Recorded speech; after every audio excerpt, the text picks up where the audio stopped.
Hey guys, today we're diving into another truly horrifying case. If you want to support my channel, make sure to subscribe and stay active. It really helps me out. I'd be super grateful for that. Let's get started. We've all heard the heartbreaking tales of cheaters who somehow destroy their families over the years.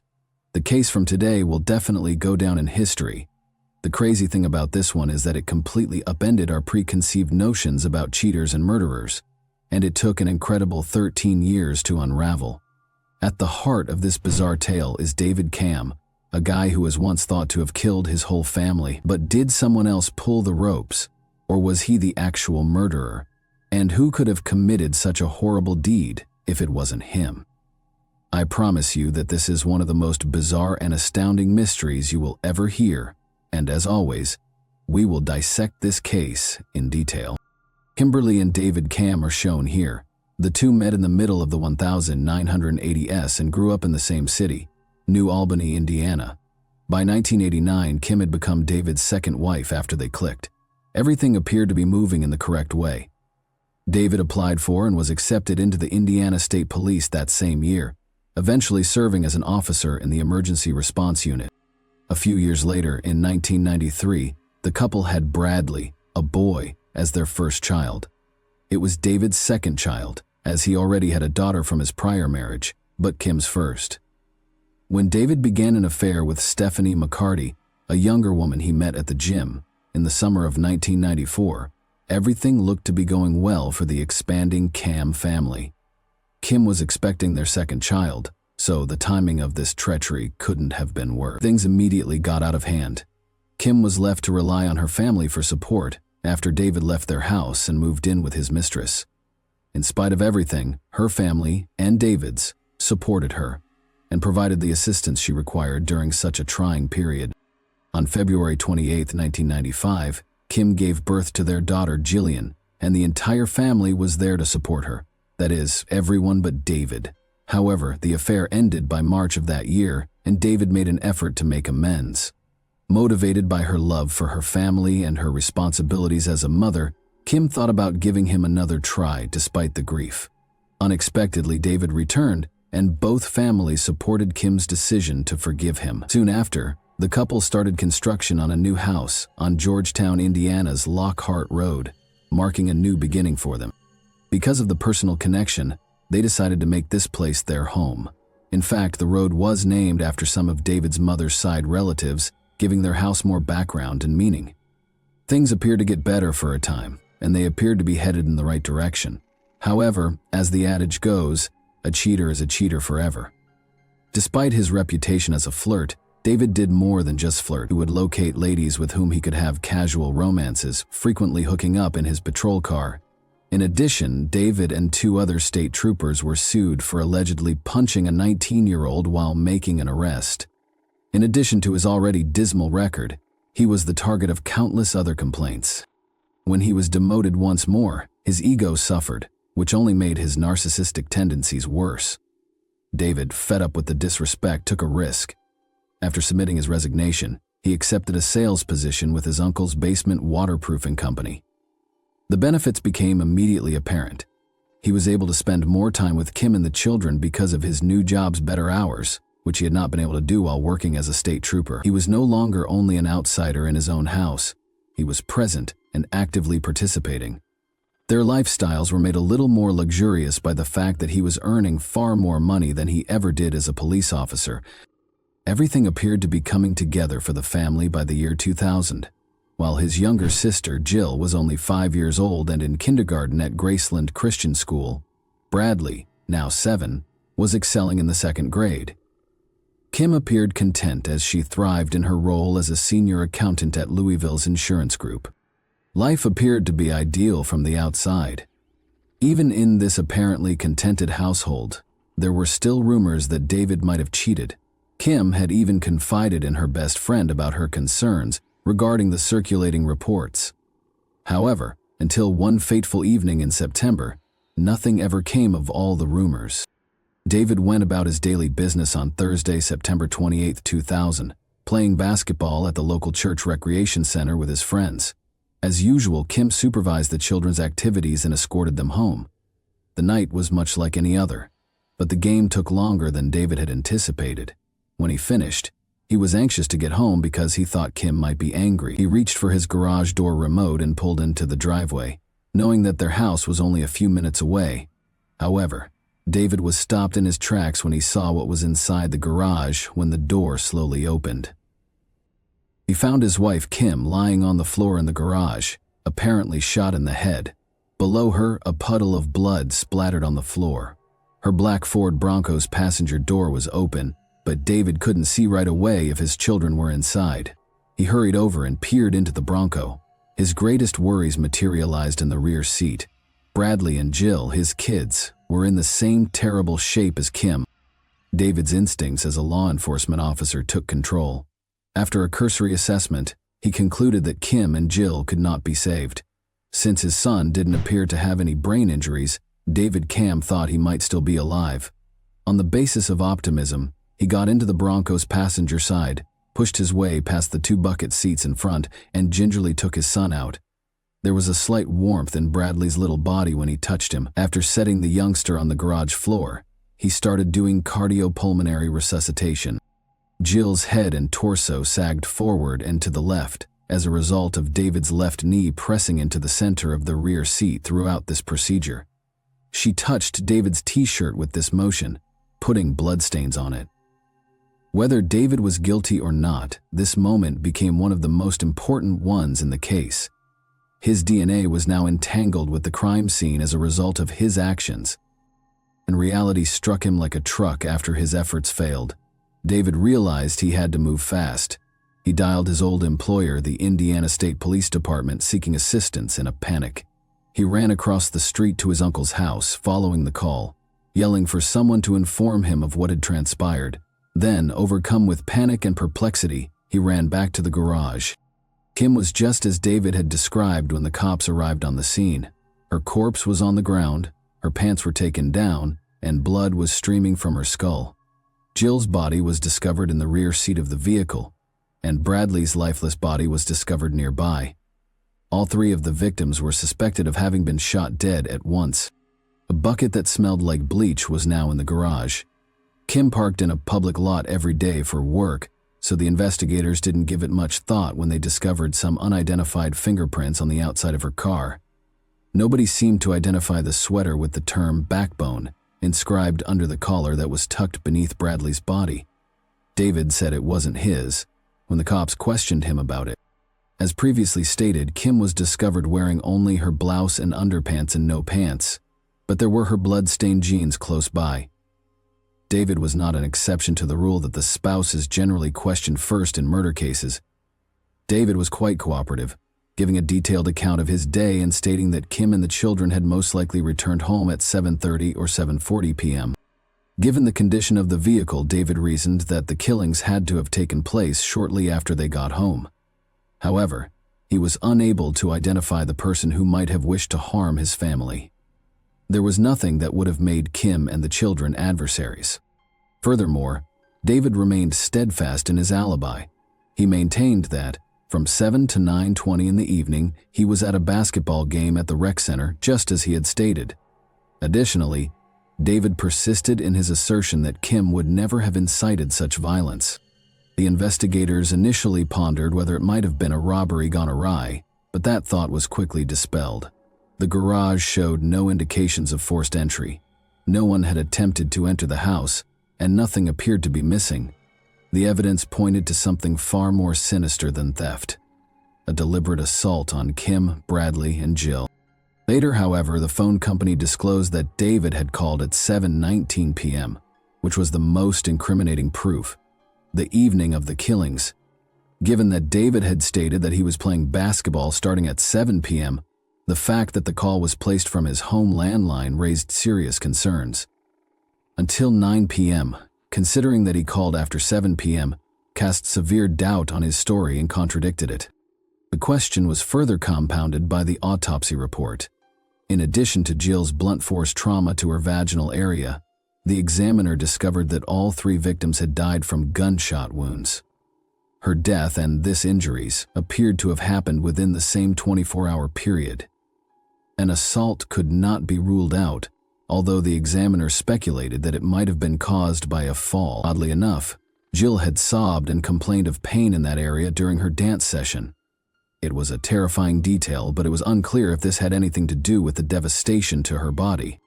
Before the killings, Kim had told a friend, "History is repeating itself." She didn't go into further detail, but her friend recommended that she take the kids to Florida so they could talk more. Kim concurred that a vacation could be beneficial, but sadly, she was never given the opportunity. Was Kim talking about a past of abuse, something connected to David's supposed adultery, or something more sinister? Since Kim was removed from her family before she could tell the truth, we might never find out. There was also something disturbing in the medical examiner's report. The tops of Kim's feet were sliced and bruised. It seemed strange that her shoes were on top of the automobile. It didn't make sense. None of this had a clear explanation from the police. Even though the inquiry was still in its early stages, Kim's mother and other close friends of David began to have severe concerns about him. According to her mother, Jill was an outgoing, feisty youngster who would have spoken up if she had been heard by someone she didn't know. She believed that David was the only one who could have effectively silenced Jill. The rumors persisted on Sunday 3 days later, particularly because no one had been arrested. However, David continued to attend church as usual with his parents and friends in spite of the mounting strain. The church had close ties to the family, and his uncle, the pastor, led the service. David's grandfather had even assisted in the construction of the church, and Kim had been the treasurer. David wept throughout the event, displaying what appeared to be sincere grief. But when he exited the church, everything changed drastically. He was besieged by reporters, and the media coverage immediately made him seem suspicious. People saw that David didn't appear to be grieving as they had anticipated. More questions were raised by his icy, unyielding manner. Was David accountable for the heinous killings of his wife and kids? If so, what is the reason? Things were a little heated when David visited the station later that afternoon to talk to the cops. It just took two things, his clothes and a phone call, for the police to arrest him following this interview. His alibi of being at the rec center from 7 to 9:20 did not align with the call that was placed at 7:19 in the evening. That inconsistency was sufficient to get him arrested. However, the fallout affected David's entire family, not just him. The Cam family rose to the top of the public enmity list in Georgetown, a small town where everyone knows one another. They received harsh looks from strangers. Hateful messages flooded their answering machine. As if that weren't enough, the locals began referring to them as a pack of wolves. Even David's grandfather was affected. His church closed because so many people didn't want to be associated with the Cam name. When it came time for the trial in March 2002, the prosecution was ready to address the most pressing question. Why would David do this? His affairs, they hypothesized. They claimed that David was so fed up with his marriage to Kim that he decided to kill his entire family rather than simply file for divorce. About a dozen women who either had affairs with David or said he had approached them while he was married to Kim were brought in by the prosecution to support this theory. They portrayed David as a chronic cheater who had little regard for his marriage vows during the course of weeks of testimony. Then the proof arrived. Blood splatter and that dubious phone call were the two main pillars upon which the prosecution built its case. The defense, however, had no intention of surrendering. They contended that gunfire was not the source of the blood on David's shirt. Rather, they said that it arrived while he was attempting to save his son Bradley, and Jill's blood-soaked hair touched him. Using wigs and fake blood, they performed a live presentation in court to demonstrate how the same pattern might occur with ease. The defense attributed the phone call to Indiana's infamously erratic time zones. They clarified that a 1-hour zone difference was not taken into consideration by the call's timestamp. The call really fit David's schedule when it was modified. Before he even went for his basketball game, it was made. Then there was basketball. David's alibi. He was at the church gym the whole time, according to the testimony of all 11 of the guys on his team. Not even for a minute did he leave. It appeared that the defense had exposed some significant weaknesses in the prosecution's case, with this incredibly strong lineup. However, the jury didn't think so. David was given a sentence of 195 years in jail after being found guilty on 3 counts of murder and 1 count of conspiracy. Everyone initially appeared to be able to exhale in relief. Surely justice had been done. Not so quick, actually. David wasn't prepared to die in silence. He filed an appeal, claiming that the court should never have admitted the evidence on his affairs. And you know what? The judge concurred in 2004, reversing his conviction. The case was suddenly cast back into disarray. A pivotal event occurred in early 2005 when the defense pressed for a second examination of the DNA from the sweatshirt discovered at the crime scene. David's second trial was set for January 2006. They specifically requested that the National DNA Database, CODIS, be used to analyze the 2 unidentified DNA profiles. After a court order, the prosecution was compelled to comply, even though they had earlier refused. It turned out that one of the DNA samples had never been tested before, despite the prosecutor's assurances that it had been examined and no matches had been identified. The test findings showed that one of the samples had a match. Charles Boney, a convicted felon from nearby New Albany, was identified by the DNA after being found guilty of a string of armed assaults on women, many of which involved stealing their shoes. Boney was on parole at the time of the crime. He attempted to kidnap 3 women at gunpoint and committed an armed robbery as one of his most recent crimes. Boney now has a troubled past. Prior to the attack, some of his victims said that he had been pestering them over the phone for months, asking them if they were wearing high-heeled shoes and what they were wearing. Considering that Kim Camp's shoes had been taken off and neatly stacked on top of her car in a chaotic crime scene, Boney's admission of having a foot fetish also sounded significant to the defense. Additionally, Kim's foot displayed abrasions and bruises that appeared suspiciously connected to Boney's previous actions. Boney underwent a polygraph test and an interview, but the findings showed that he was lying. He claimed to have given the sweatshirt to a charity and denied any participation, but 2 weeks later, Boney was arrested after his palm print was discovered on Kim's car. However, he was accused by the police of planning the killings alongside David. Charles ultimately revealed how he knew David in a 5-page written confession. He claimed that they met at a pickup basketball game in New Albany and that David seemed like a really sincere guy. Additionally, he said that David urged Charles to buy him an untraceable gun for $100, 0 cents at a meat store, where their paths eventually crossed again. Charles unintentionally left his palm print on David's Bronco when he accepted and handed him the rifle. But when more questions were asked, Charles's account started to change. He went on to say that David was a nasty guy, accusing him of cheating on his wife, Kim, and intimately assaulting his daughter, Jill. Charles claims that David wanted the entire family killed to hide his secrets when he lost it, when Kim found out what he was doing to their daughter. Charles claimed that in order to stop oil leaks, he wrapped the gun in a gray sweatshirt before giving it to him. He waited in the driveway after following David to his residence. A furious debate was heard by Charles, followed by a gunshot. In a terrifying moment, he said he heard Bradley, Kim's son, yelling, "Daddy, Daddy," just before a gunshot was heard. Charles said that a few moments later, David came outside and pointed the gun at him, perhaps intending to kill him as well.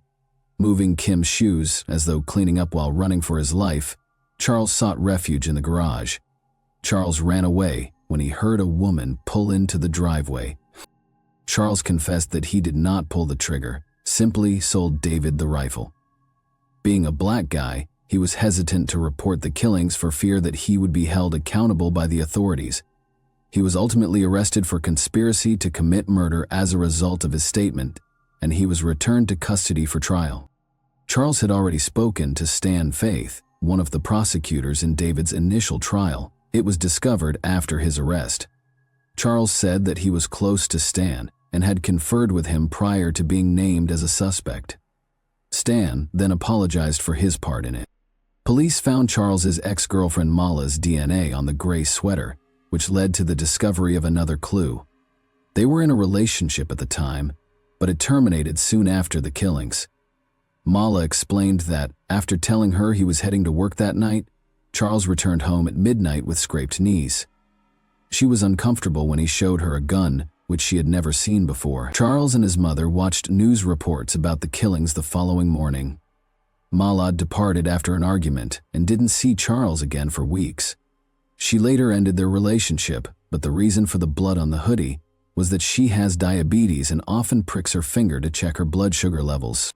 Charles's tale started to take shape. His girlfriend's account contradicted his assertion that he left the scene without getting the gun, implying that Charles may have gone back for it. This increased skepticism regarding David's guilt. Nevertheless, the killings were charged against both individuals. Charles publicly disclosed selling the gun to David and his involvement in the killings in his autobiography Blackbone, which he wrote while incarcerated. He added that in return for the gun, David had offered him Kim's life insurance money. In 2005, Charles was found guilty of conspiracy to commit murder thanks in part to his writings, confessions, and Mala's testimony. As a repeat criminal, Charles received a sentence of 225 years in jail. And what about David, if you ask? On January 17, 2006, his second trial began, and things were going to get even more convoluted. Recall that the judge decided that the prosecution erred in discussing David's numerous affairs, which is why he was initially given a retrial. His adultery, which had been one of the prosecution's main points at the start of this second trial, was thus formally off the table when the trial started. The prosecutors needed a fresh perspective without that piece of the puzzle, and they didn't hold back. They turned to a startling charge. David had been mistreating his daughter Jill for a long time, and he killed his whole family to hide his crimes. The accusations were extremely upsetting and instantly complicated the situation. David's defense team, however, refused to give up. They called in a reputable medical examiner who reported that Jill's autopsy revealed no signs of sexual assault, notably no hymenal injury. The defense team contended that there was insufficient evidence to support the allegation of sexual assault, and that the prosecution was fabricating the evidence to support their theory of the crime. Of course, this did not rule out the possibility of other types of abuse, since some techniques would not cause obvious harm. Although Jill did sustain blunt force injuries, some of which were in her pelvis, this expert also noted that these injuries weren't always a sign of sexual assault. The expert stated that there was no hard proof to back up the prosecution's allegations, and that these were only wounds from the vicious assault. The charges against David were only one aspect of this trial. Another was the fresh evidence that had surfaced as a result of some investigative work that had located Charles. Charles provided a lot of the fresh information that the police discovered. Charles's own evidence even revealed to them that David had bought a gun with the intention of killing his family. However, the defense persisted in claiming that the prosecution's evidence was insufficient to convict David beyond a reasonable doubt. On March 20, 2006, following weeks of testimony, the jury found David guilty of killing his wife Kim and their kids, Brad and Jill. He received a life sentence without the chance of release. However, David immediately filed an appeal after being found guilty, this time because of the claims of abuse against his daughter. He contended that the claims had affected the jury's verdict and insisted that there was no proof he had ever hurt Jill. And you know what? In a shocking decision, the Indiana Supreme Court sided with him. In agreement with David's argument that the prosecution's abuse claims lacked sufficient evidence, they reversed the verdict. According to the court, the allegations of sexual abuse were not supported by any reliable evidence. What was going on for Kim's family amid all of this, do you think? They had to repeatedly witness the terrible deaths of their daughter and grandchildren in the courtroom. Frank, Kim's father, was heartbroken by the choice. His voice was filled with fury as he stated, "I was kind of surprised by the overturn of the last verdict. All we want is the truth, and the truth is that David's guilty." Kim's family was adamant about David being permanently imprisoned. They simply wanted justice because they were tired of the back and forth. In August 2013, almost 13 years later, David's third trial got underway. This trial was not like the others. The prosecution chose to take a different approach, concentrating on the life insurance policy David had purchased for Kim prior to her passing. Charles said David wanted the money and had no intention of letting anyone stop him, It's interesting to note that Kim signed off on the modifications, indicating that she was aware of and approved of the fact that her life insurance policy had been enhanced just before she passed away. During this trial, Charles mounted the witness stand once more, and his testimony was as shocking as ever. He asserted that David had deceived him into attending the house at the time of the killings. Charles also stated in his testimony that David almost shot him before he was able to get away. Charles claims that David carried out all of the murders and that he never came into contact with Brad, Jill, or Kim. David's defense, however, was prepared. They had more DNA proof. This time, they provided evidence that Kim's underwear and Jill's and Kim's clothing had Charles's DNA. Furthermore, Kim had retaliated before being killed, as evidenced by the discovery of Charles's DNA beneath her fingernails.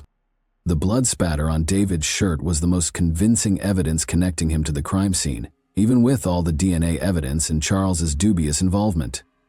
Although David's defense team maintained that this could be readily explained by the fact that David had attempted to assist Brad after he was shot in the head, brushing up against his hair and left blood on his shirt, the prosecution maintained that the blood belonged to the victims. On October 24, 2013, the jury reached their verdict, not guilty on all counts, after weeks of deliberation and dramatic courtroom proceedings. David was found not guilty. He was so overcome with emotion when the news was revealed that he started crying and thanked the jurors and his legal team for having faith in him. After years of stressful court cases, it was a historic occasion. Not everyone, though, was overjoyed by the decision. There was division in the community.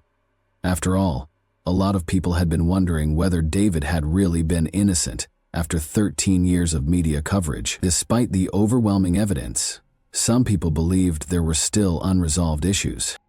David made the decision to remain in the town where everything took place in spite of the controversy. He went back to work at his uncle's company and started to put his life back together. David sued other members of the prosecution team in a civil case, as if his trials weren't already grueling. You can't wreck someone's life, take away their freedom, their reputation, their identity. You're not supposed to do that in this country, he stated, clearly expressing his rage. He ultimately got a settlement of more than $5 million, 0 cents, some of which he utilized to pay back people who had helped him during his 13-year fight. David is attempting to move on today. Even after starting over, he still feels the pain of losing his family and reputation. He has been in touch with the jurors who contributed to his release since his acquittal. He even became a case coordinator for the Innocence Project. Given his personal experience, David seems to be an ideal fit for the foundation, which seeks to clear those who have been unfairly convicted. Charles, the subject of all the controversy, continues to insist on his innocence in the meantime. He is now a devoted Christian and says he has found Jesus. He has provided multiple accounts of what transpired that evening in previous interviews, but his account hasn't altered all that much. He claims that he brought an untraceable weapon to the Cam home the night of the murder. He asserts that David was the one who pulled the trigger after he heard arguments and gunfire. With so many contradictory tales, it's difficult to understand why Charles did what he did. Although there are still many people who think David was involved in the killings, the evidence was insufficient to indict him. Some people wonder if Charles was driven by jealousy, avarice, or something else entirely. It's comforting to know that David has found freedom and serenity, rebuilding his life and profession, even if you think he is innocent. However, if you believe he is guilty, you can't help but wonder how he got away with it. What are your thoughts? Did David get away with murder, or was he really innocent? And what motivated Charles to behave in such a drastic manner? Thanks for watching, everyone. Your support means a lot to me, and you can help my channel grow by hitting that like button, dropping a comment, and sharing this video. Your engagement really makes a difference. See you soon. Hey guys, today we're diving into another truly horrifying case. If you want to support my channel, make sure to subscribe and stay active. It really helps me out. I'd be super grateful for that. Let's get started. I survived. After his life was completely upended, Charlie Otero said, "The BTK, the morning of January 15, 1974, in Wichita, Kansas, was extremely cold." Charlie Otero, then 15 years old, had no idea that he was entering a nightmare that would follow him for the rest of his life. When he and his two siblings walked home from school that day, Lucky the dog was outside when Charlie Otero first noticed it. It was incorrect. He had just walked home from school with his siblings, expecting to see their father watching the news and their mother waiting, possibly cooking. Their younger siblings might have been playing. Lucky, instead, was pacing outside in the cold. He felt his stomach clench. A problem existed. Charlie pushed open the back door and went straight to it. The silence in the house was too great. It caught his attention as soon as he entered the kitchen. On the stove, his mother's purse overturned, spilling its contents all over the place. His mother was very careful. She never left such things. His voice asked, "Is anybody home?" Stillness. "Charlie, come quick, Mom and Dad are playing a bad trick on us," said one of his siblings, with a voice echoing through the house. He felt a sharp sensation of fear in his chest. His heart pounded in his ears as he ran down the hall, and then everything stopped. On the floor was his father. He found his mother on the bed, restrained, motionless, strangled. Even they didn't look like it. Charlie looked around the room, trying to figure out what he was seeing. Plastic was wrapped around his father's head. Around his throat, a belt twisted. His mother had a pained expression on her face. Her body was bound with ropes that pierced her flesh. Only when his throat burned did he realize he was screaming. "Something happened. They're not moving. We need help," they exclaimed as they rushed out the door to the neighbor's house, the phone in his trembling hands. Police arrived. He had no idea how long it would take. Time had lost its sense of reality. When they came inside and discovered his younger brother Joey dead in a different room, he was outside. After that, Josie was nowhere to be found. Not in the hallway, not in the bedroom, not anywhere. Until they opened the basement door, she was invisible to Charlie. He was not allowed by the police. They later informed him, however, that 11-year-old Josephine was hanging from a pipe. To the station they brought him. He was informed about Joey and Josie there. He couldn't recall his words. He was unsure if he had said anything at all. "I thank God every day that I didn't find them," he would later say, "because I don't know how I would have handled it." However, he was aware from that very moment that his family had been murdered. They characterized Dennis Rader as normal, courteous, and well-behaved. He was a loving father, a devoted husband, and an involved community member. Rader was a very ordinary neighbor in Wichita, Kansas. He was well integrated, had a steady job, and went to church. However, beneath this exterior was a predator, a monster who delighted in the rush of dominance, power, and death. He was known as the Bind Torture Killer. 1945 saw the birth of Dennis Lynn Rader in Pittsburgh, Kansas. He was raised in Wichita, where he passed for a typical young man. But there were sinister impulses simmering beneath the amiable exterior. When Rader was younger, he enjoyed killing and torturing stray animals. He dreamed of suffering, power, and control. After enlisting in the Air Force, he wed Paula Dietz in 1971. They were parents to 2 children together. Rader seemed like a typical family man. Nobody was aware of the desire to kill that was hidden beneath the surface. When he selected his first victims, the Otero family, in January 1974, that desire erupted. He had been keeping an eye on them for weeks, observing Julie's habits and the weaknesses in their house. Then he struck on the morning of January 15. Rader disconnected the phones and bided his time. The youngest, Joey, let the dog in through the back door, and Rader crept inside.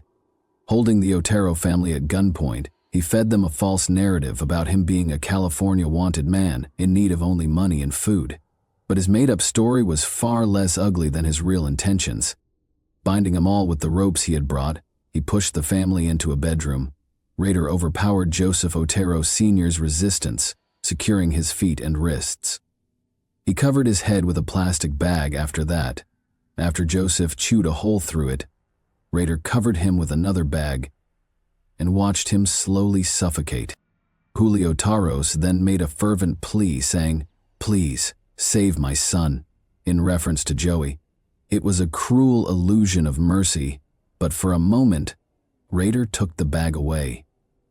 Shortly after, He used a rope to strangle her to death. Joey then arrived. The 9-year-old's head was covered with a plastic bag by Rader, who then added t-shirts and another bag. The child thrashed, gasping for air, and he watched until he finally stopped. The worst, however, was still to come. 11-year-old Josie Otero had been there for everything. Rader now ushered her into the basement. He wrapped a noose around her neck and fastened it to a pipe. Josie's feet were barely off the ground as he pulled the rope. With a cry, "Mama, Mama, what will happen to me?" she asked, her long hair getting in the way of his struggle, a question that still haunts people who hear it. In response, Rader said, "Well, honey, you're going to be in heaven tonight, with the rest of your family." It was frightening. He hanged her. He extended her agony by letting her toes hang just above the ground. Thus, as her body became motionless, he desecrated the scene in the most heinous manner imaginable, while he watched his accomplishment with the greatest satisfaction on his face. For 30 years, Dennis Rader escaped from justice. His confession, when he was eventually taken into custody in 2005, demonstrated how deranged his thinking was. Prosecutors showed him a macabre collection of mementos, including drawings, crime scene photographs, and trophies he had gathered from victims during his sentencing. Rader himself gave a very casual account of his crimes, making everyone who watched shiver, talking as if he were talking about a pastime. He remembered how he used a squeeze ball to train his hands to strengthen his grip for strangulation, how he broke into homes while posing as a phone repairman, how he made sure Josie's toes barely touched the ground to prevent her from dying too soon, and how he made fun of his victims' final words by imitating their frantic cries as "yada yada yada." Rader revealed in a particularly graphic moment that he meticulously documented his victims' roles in his sick fantasies. The only sound in the courtroom was the sobs of the victims' relatives, and he wrote that Josie was my star young maiden that I will teach sex to. After seeing a picture of his sister Josie hanging dead in the basement where he used to play as a kid, Charlie Otero, now an adult, started crying. He couldn't stand the sight and buried his face in his hands. Rader was given 10 consecutive life sentences, each with no chance of parole or escape, just a cell to spend the rest of his wretched life in. However, there was no real closure for the families of his victims. In the words of one victim's son, "What do you expect from a demon?" He had other victims besides the Otero family. Months after the murders of the Otero family, on April 4, 1974, Rader struck once more. Catherine Bright, 21, was unaware that she was being stalked by a predator in Wichita. Rader picked her out, observed her, and became familiar with her habits. He took the initiative and broke through the screen door when she left her house that day. However, the plan didn't work out. He hadn't anticipated the presence of her brother Kevin Bright, who was 19 years old. Taking out his gun, Rader made Kevin restrain his sister by giving him a rope he had brought specifically for this purpose. He led Catherine into a different room after that. He struggled with her, so much so that his usual technique of strangling her failed. Angry, he reached for a knife and gave her 3 stab wounds to the lower abdomen and back. Her body gave one last shudder and then went limp as she bled out. Rader strangled Kevin and then shot him in the head in an attempt to kill him, but Kevin resisted. He played dead, clinging to life until Rader departed, and then he escaped, running for his life with all the strength he had left. In contrast to the Oteros, Kevin Bright lived. The story of the man who went by BTK is one he lived to tell. But Dennis Rader wasn't even close to being done. Shirley Ruth Relford, 25, was the victim of Dennis Rader's deranged fantasies and was discovered dead in her Wichita home on March 17, 1977. She was stalked by Rader, who had followed her 5-year-old son home to find out where they lived. Once inside, he produced a pistol. An immediate and suffocating fear gripped the room as the weight of his presence drained the air. After tying up her 3 kids, he locked them in the bathroom and confined them. Their hushed screams and desperate banging on the door didn't deter him. He guided Relford to the bedroom, where she was so overcome with fear that she puked, with accuracy and what appeared to be a great deal of practice. He was unconcerned, though. He restrained her with the icy efficiency of a man who had done this before, binding her legs to the bedpost. Subsequently, the rope and the plastic bag were stretched tightly over her face. Her body twisted and writhed against the bed as he pulled. The muffled screams of her children just down the hall blended with her choked sobs. They pleaded for their mother, but Dennis's inner monster would not hear them. He had made up their minds already. He was also going to murder them. Rader only had their mother's dead body as a trophy, though, because the kids escaped before he could complete the rest of his scheme. And then he vanished into the night, reverting to the ordinary world in which nobody had any suspicions. Although he was still Dennis Rader, the family man, the churchgoer, and the courteous neighbor, BTK lurked in the shadows, waiting for his next victim. The next person Dennis Rader targeted was Nancy Jo Fox, who was 25 at the time. He had spent weeks observing her, learning her habits, and following her routine. Her single status made her a prime target. On the evening of December 8, 1977, Rader drove up to her house with a sense of excitement in his heart. Before sneaking inside, he cut the phone lines, a tactic he employed on nearly all of his victims. He then waited in the shadows of her kitchen. Nancy didn't realize the nightmare that was waiting for her when she finally entered the room. He pounced just as she was about to react. He pushed her to the ground while brandishing a gun. He told her to undress in an uncanny, calm voice. Despite the flash of fear in her eyes, she obeyed. She lay helpless on her bed while he bound her ankles and wrists, enjoying the control.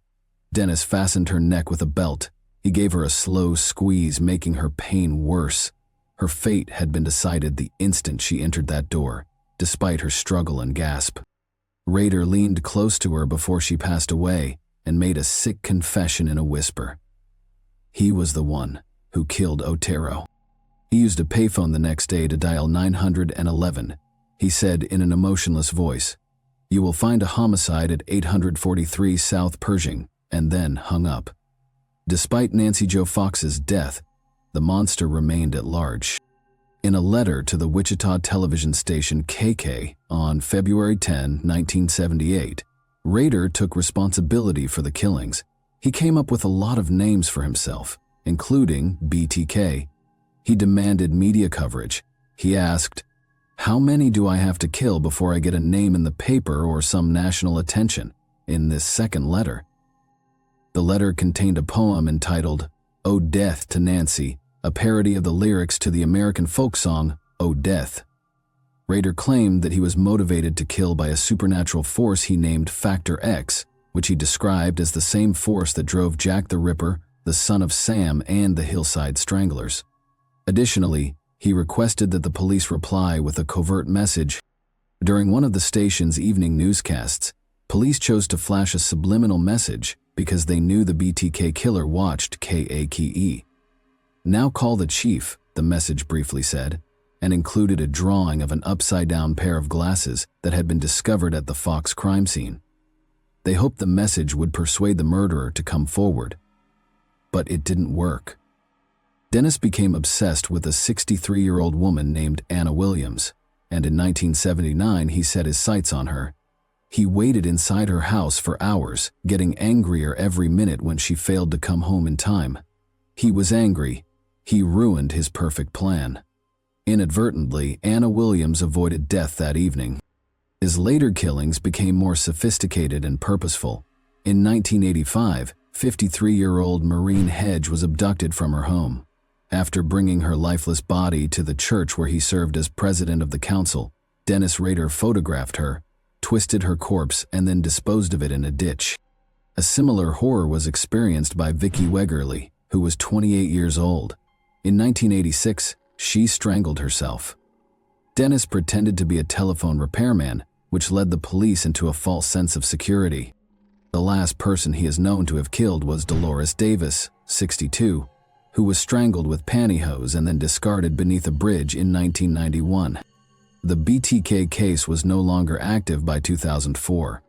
Prior to Dennis, who couldn't help but play the game again because he needed attention, the police had no leads and no fresh evidence. In an attempt to mock law enforcement and relive the times he had caused his victims to suffer, he sent 11 cryptic messages to local media between March 2004 and February 2005. In a letter to the Wichita Eagle in March 2004, a fictitious Bill Thomas Killman admitted to killing Vicky Wegerle in 1986. Photos of the crime scene and a copy of Vicky's pilfered driver's license were enclosed. Vicky's fingernails provided DNA evidence that the BTK killer was the culprit. Despite gathering the DNA of hundreds of men, police were unable to find a match. Rader kept up his sick game, dropping off packages at random places. One mimicked the murder of Nancy Fox by containing a doll that was bound and had a plastic bag over its head. He wrote in one letter, "They know nothing at all. I did it by myself and with no one's help. I can't stop it, so the monster goes on. Good luck hunting." He came up with his own nickname by concluding the letter with the words, "Bind them, torture them, kill them. BT." Lieutenant Ken Landwehr, the lead investigator, was threatened by a poem held by another. He left a cereal box in the parking lot of a Home Depot in January 2005 in the hopes that it would be discovered. He inquired about it in his subsequent message when it wasn't. After looking over surveillance footage, police discovered a man operating a black Jeep Cherokee, which was Rader's registered vehicle. But the last error was his own conceit. Rader asked police in February 2005 if it was possible to track down a floppy disk. In a newspaper ad, they replied that it would be safe. Rader sent a purple floppy disk to a news station playing The Bait. In just a few minutes, police were able to extract metadata that showed Dennis had last edited it at Christ Lutheran Church. After a brief search, they found Dennis Rader, the church council president. His Jeep was parked outside his home, supporting the police's presumption. Although they required DNA evidence, a warrant was issued. Rader's daughter gave them a pap smear at a clinic at Kansas State University. A familial match to the BTK evidence was confirmed by the results. This led to Dennis Rader's eventual arrest. "Mr. Rader, do you know why you're going downtown?" one of the officers asked him as he walked up to him. Dennis Rader had no hesitation in responding. "Oh, I have suspicions." Police confiscated a cylindrical container, black pantyhose, and computer equipment during their search of his home office and church. In front of the cameras the following morning, Wichita Police Chief Norman Williams said, "The bottom line, BTK is arrested." Following his guilty plea, Rader was evaluated psychologically by forensic psychologist Robert Mendoza. Mendoza determined that he had antisocial, obsessive-compulsive, and narcissistic personality disorders. Rader was a conceited individual who was completely devoid of empathy, obsessed with order and structure, and in dire need of praise. Because of his inflated sense of self-importance, Rader thought he was unique, above the law, and a genius who had managed to deceive everyone. He yearned for power, not only over his victims but also in the courtroom, where he described his atrocities in graphic detail while showing no remorse. Controversy erupted after his court-approved interview with Mendoza was aired on NBC Dateline. After suing Mendoza and his company for violating confidentiality, the Kansas Attorney General settled the case for $30,000, 0 cents. The assessment validated what the world already knew. Dennis Rader was a heartless predator who couldn't comprehend the emotional damage he inflicted. 10 counts of first-degree murder were brought against Dennis Rader on February 28, 2005. He first pled not guilty, but on June 27, 2005, he changed it to guilty, proudly detailing each murder as though it were a worldwide accomplishment. He gave a lengthy 30-minute apology during his sentencing on August 18 that he compared to an Academy Awards acceptance speech. He received 10 consecutive life sentences, each of which included a minimum of 175 years. At the time, the death penalty was not applied in Kansas. While chatting with officers about the weather on the way to El Dorado Correctional Facility, he broke down in tears when victim impact statements came on the radio. He now spends his days in a tiny cell with few privileges, confined in solitary confinement, a much more humane fate than what he inflicted on his victims. Dennis Rader's horrific nightmares and unexplained crimes have served as the basis for numerous fiction and true crime adaptations. Rader's double life served as the inspiration for Stephen King's novella, A Good Marriage, which was later made into a movie. Thomas Harris's portrayal of Francis Dollarhide in Red Dragon was influenced by BTK. Law & Order SVU, Criminal Minds, and Netflix's Catching Killers and Mindhunter have all examined the case. Steven Wilson's eerie song Raider 2 and the thrash metal band Exodus, BTK, for their album Blood In, Blood Out, were both influenced by the monster's evil desires and the acts he committed to satisfy them. Even music has examined his crimes.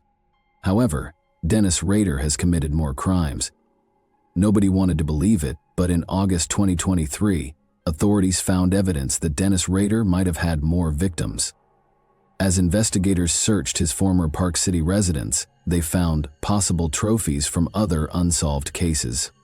The disclosures prompted them to re-examine long-standing icy disappearances such as Cynthia Dawn Kinney's. He admitted to 10 murders nearly 20 years ago. BTK, which he abbreviated for Bind, Torture, Kill, was his nickname.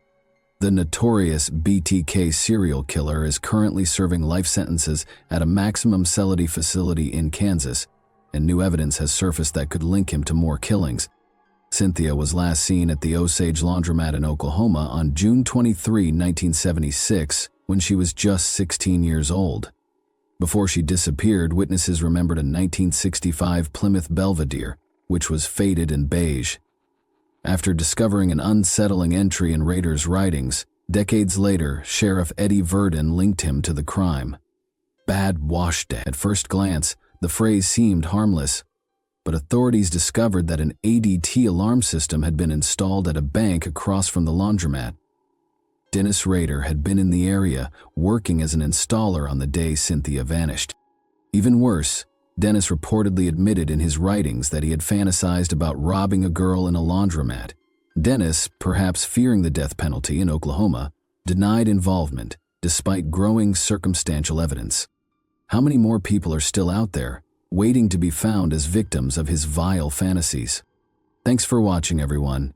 Your support means a lot to me, and you can help my channel grow by hitting that like button, dropping a comment, and sharing this video. Your engagement really makes a difference. See you soon. Hey guys, today we're diving into another truly horrifying case. If you want to support my channel, make sure to subscribe and stay active. It really helps me out. I'd be super grateful for that. Let's get started. This is Sarah Beth and Jennifer Cooper, who had just been informed that their husband had passed away.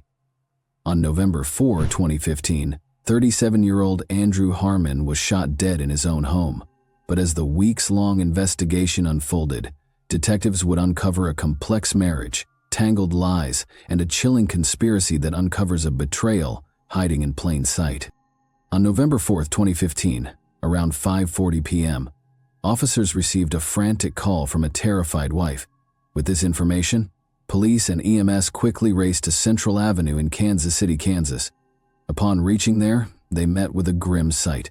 A man who had collapsed on the front porch. He was shot in the face and bleeding heavily from the head. Realizing the urgency of the scene, they rushed him to the emergency room, where he clung to his life. This injured man was identified as 37-year-old Andrew Harmon, who lived there with his wife and stepdaughter. As the victim clung to life in the hospital, officers were attempting to capture the active shooter. To get into the depth of the case, they decided to seek answers from the very person who had witnessed it all. Andrew's wife, Sarah Beth. She had even made the horrifying 911 call, which made her even more important for the investigation. Sarah was called in for questioning along with her daughter, as she was present in the house at that time as well. She appeared genuinely concerned about Andrew's well-being, but the detectives were leaving no room for doubts about her motives. The investigation had just begun, and the detectives were relieved to have their first lead on the attacker. She also mentioned that earlier that night, she went across the street to confront Andrew's first wife, 30-year-old Jennifer Cooper. However, according to her, Trey was not among the shooters. She explained that both the driver and the passenger were shooting. With these new details, detectives believed that Sarah's confrontation with Jennifer and her friend, Trey, could have triggered the shooting, so they focused primarily to find Trey. But just as they felt a sense of hope from this lead, a devastating update shifted the tone. Upon receiving news of Andrew's death, the case was officially classified as a homicide. Even after an extensive search, they couldn't locate Trey, and Jennifer was the only person who might have known his whereabouts. Realizing she could hold the key information about the murder, detectives wasted no time and rushed to her place for confrontation, but soon they were taken aback. This was Jennifer's sister, and what she told the detectives left them in shock. Sarah was not Andrew's legal wife, which made them question all the discoveries they'd made until now. This information not only added more complexity to the case, but also cast even more suspicion on Sarah. Yet the detectives were still searching for Jennifer to hear her side of the story. To find her and trace her, they needed to know more about her and what she was capable of doing. They swiftly initiated a background check on her and discovered that Jennifer had previously been convicted of dealing methamphetamines. She even had an outstanding warrant for failing to register as a drug offender. This was their best chance to apprehend her for the offense, giving them the opportunity to question her further and unravel this twisted puzzle. This discovery made the detectives wonder whether Jennifer's drug addiction had led her to be involved with the shooting or if there was still more to uncover. Determined to get answers, they increased their efforts to locate Jennifer. After 18 hours of investigation, they finally found her at her mother's residence and brought her in for questioning. Detective Vince Kingston walked into the room for questioning, unaware that she was about to reveal something that would completely change the course of the investigation. Based on the interview, it was clear that Jennifer seemed truthful, and the detectives felt no inconsistencies in her statement. But to be sure, they booked her for an outstanding warrant against her related to drugs. They also kept her cell phone with her permission for investigation, but the analysis would take time. This conversation, however, led to another speculation, that Trey could be involved with the attacker or ordered them to harm Andrew. Hopefully you can identify who she's talking about. Trey, who was the person that was involved in the disturbance right before the homicide happened? Sounds like he could be involved in what happened. With Trey as their prime suspect in the case, now they began to look for his Cadillac with a broken tailgate. Just a few days later, detectives got good luck while tracing him and wasted no time. He was brought in for questioning. Trey claimed that both Sarah and Andrew were outside when she broke his taillight. This claim, however, brought him more on their radar, as this could be the reason for him to fire gunshots at them. To further confirm their suspicion, they asked more from him. Trey's statement was still to be cross-checked, and he was still under their suspicion until he revealed a shocking truth that left the officers stunned: that she had something to do in the murder group. Cross-verification of his claims would take time, but now they had Jennifer under the spotlight again, this time with a witness who claimed to have seen her calling someone, Trey himself, to find out the truth. They again went to the county jail for Jennifer. Detectives had retraced their steps again to her, and this time they weren't here for small talk. They needed answers, and for that, they started with the most pressing question: her relationship with her deceased husband. Jennifer looked visibly distraught with the loss she was facing and was trying hard to cope with it. But then again, one question arose: who pulled the trigger? Jennifer, this time, gave a name of whom she believed to be the shooter. It's worth noting here that Jennifer had been in jail for a while, and she had no way of knowing this information on her own. So where did this name come from? Then she was asked about the call she'd made to someone on that shooting day, as mentioned by Trey. Jennifer said that she'd called a friend to pick her up after Sarah had damaged Trey's car. She then again broke down. The detectives then asked her about her take on her husband's relationship with Sarah. With nothing against her and listening to her claims, Jennifer was out of their suspicion for now. They then reached her mother's house to confirm her claims about Isaiah. Now the officers were left with more questions than answers. Just as they thought they could finally have a breakthrough, they were again left empty-handed. However, they didn't lose hope and tried to find him in their database. Just as they entered his details, a picture appeared in front of them of a 17-year-old teenager, Isaiah Butler. Isaiah Butler does fit the general description of the suspect. He's young, he has close-cropped hair, but the matching description wasn't enough. They needed concrete evidence against him for this, so they called Sarah again to identify the man in question. Now, it was more than clear for them that this was the same person they were looking for. She identified that Isaiah. She's saying he's the driver and one of the shooters. She's 100% positive, but all the pictures sort of bond because it's 100% him. And the strange thing is, this name, Isaiah Butler, came from Jennifer. Last night she said, Isaiah Butler is actually one that shot Andrew. You know, obviously there's two people, but for some reason, she was convinced that he was the shooter. Isaiah became their prime suspect with this revelation, but it wasn't easy to track him down, to find him as soon as possible. They put out a bolo on him. Still, 2 days later he was nowhere to be seen, but a glimmer of hope emerged from another lead. They were finally able to get Jennifer's phone records, but they didn't match her claims. At 17:20, there was an outgoing text message from Jennifer Cooper to Isaiah Butler, that saying, "Call me about 9:20 in the evening." There is an incoming text message from Isaiah Butler, and it's a screenshot of a post about Andrew Harmon being killed. He comments, "Is this the same guy?" with question marks underneath it. It appears that he did not necessarily know who the victim was before all this happened, which makes me believe even further that Jennifer probably set this up. Jennifer's involvement in the case was becoming increasingly suspicious now. To confirm their doubts, they needed Isaiah in their custody, but he was still nowhere to be found. They then received another crucial lead, which could blow the case wide open. The suspected car was found by Shawnee officers, and evidence found inside pointed to it being the potential vehicle used during the shooting. It's worth noting here that the shell casing found at the crime scene was also a 9mm. They also gave Kansas City the name of the driver as well as his description, which was eerily consistent with someone. He was also 17 years old. But he refused to talk to the detectives at all, with no cooperation from him. The only way to uncover the truth was through the statements he'd already given to the Shawnee officers. Kansas police were soon briefed on his interview and the claims he'd made. The suspected multiple charges against him helped the officers to keep him in custody. Meanwhile, the shell casings from the crime scene and the car were sent in for a comparison test. The investigators had grown increasingly sure about Jennifer's involvement in the case. With her phone records showing her connection with Isaiah, it was becoming clear that she was involved. However, on their way to interview her again, they noticed something that could be the biggest breakthrough in the case. However, the chase was soon dropped, as it was dangerous at this speed for them as well as people driving around them.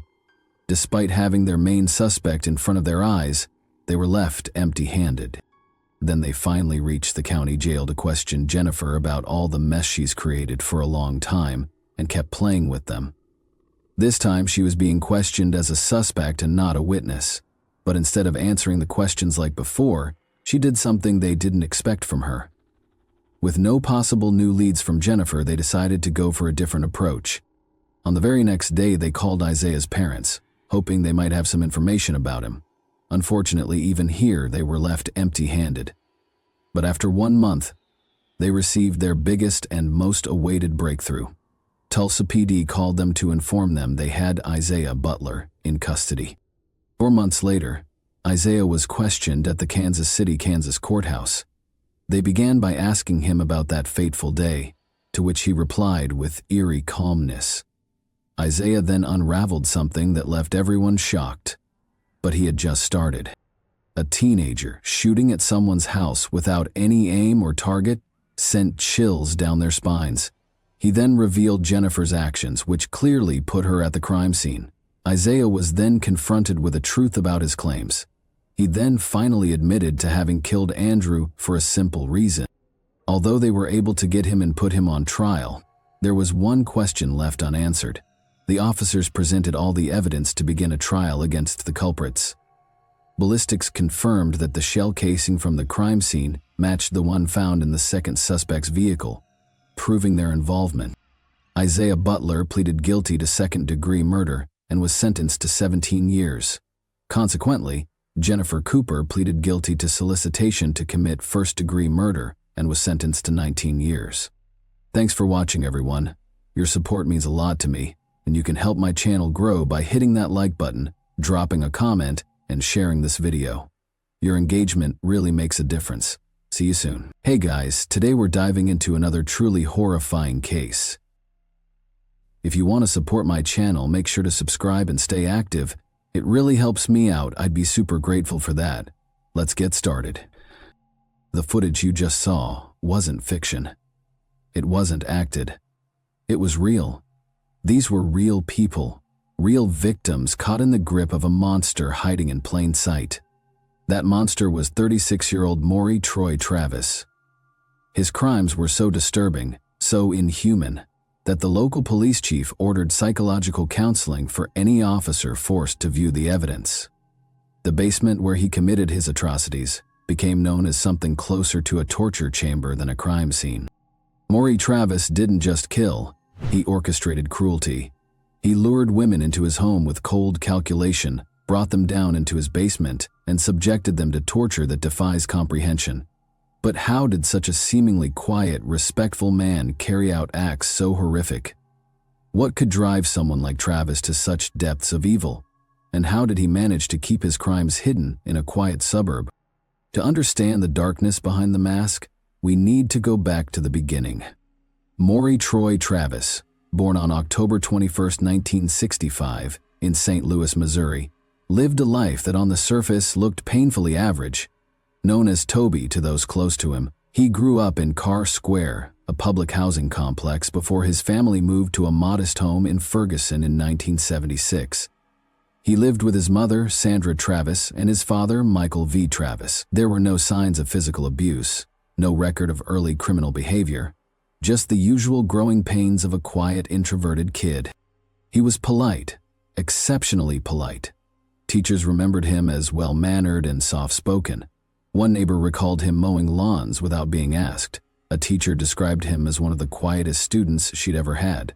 For years, no one saw him as anything but a background character. Unremarkable, invisible, and easily forgotten. Even when investigators later retraced his past, interviewed old classmates and neighbors, many couldn't even remember him. He had left so little impression on the world around him, until the truth of what he became finally surfaced. And when it did, it left scars not just on his victims, but on an entire city. He graduated from McClure High School in 1985 and served 2 years as an Army reservist. Following that, he worked as a medical and dental assistant. Additionally, he managed to secure employment locally with haulage companies and even volunteered at a local nursing home. Maury Travis's enrollment in Morris Brown College in 1986 at the age of 22 seemed like a positive step forward. However, it was also in this private institute in Atlanta where he encountered and formed a relationship with cocaine, sending his life into a downward spiral. His addiction quickly escalated to a severe level, costing him $300, 0 cents a day. Morris's plunge into criminal activities to support his habit swiftly brought him to the attention of law enforcement the following year. Up until that point, he had a clean record, making his sudden shift into illegal behavior quite unexpected. Rather than a gradual escalation, his actions took a surprising and abrupt turn from his prior conduct. In March 1988, during his college spring break, Maury engaged in a string of robberies that raised eyebrows. To everyone's surprise, he targeted 5 shoe stores in St. Louis within 8 days. What added an unusual twist to these crimes was his choice of weapon. Instead of a loaded firearm, he used a plastic toy gun to instill fear. This abrupt shift into criminal behavior was truly unexpected, especially given his clean record before these incidents. This is where Maury Travis took a sharp turn into criminal activity. The armed robberies he committed resulted in his initial capture. Witnesses provided the police with details about his car, leading to his arrest. The detective handling the case was taken aback, as Maury didn't fit the typical image of a criminal. Upon being apprehended, Maury claimed to have hazy memories of the crimes, attributing it to drug influence. While awaiting sentencing, he underwent a drug rehabilitation program and claimed to have successfully overcome his addiction. Despite these efforts and his clean record before this, the court had taken his actions into account during proceedings. Character references poured in support of Maury, including one from a congressman and U.S. representative. These testimonials highlighted his rehabilitation efforts, asserting that his criminal behavior was an aberration in his character. Despite this acknowledgement, Maury received a 15-year prison sentence on July 5, 1989, at the age of 23. This marked the start of his time behind bars for his criminal actions. From the outset, Maury realized that his time in prison wouldn't be easy. He attested to the inhospitable conditions, citing frequent assaults and an abundance of drugs that posed a significant threat to his rehabilitation. Having successfully addressed his dependency issues, he found himself surrounded by drugs in this challenging environment. In a desperate plea to the judge, Maury wrote a letter urging him to reconsider his sentence, pouring his heart out in the hope of a lenient outcome. In his plea to the judge, Maury wrote on how he was constantly thinking of taking his own life due to the horrible conditions he was living in. He ended by asking the judge to give him another chance in society. Maury was granted parole in 1994, serving only 5 years and 3 months of his sentence at the Farmington Correctional Center. His early release was primarily attributed to his exemplary behavior, although he had 13 conduct violations. They were minor infractions. Upon his release, he moved into a duplex where neighbors regarded him as an excellent resident who didn't cause any disturbances.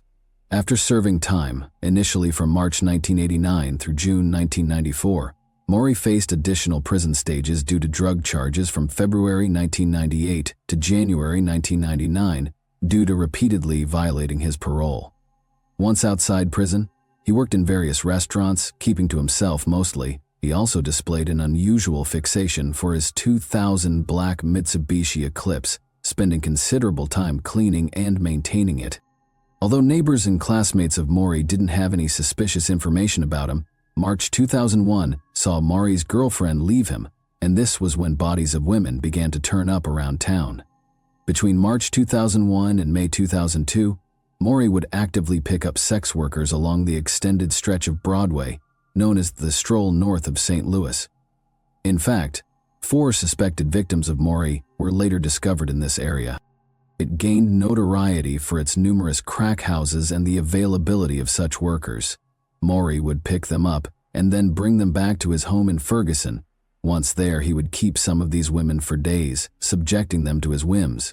However, it wasn't solely for his personal satisfaction. He recorded the horrifying events taking place in the basement. Videotapes documenting these acts were later discovered concealed within a wall. Some of the video clips showed Maury engaging in consensual but rough roleplay involving bondage with women. There were also instances when he was seen using drugs, yet he would let them go unharmed. However, in other footage, Maury could be seen indulging in much darker activities, from keeping women hostage for days in his dungeon to strangling them to death. Law enforcement initially struggled to comprehend why he chose to spare certain women while murdering others. One hypothesis suggests that the tipping point might have been when he discovered that a particular sex worker had children. It appeared that this discovery triggered a violent rage since they chose drugs over their children, although it's not confirmed. He also made them perform the most unbelievable rituals. Maury would get them to dance in white clothes. Then at times, he'd get them to wear sunglasses where the lenses were completely blacked out so they couldn't see. By doing this, he was taking power away from them completely. He would then restrain their legs with a rope and handcuff them. At times, he'd even cover their eyes with duct tape. In the footage that they found, they saw these women shackled to a wooden post with Maury verbally taunting them.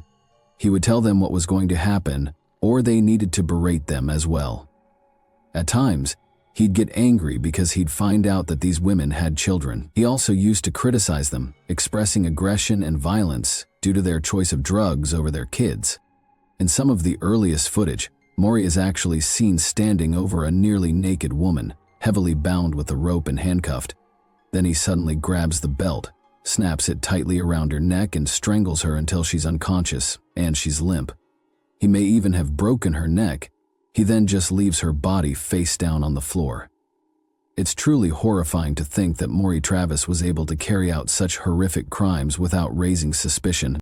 One thing we know is Maury Travis's ability to blend into the background made him a master of disguise. His unassuming nature allowed him to operate unnoticed, making him the last person anyone would suspect of such heinous crimes. On July 31, 2000, the discovery of the first known victim, Mary Shields, 61, in East St. Louis, Illinois, began a haunting pattern in the months that followed. The tragedies escalated on March 24, 2001, when the body of Cassandra F. Walker, 19, was found in Washington Park, Illinois. Elisa Greenway, a 34-year-old caught in a seemingly hopeless cycle of addiction, was discovered deceased on April 5, 2001, in Washington Park, Illinois. Her body showed signs of strangulation with ligature marks found on her wrist and ankles. Near her body, authorities found a tire impression identified as a Bridgestone Potenza tire, which was photographed for further analysis. Not long after, on May 15, 2001, Teresa Wilson, 36, was discovered in West Alton, Missouri. May 30, 2001, marked the discovery of Betty James, 46, in St. Louis, with an evident tire impression distinct from earlier scenes. The St. Louis Police Department strongly believed that all these murders were the work of the same individual, as the crimes were executed in a similar manner. By June 29, 2001, Verona Thompson, 36, was found in West Alton, Missouri. Following this, on August 25, 2001, Devon Cruz, 50, was discovered in East St. Louis, Illinois. The haunting silence after October 8, 2001, when Brenda Beasley, age 33, was found dead in East St. Louis, Illinois, raised speculation. Authorities speculated three possible scenarios. Either the perpetrator was in custody, had passed away, or had relocated from the area. However, the unsettling quiet broke as the year changed. The cycle resumed, claiming 4 lives. The first unidentified victim was found on January 30, 2002. Another unidentified victim was found near Mascoutah, Illinois on March 11, 2002. The next unidentified victim was discovered in Columbia, Illinois on March 28, 2002. And the final unidentified victim was reported in West Alton, Missouri on May 25, 2002. Each day marked a sorrowful moment, revealing a frightening pattern. What ultimately led to uncovering the killer will stun you like never before. In an attempt to bring attention to one of the victims and maintain public interest in the investigation, Bill Smith penned an article. This was about Teresa Wilson, a victim, and her life struggles leading up to her unfortunate demise. He named the killer the Streetwalker Strangler. The article was published in the paper's May 19, 2002 issue. Less than a week later, Smith received a letter at his desk. While it's not uncommon for media personnel to receive letters or correspondence, this letter had an unusual return address on the envelope: Thraldom, 325311 Lafayette Street, New York, New York, 10,012. The letter bore a St. Louis postmark, indicating it had been mailed locally. Zip code 10,012 encompasses portions of Manhattan, Soho, NoHo, Nolita, and Greenwich Village neighborhoods. The letter bore a St. Louis postmark, indicating it had been mailed locally. However, the thraldom address is fictional, so why would someone use that term for an address? According to Merriam-Webster, thraldom refers to the state of being an enslaved person. It also served as the name of a bondage website. The letter was typed using what appeared to be Lucida handwriting font in red ink with minimal punctuation. Smith initially believed it was a prank. He quickly realized the letter was no joke and that a person claiming to be the Streetwalker Strangler was contacting him. The letter read, "Dear Bill, nice sob story about Teresa Wilson. Write one about Greenwade. Write a good one, and I'll tell you where many others are to prove I'm real. Here's directions to number 17. Search in a 50-yard radius from the X. Put the story in the Sunday paper like the last." The letter Bill received included a map of West Alton marked with an X, indicating the location of a body. This sender offered to reveal the locations of additional victims, and as evidence of their identity, providing directions to number 17, accompanied by a typed internet-generated map. After finding a skeleton at the marked spot, authorities focused on the map, which appeared to have been generated using an internet mapping service. They found a possible match on Expedia.com. According to an affidavit by FBI agent Melanie Jimenez, on May 30, 2002, Expedia informed Jimenez that Microsoft, based in Redmond, Washington, provided the data for its maps site. The FBI requested records of any maps of West Alton made between May 18, 2002, the date of the newspaper story that prompted the letter, and May 21, 2002, the postmark on the envelope. It took 4 days to receive a response. On June 3, 2002, Microsoft reported that only one computer had accessed the map during the specified time period. The company further revealed that on May 20, the computer had zoomed in on the map of the West Alton, Missouri area approximately 10 times in chronological order, eventually generating a map that matched the one sent to the Post-Dispatch. However, Microsoft could not provide a name, only an IP address, a meaningless string of numbers to most people, 65.227 and 106.78. To translate the IP number into a name, the FBI turned to WorldCom Incorporated, which provided local telephone numbers to connect internet services to their dial-up customers. WorldCom assigns a temporary IP address to each customer for each internet session. The challenge was not just to identify who used 65.227 and 116.78, but also to determine who used it at the specific time in question. The next day, on June 4, 2002, WorldCom's internet division UUNet identified the user as MSN Maury Travis. This led to the identification of the user's real name, Maury Troy Travis of Ferguson. Before this, back in 2001, Maury also hinted about his crime to one of his co-workers. He told him that East St. Louis was a good place to hide objects due to minimal police presence. He also told his co-worker's girlfriend, who worked at a TV station, that prostitutes' bodies were dumped in the same area. Maury didn't state that he was the one who killed them, but he said he knew about it from a friend. The talking letter to the editor and his hints to co-workers suggest that Maury might have been one of those serial killers who craved attention. His actions indicate a desire to be found, a twisted sense of power derived from the fear he instilled in the community. This information provided the basis for surveillance and on June 7, 2002, an arrest and search warrant. The warrant led to the discovery of evidence including DNA, entire trademarks linking Maury, a 36-year-old waiter, to some of the killings. Investigators launched a thorough search of Maurice's residence in Ferguson, Missouri, uncovering a horrifying scene hidden within the depths of his home. They discovered a torture chamber. The ground floor of his home was tidy and well maintained. The woman who lived with him, identified as his girlfriend, told police she had no clue about the basement and had never been there. While police officers examined the house and basement, FBI agents and other investigators conducted a 2-hour interrogation of Maury in his living room. They learned that his mother owned the residence and had allowed him to stay there. Authorities later revealed that Maury evaded giving direct answers and instead inquired about how they had located him. Upon being informed that the computer-printed map had led them to his doorstep, Maury became enraged.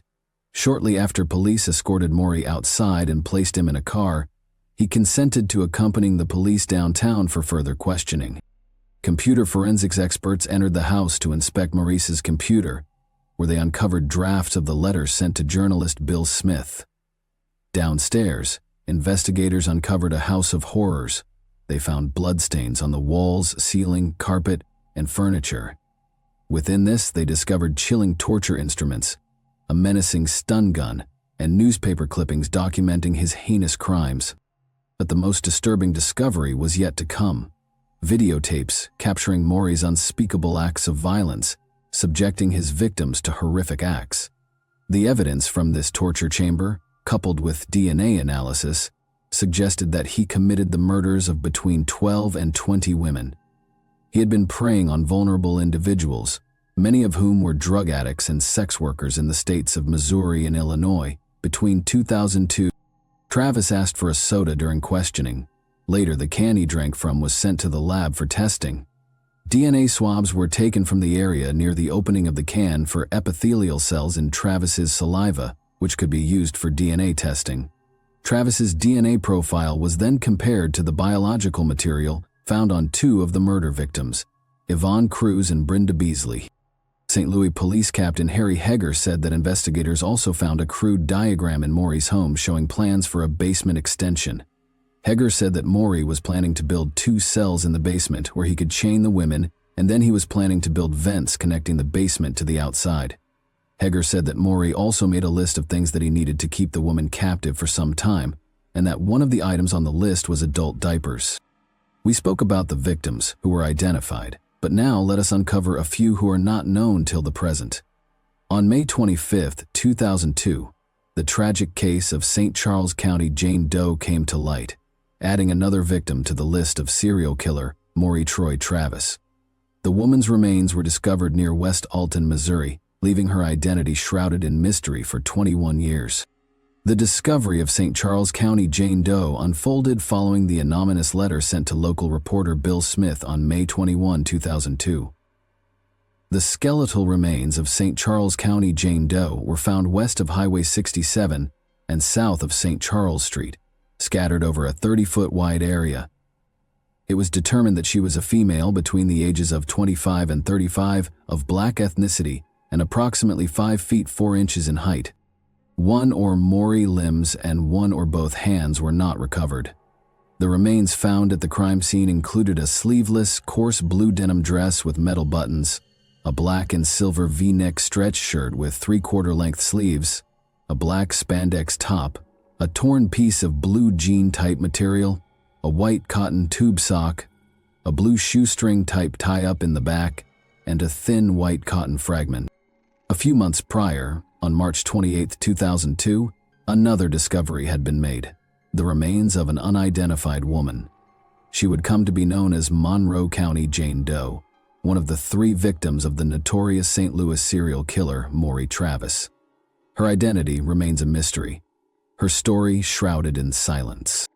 She was believed to be between the ages of 29 and 50, her African-American heritage evident in her skin tone. She stood at 5 feet 1 inch tall. Her petite frame weighed about 105 pounds. Her dark brown hair bore the mark of a healed fracture on her forehead, possibly a mark of a childhood injury. There was no indication that she had ever given birth. At the time of her discovery, they could find only skeletal remains, along with a green shirt and the letter M and the word Mavericks in orange lettering. Her attire was completed by khaki canvas shorts and a brown leather belt with a silver buckle. These simple garments provided the only clues to her identity, silent witnesses to her life. Just a few weeks before that, on March 11, 2002, in Lorain, Illinois, the remains of Madison County Jane Doe were found. Madison County Jane Doe was believed to be between the ages of 23 and 30. Her ethnicity identified as black. Her height was estimated to be between 5'1" and 5'6", and she weighed around 105 pounds. She also had dark hair when discovered. The victim's decomposed body was clad in a red and white, checkered flannel-style shirt, bearing the brand Tommy Hilfiger, and a pair of gray shorts from the brand Second Skins. A little under 2 months before that, St. Clair County Jane Doe, a woman whose identity remains a mystery, was discovered on January 30, 2002. Her skeletal remains were found in Mascataw, Illinois, though the exact cause of her death remains undetermined. She is presumed to be one of the unidentified victims of serial killer Maury Troy Travis.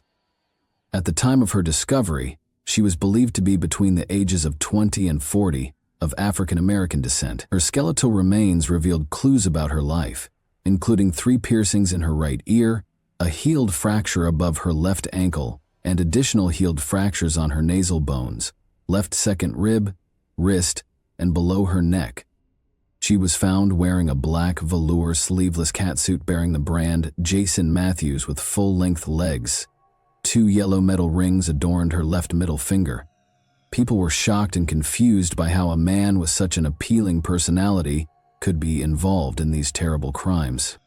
The mother of one of his ex-girlfriends from Pagedale expressed her shock and disbelief over the news of Maury's arrest. Her daughter had dated him back in 2001, and she described him as a perfect gentleman who always seemed happy and laid back. She couldn't believe that the man she knew could be different from the person now accused of such heinous crimes. Maury was suspected of being involved in the murders of 12 women, and he was also charged with 2 counts of kidnapping. Federal court documents linked him to these crimes. Police investigators believed that Maury may have killed more than 17 women in total. Following his arrest on June 7, 2002, Maury was taken into custody for interrogation and was placed on preventative monitoring until his trial for the alleged offenses. Just one St. Louis thought justice had been served with Maury. His arrest on June 7, 2002. The city saw darkness again 3 days later, on June 10, 2002. Maury planned to escape his sentence. He did that in the most unthinkable way possible. Maury Travis reportedly wrote a brief note on a sheet of paper in his 8th-floor jail cell in Clayton. Outside the cell, another inmate tasked with monitoring Maury attempted to keep watch through a window. Maury had no desire to spend the rest of his life in prison or face execution by injection. He conveyed to those who would read his final words. Instead, he decided to end his life on his own terms. He explained that he left a note to demonstrate, "You guys didn't kill me." His note read, "Dear Mom, I'm sorry for the pain this caused you and the family. My death seems to be the only way out, and a fast end to all the publicity. You were the best mother a man could have. But I've been sick for a long time, sick in the head, since I was about 14. I don't know why. I was just sick. I've never felt normal or happy at any time in my life. I think about the life I lead and what's ahead of me. This seems the best solution for all involved, especially me, because I won't spend the rest of my life locked up, or worse, let them kill me with a needle. Tell Grandma Marina James and everybody, I love them dearly. I love you the most, but you know that forever. Your son, Toby Travis." Jail regulations prohibited the inmate assigned to the anti-self-harm vigil from maintaining a clear view of what was to transpire, and the guards violated jail rules, skipping 15-minute checks, providing Maury with 45 minutes of privacy to carry out his plan. According to Clayton police, Maury meticulously threaded a torn strip of bedsheet through small holes in a jail wall vent 6 feet from the floor and looped the other end around his neck. He placed a pillowcase over his head, stuffed additional cloth into his mouth, and somehow managed to tie his hands behind his back. 12 years after Maury himself died in prison, his mother, Sandra Travis, still owned the home where he committed his horrific acts. In 2014, she rented the house to Katrina McGaw without mentioning its dark past. McGaw learned about the house's history from a television documentary and requested to break her lease, but Sandra refused. News 4 contacted Sandra, who claimed she had informed McGaw about the house's past. McGaw denied this, stating that she would have remembered the murders if Sandra had told her. Technically, landlords are not obligated to disclose information about a home's past in this country. Landlords are only required to report physical defects. The St. Louis Housing Authority intervened, allowing McGaw to move out at the end of the month, despite Sandra's objections. The situation was complex.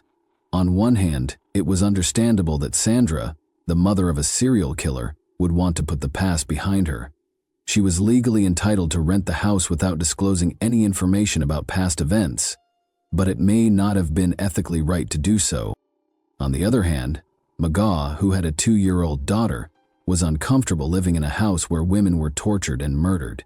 She also mentioned that her daughter had occasionally played near the same pole in the basement where Maury Travis tied up his victims.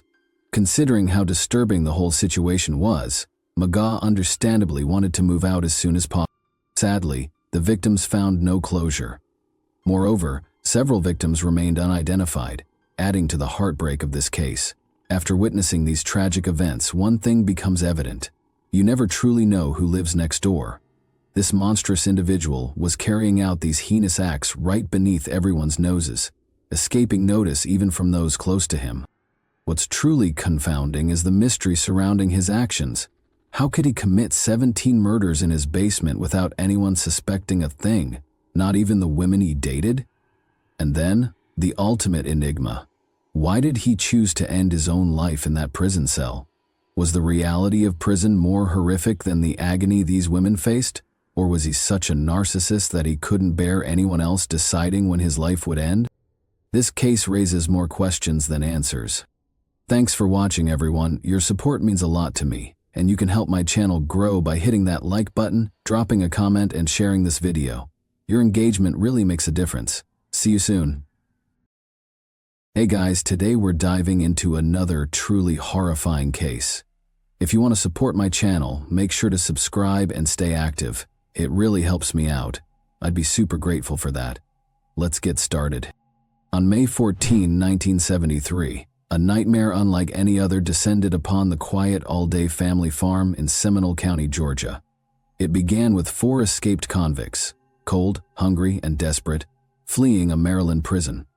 They were looking for a place to hide, maybe steal supplies and keep running. But what they found was a remote trailer that seemed empty. That illusion didn't last long. Ned Alday and his son Jerry returned home unexpectedly, stepping straight into danger. The men were armed and ready. At gunpoint, Ned and Jerry were forced inside their own home and executed in cold blood. But the horror didn't end there. One by one, other family members arrived, unaware of the bloodshed waiting inside. Jimmy Alday showed up next. He didn't make it out alive. Then came Ned's brother, Aubrey, and another son, Sugi. Both were gunned down without hesitation. The cruelty escalated when Mary Alday, Jerry's wife, arrived. She was abducted, driven miles away, and subjected to unspeakable torture before being murdered. Her body was dumped in the woods, left to the elements, and a nest of fire ants. In just a few hours, 6 members of one family were wiped out, in what remains the most gruesome mass murder in Georgia's history. The brutality shook the nation, and even decades later, people still ask, was justice ever truly served? To understand how this terrifying chain of events began, we need to go back to the men behind it, starting with the ringleader, 19-year-old Carl Isaacs. He wasn't new to crime. In fact, trouble followed him long before that fateful day. In fact, by the time this massacre took place, he had already built a reputation as a habitual thief. He wasn't just a petty criminal either. Carl had a way with words and could charm his way into getting what he wanted, often manipulating people to get ahead. His criminal journey began early, with stealing cars and breaking into homes as a teenager. By 16, he was already deep into his criminal ways, landing himself in trouble with the law multiple times. But nothing really stuck until March 27, 1973, when he was finally sentenced and sent to Maryland State Penitentiary. However, soon after he arrived, chaos erupted. A riot broke out in the prison, and Carl was caught in the middle of it for over 8 hours. He was brutally attacked by other inmates, leaving him badly beaten. This led to his transfer to a new facility for his protection. He was moved to the Maryland Correctional Camp temporarily, before being transferred again on April 21, 1973 to the minimum security Poplar Hill. This move, however, would prove to be a huge mistake for the authorities. As it turned out, Carl already had an inside connection, his 26-year-old half-brother Wayne Coleman. Like Carl, Wayne spent much of his childhood bouncing in and out of foster care. His criminal history was also lengthy, involving car theft and breaking into homes. Wayne had already been at Poplar Hill for a few months before Carl's arrival. Now, the two brothers couldn't have been more different. Carl was bold, aggressive, and manipulative, while Wayne was shy, reserved, and more of a follower. It didn't take Carl long to find Wayne at the facility, and once he did, he wasted no time revealing his escape plan. He told Wayne he wanted him to be part of it. Wayne agreed, but on one condition. Carl had to bring along his friend, George Dungy, a 36-year-old inmate locked up for failing to pay child support, which was considered a minor crime compared to his fellow prisoners. Wayne and George had become close during their time in prison, even developing a romantic relationship. So when Wayne approached George about the escape plan, George, even though he was soon to be released, agreed to join the escape. However, Carl wasn't exactly thrilled about George being part of the plan. In fact, Carl wasn't fond of George at all, largely because of his race. But despite the tension, the trio was formed, and they managed to break out on May 5, 1973 around 3 in the morning. Carl and his crew managed to sneak through a bathroom window and made a break for it, disappearing into the surrounding woods. They used the trees and underbrush to cover their escape, eventually finding their way to Baltimore, Maryland, where they managed to swipe a car to continue their getaway. By the time they secured a ride, the authorities at Poplar Hill had realized the prisoners were missing. But here's the crazy part. The prison didn't bother to alert the local authorities because they didn't think these guys were dangerous. They didn't exactly rush to bring them back. The escapees laid low in Baltimore for the next 2 days, just trying to blend in. But Carl, ever the mastermind, decided he wanted to bring along his younger brother Billy Isaacs, who was just 16. Billy, like most younger siblings, looked up to Carl and was all in when his brother offered him a seat in the car. So now it was the 4 of them. Carl, Wayne, George, and Billy hitting the road. They spent about a week hanging around Maryland, but eventually the reality hit. They needed money to keep going, so they did what they knew best. They started breaking into houses along their way to fund their next move. Now, Carl's ultimate goal was to head south, specifically to Florida or Mexico, where he and his crew could live free from the law. But before they could get there, they needed to keep moving. On May 10, 1973, while traveling near McConnellsburg, Pennsylvania, Carl spotted a truck with no owner around. He thought this was the perfect chance to steal a vehicle. As Carl and his crew tried to take it, a young man named Richard Miller, the truck's neighbor, saw them and decided to intervene instead of letting them get away. Richard chased after them. Unfortunately, he was caught, and the group argued about who would take the life of the young man. In the end, they tied him up, forced him to his knees, and shot him in the back of the head. They dumped his body on a remote logging road, hoping he would be forgotten afterward. Carl's gang continued south, eventually landing in Donaldsonville, Georgia on May 14, 1973. The town seemed peaceful and isolated, perfect for hiding out. By about 4 p.m., they spotted a trailer and broke in, tearing it apart for anything valuable. While Billy and George kept lookout, Carl and Wayne started to search.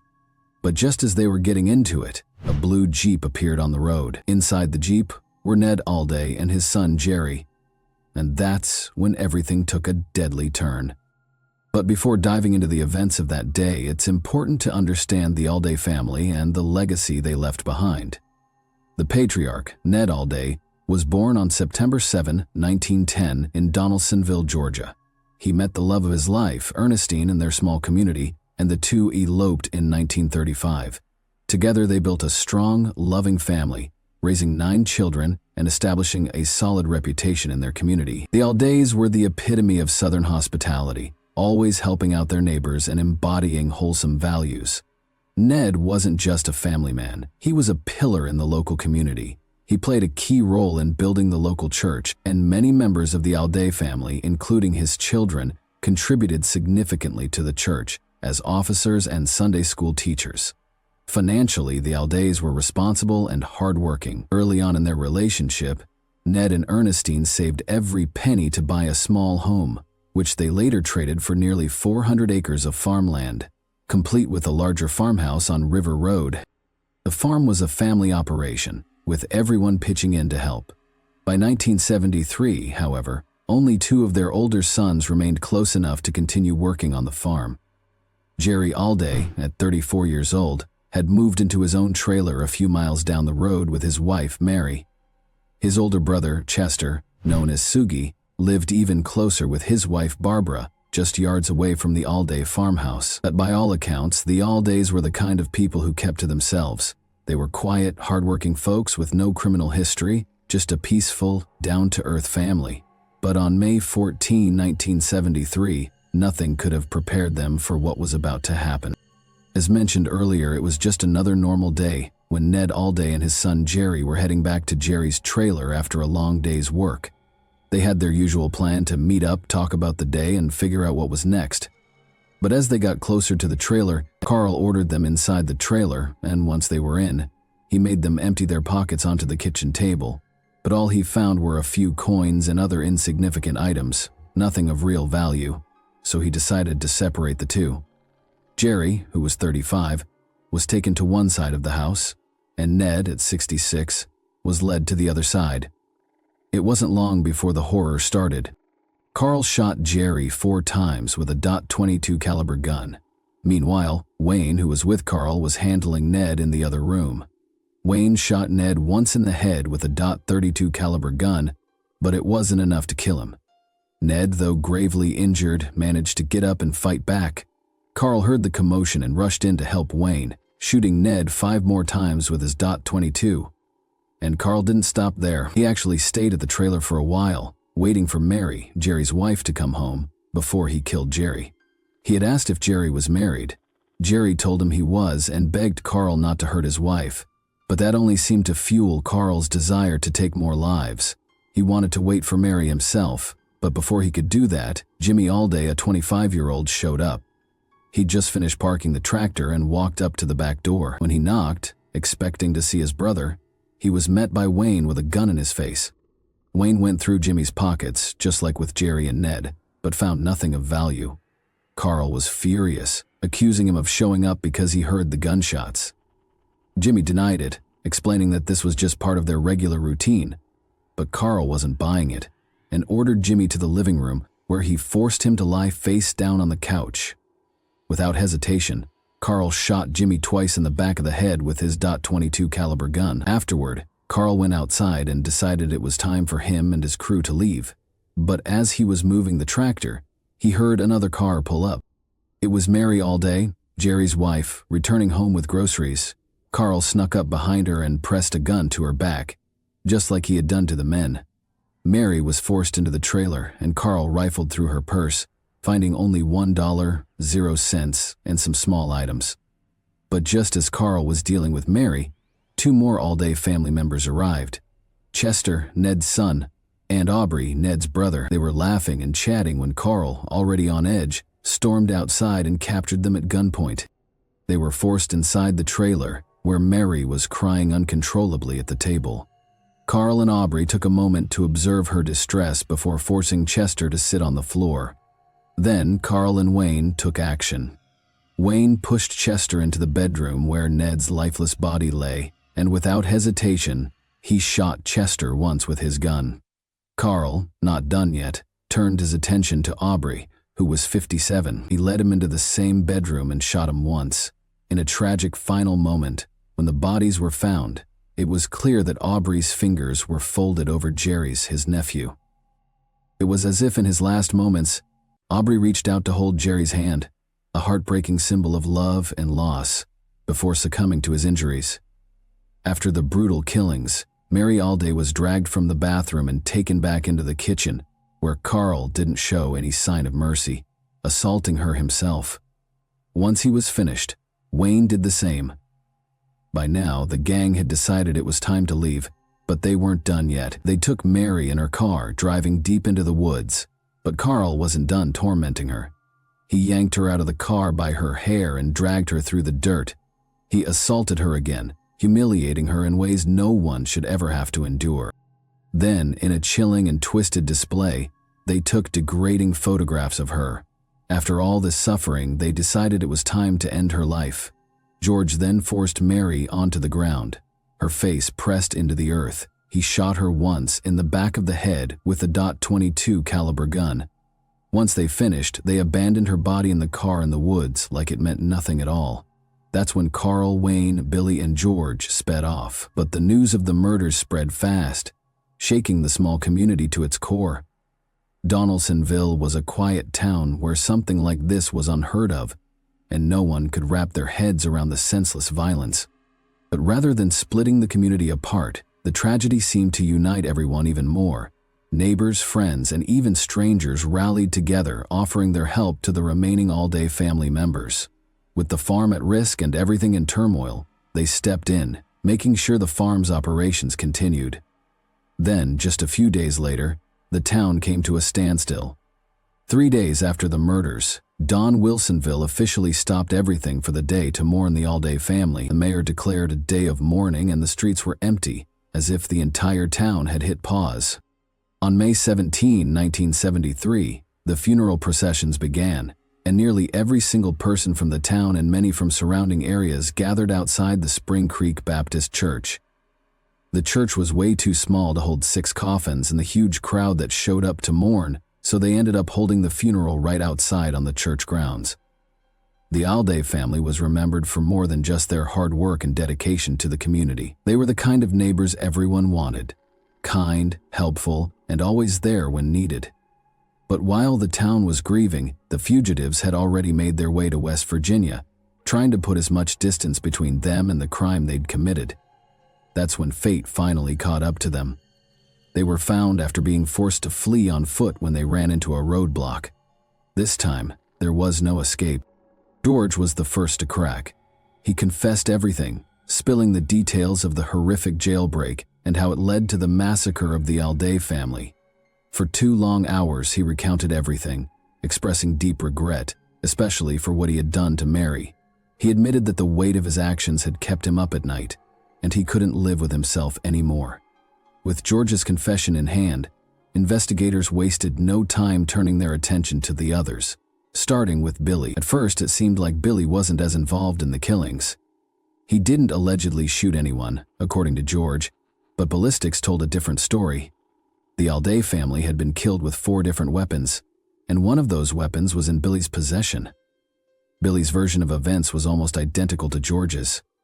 He said Carl had taken his gun when they were shooting Jerry, because Billy had run out of bullets. Since the story seemed believable and Billy was too young for the death penalty, investigators decided to flip him in exchange for his testimony against the other 3.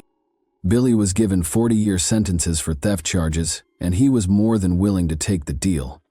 Then came Wayne, who was a whole different story. He had no remorse whatsoever. In fact, he sounded proud when he talked about what he had done. He even smiled as he described the killings, bragging about how he took the lives of the Aldays. Wayne wasn't backing down from his actions and made it clear he had no regrets. And then there was Carl. When investigators tried to get him to talk, he refused to say a word. Instead of confessing, he gave them the oddest response. It was a pretty May Day. That was it. No remorse, no explanation, just an eerie nonchalance in the face of his crimes. But the evidence against Carl and his crew was undeniable. Their fingerprints matched those found at the crime scene, and the bullets they had in their possession were the same as those used to kill the Alday family. Additionally, they were found with several personal items from the Alday family, including jewelry, further linking them to the horrific massacre. The escapees were returned to Georgia on May 24, 1973, and arraigned at the courthouse in Donaldsonville. George, Carl, and Wayne faced 6 counts of murder and multiple felony charges, including assault, kidnapping, armed robbery, and grand theft. While the trio sat in separate jails miles apart, the community was furious. They demanded justice and even threatened to take matters into their own hands. But with the trials on the horizon, the town didn't need to resort to street justice. As if things weren't complicated enough, information about the missing teenager Richard Miller from Pennsylvania began to surface. An eyewitness came forward claiming that Richard had been chasing a group of men matching the fugitive's descriptions. Law enforcement believed that if Carl and his crew were involved, Richard was likely dead. After some pressure, the men confessed to killing him. With Wayne Coleman volunteering to lead police to his body, however, things didn't go as planned. After being flown to Maryland, Wayne took police on a wild goose chase around the borders of Pennsylvania and Maryland, only to admit that he had no idea where Richard's body was. But then, in an unexpected twist, Carl offered his help. He was transported out of state, but this time he proved to be more cooperative. Carl led investigators to a small town in Maryland called Flintstone, where he gave precise directions to Richard Miller's remains. Carl's trial began on December 31, 1973. Several witnesses were called to the stand, including members of the Alday family who identified personal items that had belonged to their loved ones found in Carl's possession. The sheriff and responding officers also testified. However, the most shocking witness was Billy, Carl's 16-year-old brother. Billy took the stand on January 4, recounting the tragic final moments of the Alday family. His testimony lasted for 2 hours, and it left a lasting impact. After the case went to the jury, it didn't take long, just a little over an hour, for them to return with a verdict, guilty on all charges. Additionally, on January 7, 1974, the jury in Carl Isaac's case recommended the death penalty, and the judge agreed. George's trial followed, starting on January 9, 1974, with a similarly swift process. The jury deliberated for just 58 minutes before finding him guilty on all charges and sentencing him to death. Wayne's trial lasted 3 days, but he too was found guilty and sentenced to death. Initially, the executions were set for February 15 that same year, but due to mandatory appeals, the executions were delayed. This clip was from Carl Isaac's interview on June 12, 1976, where he still showed absolutely no remorse for his actions. Over the years, the men filed several unsuccessful appeals. In 1979, a discovery motion led to retrials for all 3. In 1988, the Georgia Supreme Court ruled that the pretrial publicity had been so overwhelming that the defendants could not have received a fair trial, and that a change of venue should have been granted. During the retrial process, Carl was first to face the courtroom again in January 1988, with an emotional testimony from his brother Billy, who recounted the tragic events. In 1988, Carl's taped confession, which had been recorded by filmmaker Fleming Fuller, was also used in the trial, with Carl seemingly incriminating himself. Despite character witnesses who claimed Carl had reformed, including a woman he had corresponded with and who believed he had changed, the jury once again sentenced him to death. Wayne's trial took place in April 1989, where his attorney claimed Wayne was manipulated by Carl. However, despite his defense, Wayne was sentenced to death, though after 35 hours of deliberation, the jury became deadlocked and a mistrial was declared. Eventually, Wayne was sentenced to life in prison with the possibility of parole after 15 years. George, however, was deemed mentally incompetent to be executed due to his low IQ, leading to him receiving 6 life sentences after pleading guilty by reason of mental deficiency in 1988. By this point, many people were outraged. Not only were the suspects still alive and living well in prison, but the Alday family had also faced serious financial hardship, along with their emotional pain. The surviving members lost their farm and much of the family's wealth. Ernestine Alday, the last member of the family to survive, passed away in 1988, leaving behind a legacy of grief and financial ruin. But out of all the pain and tragedy, something positive did come from it, thanks to Paige Barber, the granddaughter of Ned Alday and the niece of several of the victims. As the voice of the Alday family, Paige, she fought hard for the passage of the Alday Family Bill in 2003. This law made it a requirement for state officials to contact the families of victims in death penalty cases twice a year. Before this bill, families had a tough time getting any updates on what was happening with their loved ones' cases in the legal system. Additionally, books and films were created to share the Alday family's heartbreaking story, like the 1988 film Murder One and the book Blood Echo by Thomas H. Cook. These helped bring national attention to their tragic experience. As for the men involved, George Dungy died in 2006 while serving his life sentence. Billy Isaacs, who served 20 years, was released in 1993, but he passed away in 2009. Wayne, still alive, continues to serve his life sentence and is now 79 years old, repeatedly denied parole. Carl Isaacs met his end on May 16, 2003, with his execution marking the painful end to a long and drawn-out battle for justice. His final meal, a simple prison tray. After almost 30 years of delays, he was pronounced dead by lethal injection, closing a chapter on the Alday family's tragic story. But here's a question for you. Do you think true justice was ever served for the Alday family, or do you feel the legal system failed them? Thanks for watching, everyone. Your support means a lot to me, and you can help my channel grow by hitting that like button, dropping a comment, and sharing this video. Your engagement really makes a difference. See you soon. Okay guys, today we're diving into another truly horrifying case. When an adult suddenly goes silent, police don't always act right away. It's even less urgent when the person is abroad, living alone, and seems to have chosen a quiet life away from everything. That's exactly what happened to Anna Knežević.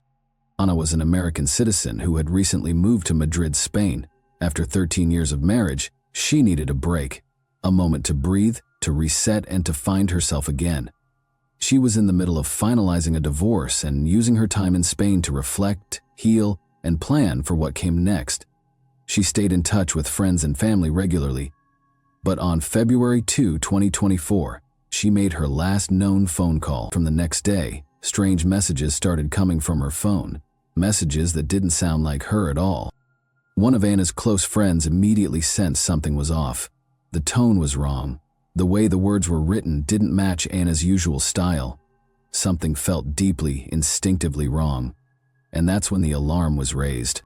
Anna Knežević was born around 1983 in Montenegro. Raised in a household shaped by traditional Balkan values, her upbringing emphasized discipline, respect, and education.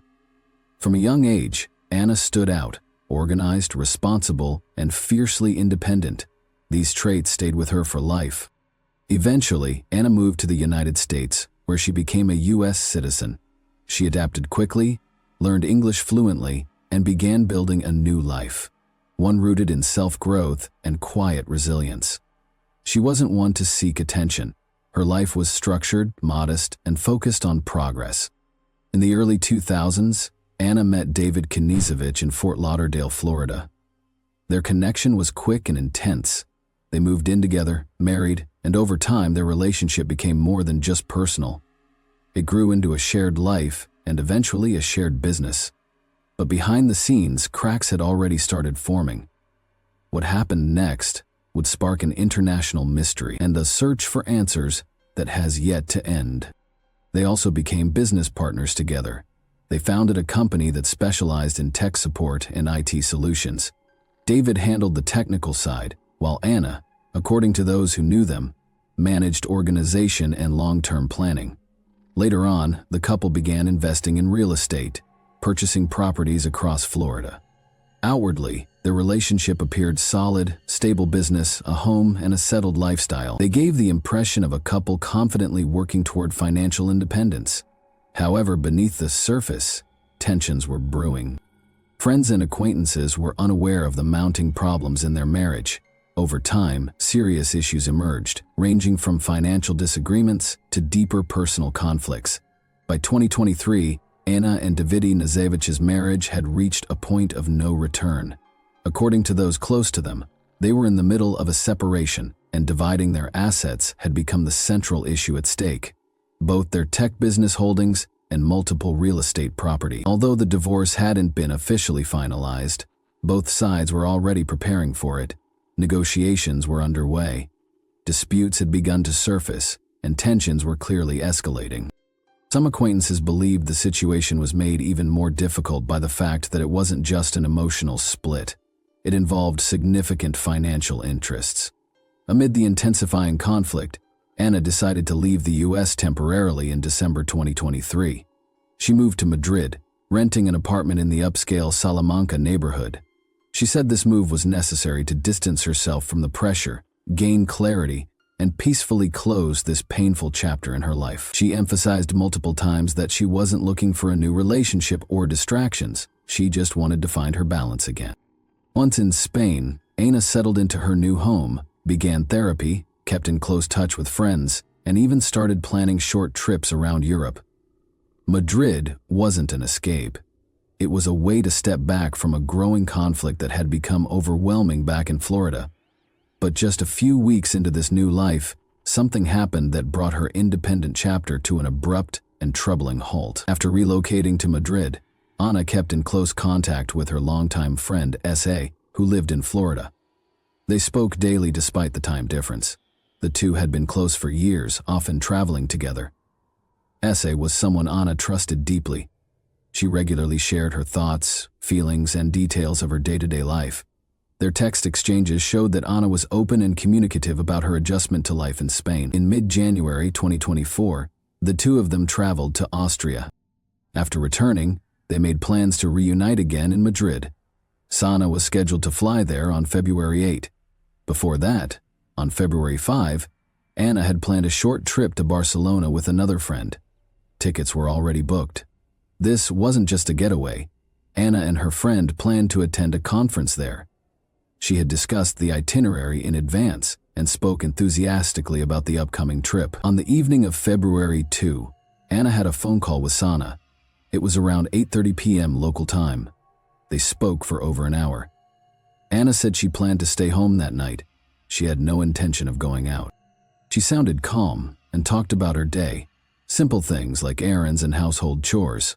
Their conversation ended around 10 p.m. That's the last confirmed time Anna was known to be alive and in contact with anyone. The next morning, on February 3, Saul received an unusual text from Anna's number. It read, "I met an amazing man. He has a summer house about 2 hours from Madrid. We're going there. Signal might be weak. I'll call you when I get back. Later." Another message followed. "After my therapy session yesterday, I went for a walk. He approached me on the street. We instantly connected. I've never felt anything like this. Beat Sana." The messages didn't feel right. She knew Anna well. She was cautious by nature. and would never leave town with a stranger without giving someone a heads up. Sana replied right away, but no further messages came. Repeated calls went unanswered. At first, Saw tried to convince herself that Anna might really be in an area with poor signal, but as time passed, her concern turned into growing alarm. That same day, another friend of Anna's received similar messages. This friend communicated with her in Spanish, but the wording of the texts felt off. They were written in a flat tone, filled with phrases that didn't reflect Anna's usual voice. The oddest part was the dialect, something distinctly uncharacteristic of Anna. According to Anna's brother, the text seemed like it had originally been written in another language and then run through an automatic translator. That theory made sense. The message read awkwardly and came across as strangely formal, which deeply unsettled him.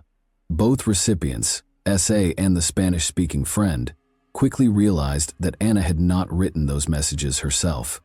They compared them to past conversations and noticed the difference. Immediately, Anna's real texts were lively, filled with her unique expressions, none of which appeared here.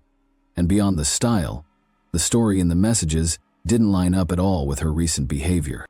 The following day, Sana began trying every possible way to reach Anna.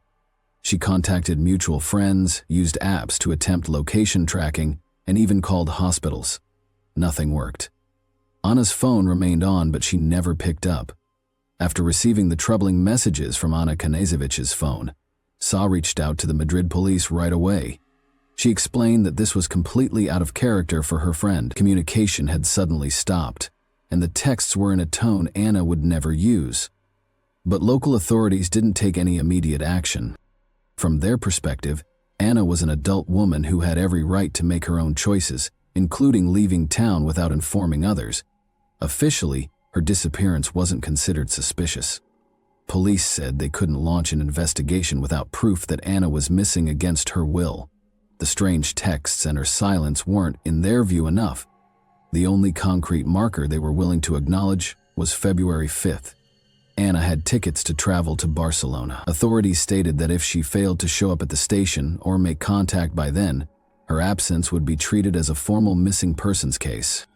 This decision meant that for 3 days after Anna stopped responding, no significant action was taken.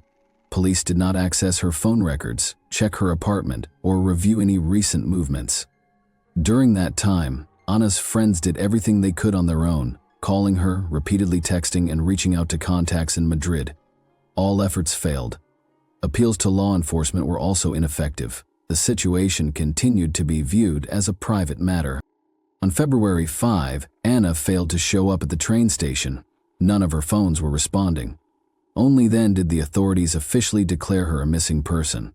That same day, a request was submitted to the court for a warrant to access her apartment and phone records, but the request hit a legal roadblock.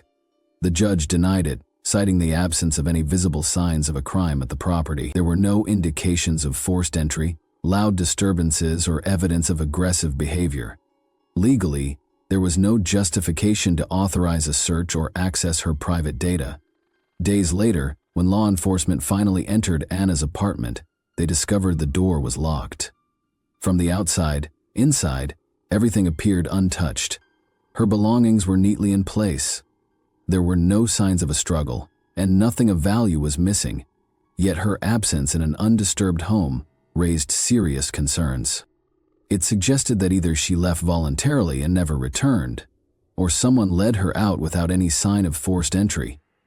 Anna's brother Philip maintained close contact with Spanish authorities, but noted that international coordination was complicated.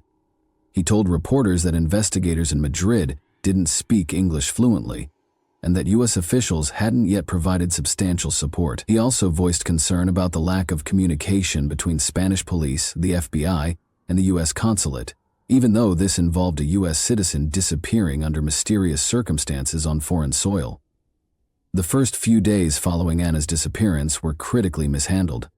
This was a crucial window when fresh evidence could have been collected, neighbors interviewed, and phone pings or camera footage reviewed, but instead, precious time was lost waiting. The assumption that Anna had left voluntarily stalled any swift response, delays that may have altered the direction of the investigation.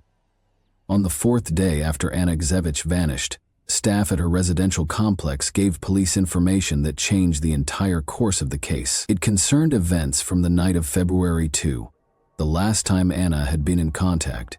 A building administrator reported that several surveillance cameras at the entrance and along the building's facade had been disabled.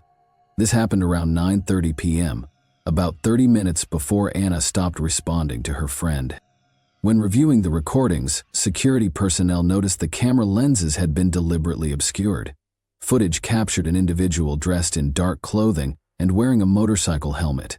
He approached the outdoor cameras and intentionally sprayed them with paint, directly covering the lenses. He then waited outside until someone exited the building, allowing him to slip inside. Once inside, he did the same to the elevator area camera, spraying paint over the lens. Evidence indicated this was a calculated move. The individual clearly knew where the surveillance devices were and how to disable them quickly and without drawing attention. The building's staff confirmed that the security systems had been tampered with. Copies of the footage were handed over to Spanish investigators. It became the first visual evidence suggesting outside interference may have occurred. However, due to the helmet and dark outfit, identifying the person on video was impossible. His face was fully covered, and his body type didn't provide enough information for a clear identification. Still, forensic experts noted several key details. The person's eyes, a portion of the forehead, and the brow line were briefly visible. Investigators believed the individual had planned this carefully. He brought spray paint and wore gear designed to avoid leaving behind any trace. His appearance on camera aligned precisely with the timeline of Anna's disappearance, deepening suspicions. The fact that the building's surveillance system was targeted and that specific cameras were disabled suggested the individual knew the layout of the premises. It ruled out the possibility of a random act. This wasn't impulsive. It was organized, deliberate, and deeply concerning. Further analysis revealed that the exterior camera had been spray painted in about 30 seconds. The interior one was disabled even faster. Every move was deliberate and confident. At no point did the individual hesitate or look around. This led investigators to believe he knew in advance how long it would take and acted with precision. A few days later, a staff member from the building confirmed that this man appeared on camera just as residents were leaving the premises. He used the opportunity to slip inside, indicating he didn't have authorized access, no keycard, no entry code, which meant he wasn't listed as a resident. His path was direct, from the entrance straight to the camera near the elevator, with no stops or detours. The footage drew immediate attention, not just from law enforcement but from Anna's friends as well. Sana, who had by then arrived in Madrid, shared the video with journalists. That marked the start of the case gaining public attention. Media outlets began speculating that the man in the helmet could be directly connected to Anna's disappearance, yet his identity and motive remained a mystery. After an image from the surveillance footage was released, the FBI launched its own analysis. They explained that even low-resolution footage could be broken down to match visual fragments with their databases. They focused on key facial features still visible despite the helmet, particularly the shape of the eyes, the space between the brows, the brow ridges, and upper face structure. These areas can remain identifiable even with partial concealment. Public interest in the footage grew stronger when it emerged that the paint used to disable the cameras matched a specific brand, one that would later reappear in other parts of the investigation. This detail was not immediately released, but investigators noted that the spray can in question matched both the type and packaging seen in surveillance video from a store. At that store, security footage captured a man who resembled the figure from Anna's building buying the same kind of spray can. After Anna stopped responding to messages and calls, her friend Sana contacted Anna's husband, David Nazevovich. That conversation happened on February 4. According to SA, David was in Florida at the time. She suggested they travel together to Madrid to help search for Anna. David agreed and even discussed a specific flight from Miami for the next day. But when the time came, he didn't show up. Later, he said he was in Serbia. That twist left Anna's friends puzzled. David knew that his wife had vanished under suspicious circumstances in a foreign country.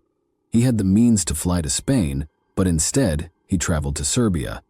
His decision seemed difficult to explain. Rather than helping with the search, he went to a third country where his relatives live. Naturally, questions followed. Why didn't he go to the place where his wife had disappeared? Why didn't he take part in the search personally? Sana became increasingly uneasy with David's behavior. She noted that while he wasn't outwardly dismissive, his reactions felt cold. His actions contradicted common sense. Despite the urgency of the first few days, he made no effort to come to Madrid. According to him, there was nothing he could do in Spain. He didn't speak Spanish, didn't have housing there, and wasn't familiar with the city. His lawyer echoed the same reasoning, telling reporters that traveling to a country with no local contacts would be ineffective. He added that David was concerned about Anna's disappearance, but didn't believe his physical presence would help. Following Anna's disappearance, David hired a lawyer in Florida. The attorney stated that his client had been in touch with the FBI and had provided all necessary information, including credit card records and attempts to obtain legal help in Spain. However, none of these efforts included any in-person involvement in the actual search. Despite sharing some data, David kept a noticeable distance and refrained from making any public statements. Additional questions arose after Florida police confirmed that David had reported a theft in January. According to him, $5,000 in cash and personal belongings had been stolen from his vehicle. He said the car door had been left unlocked, and in the morning he discovered the passenger door ajar. Security cameras near his home didn't capture the incident. Officers were unable to identify any suspects at the time. No connection was made to Anna's case. But in light of everything else, the report appeared unusual and hard to fully understand. David's trip to Serbia also sparked major controversy. He claimed he had left the U.S. before Anna disappeared and had been abroad the entire time. However, Sana recounted a phone call with him on February 4 during which he told her he was in Florida. This implied that his flight to Serbia may have happened after that conversation. At the time, there was no official confirmation from border control authorities. David's attorney presented his passport as proof that he had left earlier, but these discrepancies raised doubts and increased suspicion about his involvement. The situation was further complicated by a property dispute that had escalated months before Anna vanished. With the looming division of shared assets, suspicions seemed plausible. It wasn't just a typical divorce, but one involving significant finances and joint holdings. Anna's friends emphasized that the couple's relationship had turned adversarial. David and his attorney, however, denied that, insisting the divorce was amicable and that the two had simply grown apart. Formally, David had not been charged at that time, and he remained outside the U.S. But his absence from the scene, refusal to participate in the search, and inconsistencies in his story became key points for investigators. While David maintained he had nothing to do with Anna's disappearance, a growing list of circumstantial details drew the attention of both police and the FBI. In May 2024, U.S. authorities arrested David Nazevich at Miami International Airport. He had just arrived on an international flight when he was taken into custody by members of the Diplomatic Security Service and the FBI without incident. This marked the first official move directly linking him to the case of Anna Kazevich's disappearance. He was charged with involvement in the abduction of a U.S. citizen outside the country. The arrest was based on a chain of indirect but connected evidence gathered through a multinational investigation. One of the core elements was surveillance footage obtained by investigators in Spain and Serbia at a store near Anna's apartment in Madrid. Cameras had recorded a man resembling David purchasing a can of spray paint and a roll of duct tape. According to forensic analysis, the paint was the same brand used to disable the security cameras in Anna's building. The distinctive label design and paint color matched. Investigators considered this a sign of premeditation. In addition to the video footage, authorities traced a rental car used by David in Serbia. GPS data revealed the vehicle had crossed into Spain, followed a route through Madrid, and then continued through northern Italy before returning to Serbia.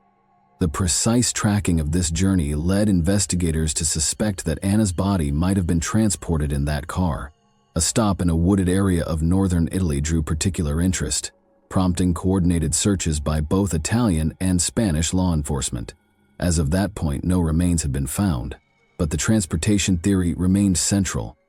Another significant clue came from elevator footage in Anna's apartment building. Investigators released video showing a man whose build matched David's exiting the elevator with a large suitcase. This occurred the same night Anna disappeared. While the man's face was not visible, the timing and circumstances aligned with other parts of the investigation. Authorities believed the suitcase may have been used to remove Anna's body from the apartment. The rental car David had picked up in Serbia was eventually returned to the agency. Upon inspection, it was discovered that the vehicle's mileage had increased by over 3,000 miles. Additionally, the car had been modified, tinted windows were installed, which had not been part of the original rental agreement. These alterations raised red flags.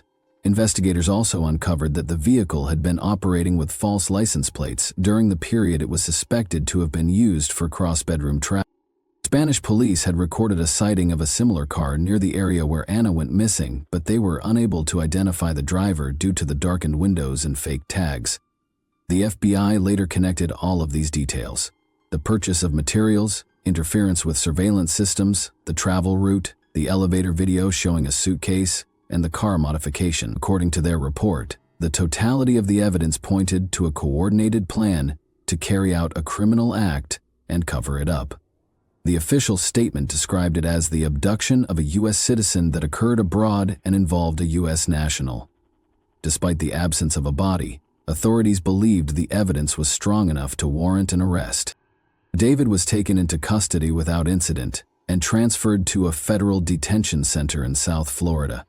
His attorneys stated that he had cooperated with investigators, voluntarily provided information, and had no intention of fleeing. However, prosecutors argued that the volume of circumstantial evidence and the overall context of the case posed a significant flight risk. The arrest marked a turning point in the investigation. Until that moment, David had remained outside the reach of investigators and had avoided speaking publicly. Now he was at the center of a federal case. The next step was determining whether he would remain in custody pending trial. Following David Knezevich's arrest in Miami, his first court appearance focused on whether he could be released on bail. The judge denied the request, citing a high risk of flight. The ruling emphasized that in the court's view, the acts surrounding Anna Knezevich's disappearance had been carefully calculated and executed. The judge specifically noted the level of planning and sophistication as grounds for continued detention. David's legal team filed an appeal, arguing their client was not a danger and had no intent to evade justice. They offered a significant bail amount, an ankle monitor, a travel ban, and home confinement.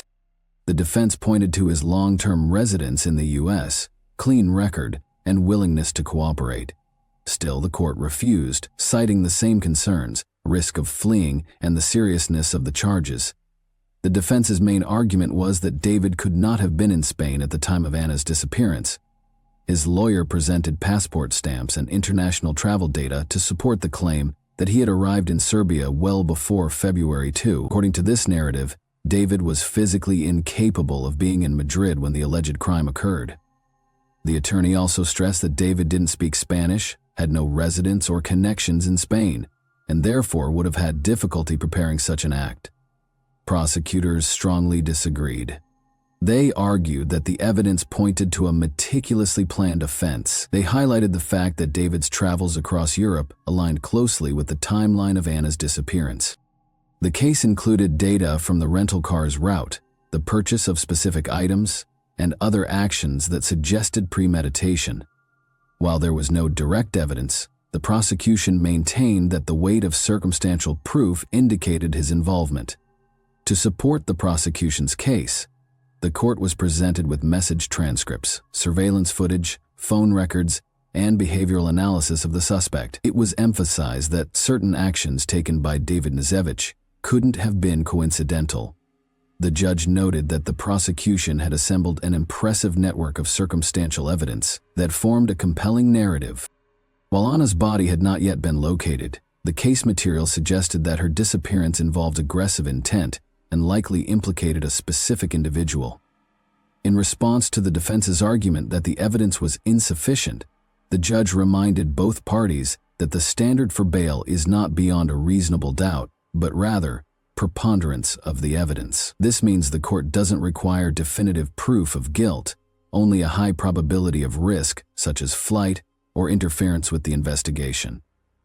With that in mind, the court decided to keep Knežević in custody. His legal team announced plans to appeal the bail denial. A formal complaint was filed with the district court, which has the authority to review lower court rulings. As the primary trial approached, David Knežević remained in federal custody. The proceedings were expected to be extensive, involving expert testimony and international cooperation, and were likely to attract widespread media attention. At the same time, investigators turned their attention to a woman who, according to the FBI, may have helped craft the suspicious text messages that appeared to come from Anna on February 3. The woman, who is fluent in Spanish, had previously interacted with David through a dating app. The texts sent from Anna's phone were written in Spanish in a style uncharacteristic of her. Her close friends immediately noted that the wording resembled a machine translation. This theory was later supported by linguistic forensic analysis. The defense continued to argue that there was no direct evidence linking David to the crime.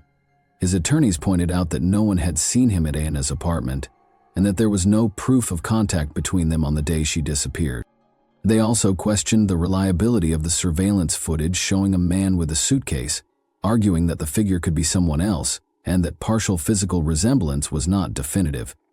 Furthermore, they stressed that there had been no official confirmation of Anna's death through forensic evidence. In April 2025, news broke that David Knežević, the man charged with the abduction and presumed death of his wife Anna Knežević, had been found deceased in his cell at a federal detention center in Miami.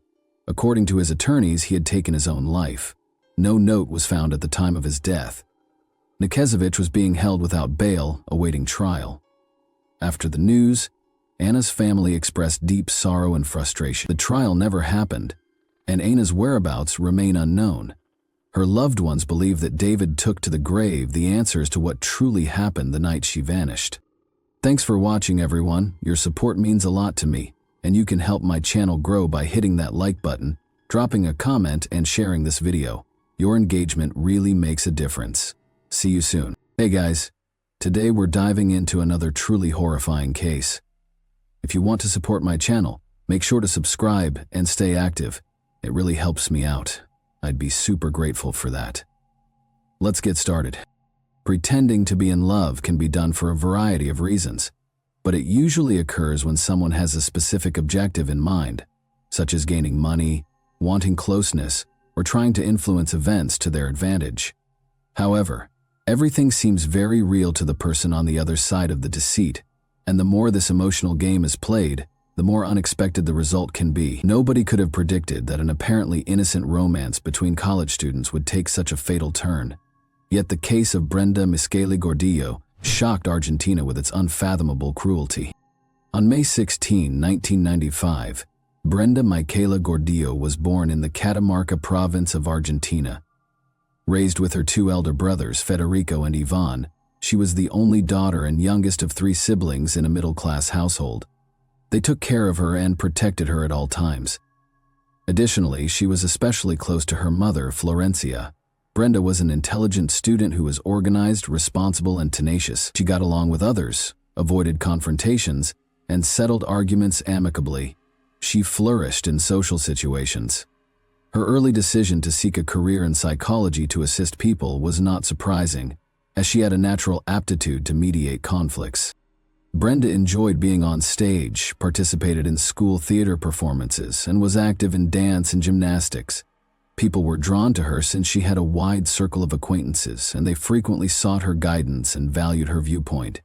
She was admitted to a prominent university in the capital after high school, where she studied psychology with an emphasis on conflict resolution and negotiation. Professors predicted that she would have a bright future, and she soon rose to the top of her program. Prior to a sad incident that occurred during her second to last year of college, Brenda had intended to remain in the capital and pursue a profession there. Her brother called her one evening with the heartbreaking news that their father had died unexpectedly after a heart attack. Their mother, who was now left alone at the family home, was particularly shocked by the loss, but the whole family was as well. Brenda's brothers had already gotten married and moved out before then. Following her studies, Brenda went back to her homeland of Catamarca to be with her mother while she was still in Buenos Aires getting her degree. In addition to finding employment, she made the decision to continue her education by enrolling in a nearby university's law school. She once again became fully involved in school life and met new acquaintances, including a young man named Naim Vera. On June 11, 1999, Naim Vera was born in Catamarca, and he was the youngest of two sons in a wealthy and well-known family of renowned physicians. His mother was a pediatrician with a private practice, and his father was a renowned cardiac surgeon. Growing up, Naim was surrounded by his elder brother Jaime, who was the total antithesis of him. The best opportunities were given to them by their parents. However, Naim was different from a young age. Whereas Jaime was driven and aspired to become a doctor like them. He was attractive and naturally charming, but he was also sluggish, entitled, and self-centered.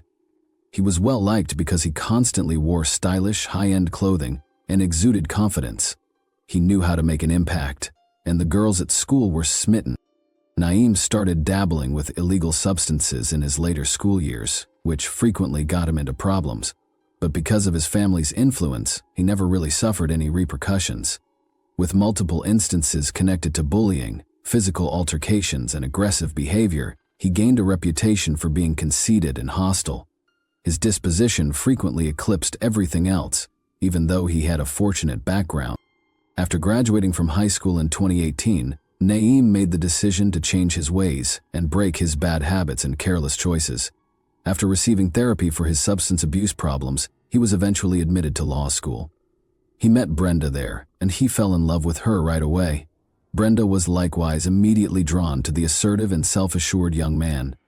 When they first met, he had just turned 19 and she was 23. She appreciated his attentiveness, despite the obvious age difference. They talked for hours at a pub on their first date together, and later that evening they visited Naim's parents' apartment, which he had the key to. They developed an intimate relationship that evening and started going out on a regular basis after that. Brenda felt genuinely in love for the first time in her life, and everyone could see it. The shift was noted by relatives and friends. She appeared to be happier than before. But in reality, none of them had ever met the man who had captured her heart.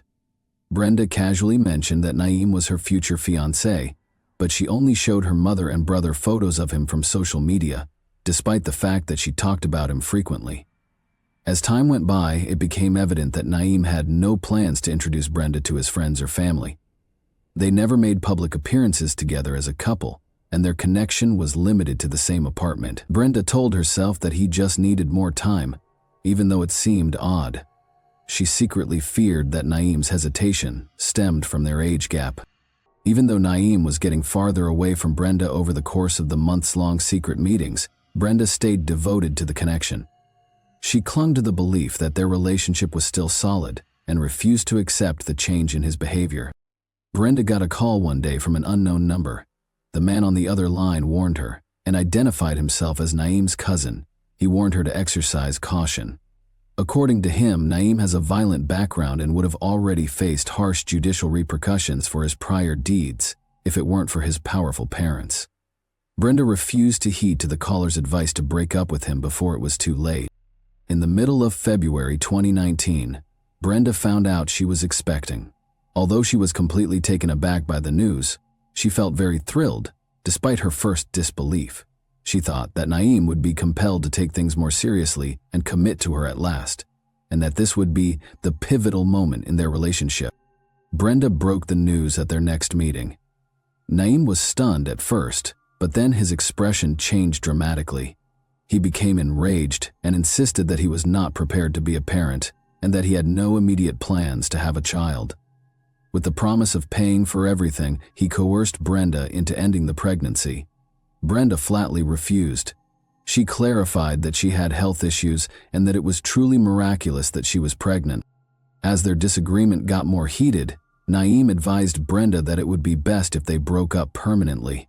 They stopped dating for a period, but they kept messaging one another on social media. During this period, Brenda confessed in a close friend that she still wanted to see him again and that she missed him deeply. She went so far as to claim that she had never loved someone as much as she did him. Finally, at the end of February, Naeem gave her a call. He recommended that they have a calm conversation in person. Brenda was ecstatic, certain that he had reconsidered. Her best friend, with whom she had shared the news, assured her that everything would be fine. On the evening of February 28, 2019, the meeting was scheduled. Brenda had received an invitation to a classmate's birthday celebration that evening. She went to Naeem's flat after the celebration and didn't leave again. Brenda did not attend her university courses the following day, Friday, March 1, which was very rare for her. No one could get in touch with her, and she had never missed a lecture without a good reason. Nobody was aware of her location. Brenda's daughter had informed her mother that she would not be returning home that evening, and her mother was aware of the birthday celebration. She did not, however, say if she would remain with her partner or a buddy. At first, her mother wasn't concerned because she had intended to go directly to class in the morning. Brenda didn't know something was amiss until the university called later that afternoon to inquire about her location. Family and friends began looking for her right away. She wouldn't simply vanish without telling anyone. Everyone knew. Nevertheless, there was hope now. Maybe she had just been with Naeem and had forgotten the time. However, while her loved ones were desperately phoning for any information, something else happened that completely altered the situation. In a moment, whatever last hope was gone. Brenda had left. Naeem Vera, his father, and 2 lawyers entered the Catamarca police station early on the morning of March 1, 2019. "I wanted to confess and tell the authorities about a tragic event that had happened the night before," the young man said. After being led to an interrogation room, he quietly gave his account of what had happened. Despite his obviously troubled appearance, he spoke confidently and remained composed. Naeem asserted that he had planned to have a sexual encounter with a female acquaintance at his flat that night. He claimed that they had previously spent time together in this manner, devoid of obligations or demands, but this one night they got into a fight, and he asked her to leave right away. A staircase connected the apartment's 2 levels. Naeem claimed that during the intense argument, Brenda retreated a step, stumbled, and fell down the steps. He maintained that it was too late when he attempted to apprehend her. She was not responding when he got to her. There was nothing he could do to help. The fall had caused Brenda to sustain a catastrophic neck injury. Naeem became terrified when he learned he was responsible for the incident. He decided to get rid of the evidence out of desperation and fear. There was nothing else he could do but try to eliminate the remains.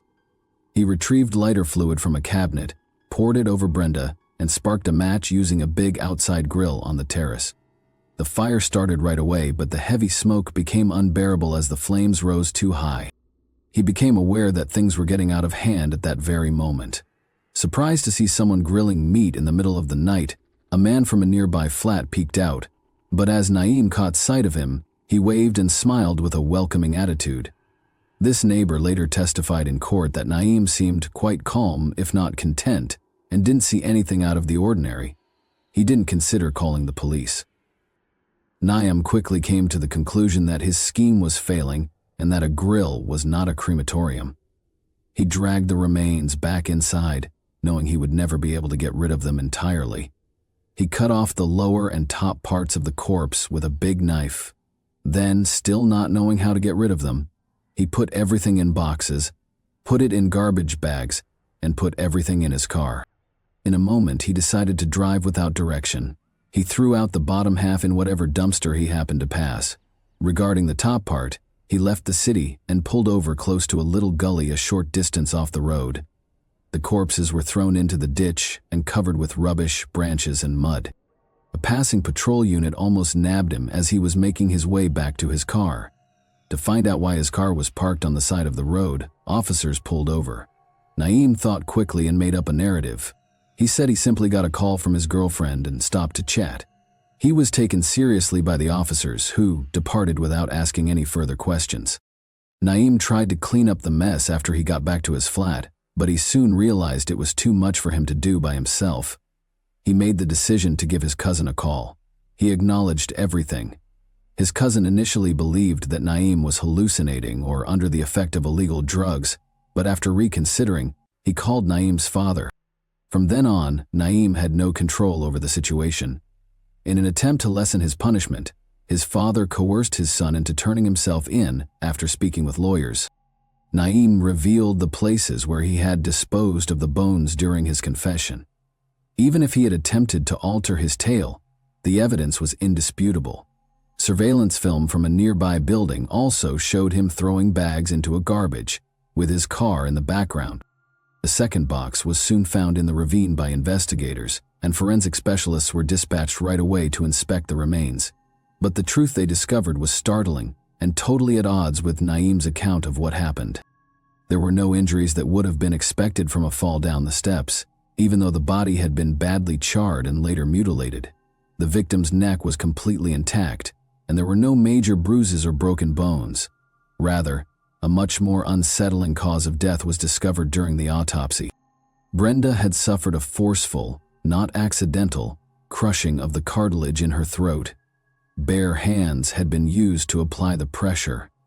Mechanical asphyxia was listed as the official cause of death. Brenda had fought back frantically, as evidenced by the new scratches that were apparent on Naeem's hands. Fabric threads discovered in Brenda's mouth by forensic specialists were eventually determined to be from her own scarf. This implied that something had been pushed into her lips to silence her before she was strangled. The facts presented a sobering image. This was a purposeful act of cruelty rather than an accident. Brenda's purported pregnancy came to light as soon as her friends and relatives were informed of the tragedy. When detectives questioned Naeem about it, he decided not to bring it up.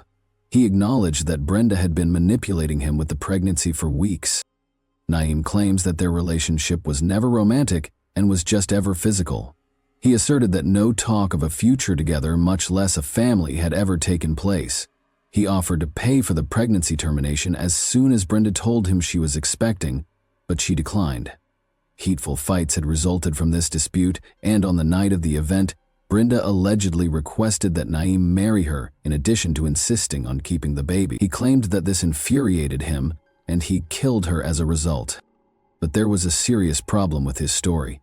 Brenda had not been pregnant, according to an autopsy. It was a meaningless threat if she had been using this as pressure against Naeem. However, after more investigation, researchers discovered an unexpected fact. Brenda was unable to conceive due to a medical problem she had been diagnosed with. Since she was a teenager, she had been aware of this. Why, then, had she told Naeem that? Later, when being questioned, Virginia, one of Brenda's closest friends, offered insight. Brenda had honestly thought she was pregnant, she explained. She had experienced symptoms, missed her period, and was ecstatic that the physicians had misdiagnosed her illness. Rather than responding with enthusiasm or encouragement, Naeem disregarded her and severed their relationship as soon as she told him the news. Only 2 of Brenda's closest friends were informed of her pregnancy. She never told her mother about it and never had the opportunity to consult a doctor to confirm it. Virginia claims that Brenda had no desire to mislead or control Naeem. She had begun to envision a future with him and had genuinely thought she was going to become a mother. The day Naeem turned himself in and provided his version of events, he was taken into custody, but he maintained that the incident was an accident. He said that because he had been in shock, he had not asked for assistance and instead had decided to kill Brenda in such a cruel way. Most significantly, he persisted in claiming that their relationship had never been genuine and had only ever been a casual arrangement devoid of any obligations. Crimes committed in the course of a love or domestic relationship are categorized as aggravated offenses under Argentine law. This is due to the fact that the victim is thought to be in a vulnerable situation. They may have a weakened sense of self-preservation, trust their spouse, and do not see them as a threat. Naeem would face a harsh punishment, possibly life in prison, should the court find that he and Brenda were romantically involved.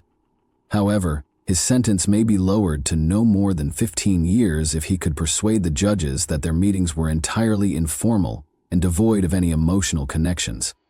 This was the main defense put forth by Naeem and his father's legal team. They made a concerted effort to demonstrate that he and Brenda were not actually related. They made it clear that the two had never been spotted together in public, had never exchanged pictures, and had never identified themselves to their friends or family. Brenda's loved ones, however, presented a quite different image. She was genuinely in love with Naeem, according to her friends and family, and they firmly believed that their sentiments were reciprocated. She assumed he simply needed more time, so she never pressed for a formal introduction to his parents, so as not to put any pressure on him. Naeem had never taken Brenda seriously, according to a later admission from one of Naeem's classmates. He had been dragging her along, giving her false hope, but he really liked to spend time with her. He reportedly panicked and became anxious to find a way out when she told him about the pregnancy. The classmate claims that Naeem once threatened to commit suicide or to not have the baby. Nobody paid any attention to what he said at the time. However, Naeem allegedly asked his cousin if he knew of someone who would be prepared to solve a problem for money barely a week before to the murder. Assuming Naeem was simply ranting, his cousin brushed it off as bullshit. He didn't grasp how bad the issue was until that fateful night when Naeem called and asked for his assistance in covering up the crime. Following the incident, Brenda's loved ones received public condolences from Naeem's family, who said that the tragedy had also ruined their life. His legal team, however, persisted in fighting for his defense and trying to downplay his accountability. They attempted to portray Brenda as someone who had been coercing and controlling Naeem, saying she had fabricated the pregnancy in order to compel him to get married. They argued that she had hidden agendas and viewed him as a promising and affluent husband. Naeem himself made an effort to argue that he had acted out of acute distress, but this argument was soon disproved. He described in detail how he disposed of Brenda's remains during his initial interrogation, which was unusual for someone who was allegedly in shock. Furthermore, his neighbor's evidence was incriminating. The witness remembered seeing Naeem grilling that evening on the deck and commented on how calm he seemed. He even waved amiably at the neighbor, as though nothing unusual was taking place. The psychological evaluation concluded that the offender was legally liable since he was fully conscious of his acts at the time of the crime, but experts also found that Naeem had bipolar affective illness, borderline personality disorder, and psychopathic tendencies. None of these conclusions lessened his legal responsibility. Naeem might have been able to avoid complete responsibility thanks to the Vera family's wealth and powerful connections. In the hopes that public interest would eventually wane, his legal team purposefully postponed the trial. Brenda's family was concerned that Naeem might be given a light sentence or worse, avoid punishment entirely. Florencia, Brenda's mother, chose to act independently since she could not accept this option. She coordinated a number of marches and demonstrations, calling for the offender to face consequences. In an effort to prevent the case from being ignored, feminist activists also joined the fight. In May 2021, the trial finally got underway, and the media covered it extensively. Determining the nature of Naeem and Brenda's connection was an essential part of the proceedings. Due to his youth, his defense lawyers contended that he had not been prepared for a meaningful commitment and that his relationship with Brenda was only a passing fancy. Naeem might have gotten a light sentence if they had been successful in persuading the judge. Additionally, he could have been eligible for parole within 5 to 7 years if they could prove that the crime was not premeditated. The defendant stayed aloof and unresponsive during the trial. He didn't express regret for what he had done. Nevertheless, he formally apologized to Brenda's family as advised by his lawyer, but it sounded fake, almost mocking. Naeem was convicted of aggravated homicide and attempting to conceal the crime on May 14, 2021. He received a life sentence without the chance of release. He was also compelled to pay moral damages of 3 million pesos to Brenda's family. The defendant listened to the verdict with a neutral expression, as though it didn't affect him, and declined to give a closing statement. However, his lawyers declared their plan to appeal as soon as the sentencing was revealed. The press started exposing previous occurrences that Naeem's parents had been able to conceal as the defense team got ready to contest the decision, looking for fresh witnesses and proof of his innocence. Naeem was accused of aggressive behavior and harassment by 2 former students. Both ladies acknowledged that Naeem posed a serious threat and consented to testify in court. He had never been used to rejection, they explained. He had always attracted girls. He started stalking, threatening, and trying to degrade her in every manner after one of his classmates turned down his approaches. Naeem tried to push himself on another young woman, forcing her to change schools. He responded to her resistance by posting defamatory rumors and intimate images of her online. Both controversies had been covered up by his father's legal staff. The fresh testimony was taken into consideration when the court retried Brenda Gordillo's case in March 2022. The original sentence was upheld by the court. Naeem was given a life sentence without the chance of release for a minimum of 51 years. Thanks for watching, everyone. Your support means a lot to me, and you can help my channel grow by hitting that like button, dropping a comment, and sharing this video. Your engagement really makes a difference. See you soon. Today we're diving into another truly horrifying case. On April 27, 2024, a 55-year-old man set out for what he thought would be a peaceful day of fishing near Myrtle Beach.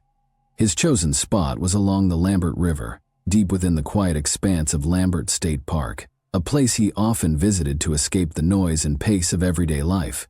Unlike the crowded beaches and bustling boardwalks of the city, this park offered something different: solitude. He set up his fishing gear along a remote, overgrown section of the riverbank, surrounded by thick vegetation. As he cast his line into the slow-moving water, the only sounds were the rustling of leaves and the distant hum of wildlife. But then, something changed. He heard it. Faint, restrained, almost ghost-like, the sound of a woman crying. It wasn't hysterical or loud, but soft and uneven. It came from across the river, somewhere within the dense underbrush. The man paused, alert. For a moment he considered investigating, but quickly second-guessed himself. Maybe it was just someone having a quiet moment, a private breakdown in nature. Respecting their space, he turned back to his fishing line. Then, silence. The crying stopped, and the forest returned to stillness. The man exhaled and tried to ease back into his rhythm. But just as he did, a sound rang out. Sharp, sudden, and unmistakable. A gunshot. It echoed across the river, slicing through the quiet like a blade. In that moment, the tranquility of the park was shattered, and what began as a peaceful retreat was now the front line of a mystery that would soon grip the entire state. This sound jolted him into action, making it clear that something serious might have happened. Feeling compelled to investigate, he decided to move toward the area where the sounds had originated. He navigated approximately 200 yards through dense vegetation before arriving at a small, cleared section of the riverbank. There, he encountered an unusual sight: a backpack lying on the ground, accompanied by a pair of sunglasses and a cell phone. The immediate area appeared deserted, with no signs of anyone nearby. The man inspected the belongings, but found no evidence of a struggle or anything else alarming, such as blood. This only heightened his sense of unease. Curiosity and concern drove him to open the backpack, hoping to find clues about its owner. Inside, he discovered a wallet containing identification, cash, credit cards, some personal items, and a small Bible. Despite the contents, there was nothing that explained the strange sequence of events. Realizing the situation could be far more serious than he initially thought, the man promptly contacted emergency services. Law enforcement officers arrived approximately an hour later. After conducting a preliminary survey of the scene, they began a broader search of the surrounding area. Later that same day, a second report came in from another park visitor who stumbled upon something even more unsettling. Myrtle Beach, located along the Atlantic coast in South Carolina, is renowned as a popular tourist destination. While the city's population sits at approximately 35,000, it swelled significantly during the summer months with the influx of visitors. Myrtle Beach is famous for its expansive sandy beaches, upscale resorts, and a variety of entertainment options, including fine dining, golf courses, and attractions such as one of the largest aquariums in the region and a towering Ferris wheel. Beyond its appeal to tourists, Myrtle Beach is home to numerous churches that play a central role in the local community. One of the most notable is Solid Rock Church, located in the heart of the city. Established as a spiritual hub for those seeking guidance and support during challenging times, Solid Rock quickly gained popularity. The church offers not only traditional services but also educational and recreational programs tailored to the community, including youth activities. At the core of Solid Rock's mission is Pastor John Paul Miller, a appointed in 2009 at the age of 35. He brought with him a wealth of experience in spiritual leadership, known for his charismatic approach and deep involvement with his congregation. John Paul quickly became a beloved figure. He was married to Allison, and together they raised 3 children, along with 1 child from a previous marriage. The Miller family lived in a house near the church, allowing them to maintain close ties with the community. That same year, the Francis family joined Solid Rock Church. Angelita and Michael Francis, along with their daughters Micah and Sierra, had recently relocated to Myrtle Beach and chose the church as their spiritual home. For 14-year-old Micah, the church became a significant part of her life. She quickly formed friendships and immersed herself in the youth programs, many of which were led by Pastor John Paul. This involvement helped Micah integrate into the local community. Micah's older sister, Sierra, also participated in church activities, though her role was less prominent. Micah, on the other hand, stood out for her enthusiasm and faith, which did not go unnoticed. Her active engagement in church life provided opportunities to connect with other young members of the congregation. One such individual was Jeremy, a participant in the same youth programs as Micah. Over time, their relationship grew closer, and after several years, the young couple decided to marry. Their union appeared to be a perfect match. Their shared dedication to church activities and the strong support of their families seemed to lay a solid foundation for a happy life together.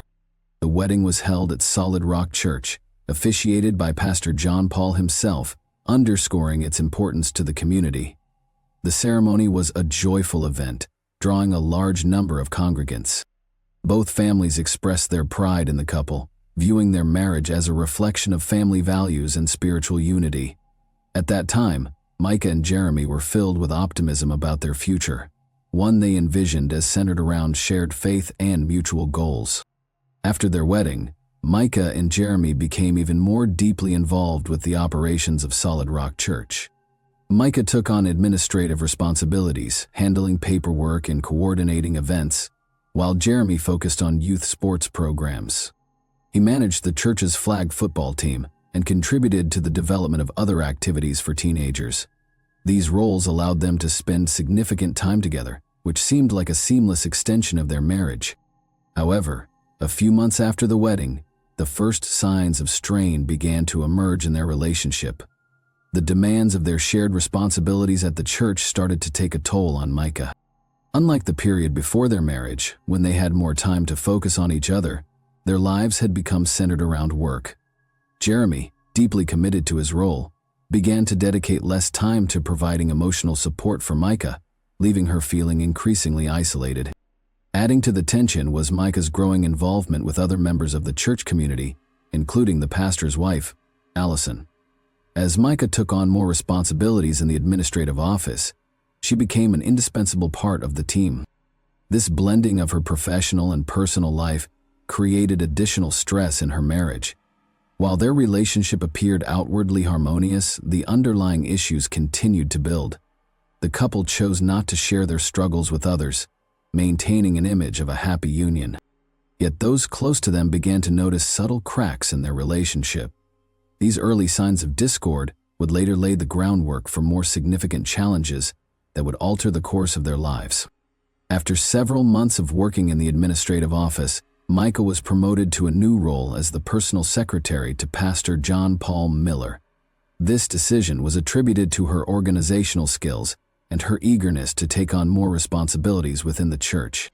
The position required her to work closely with John Paul, including frequent one-on-one meetings and consistent communication to fulfill her duties.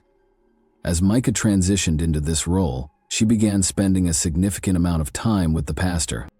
John Paul valued her dedication and enthusiasm for church activities.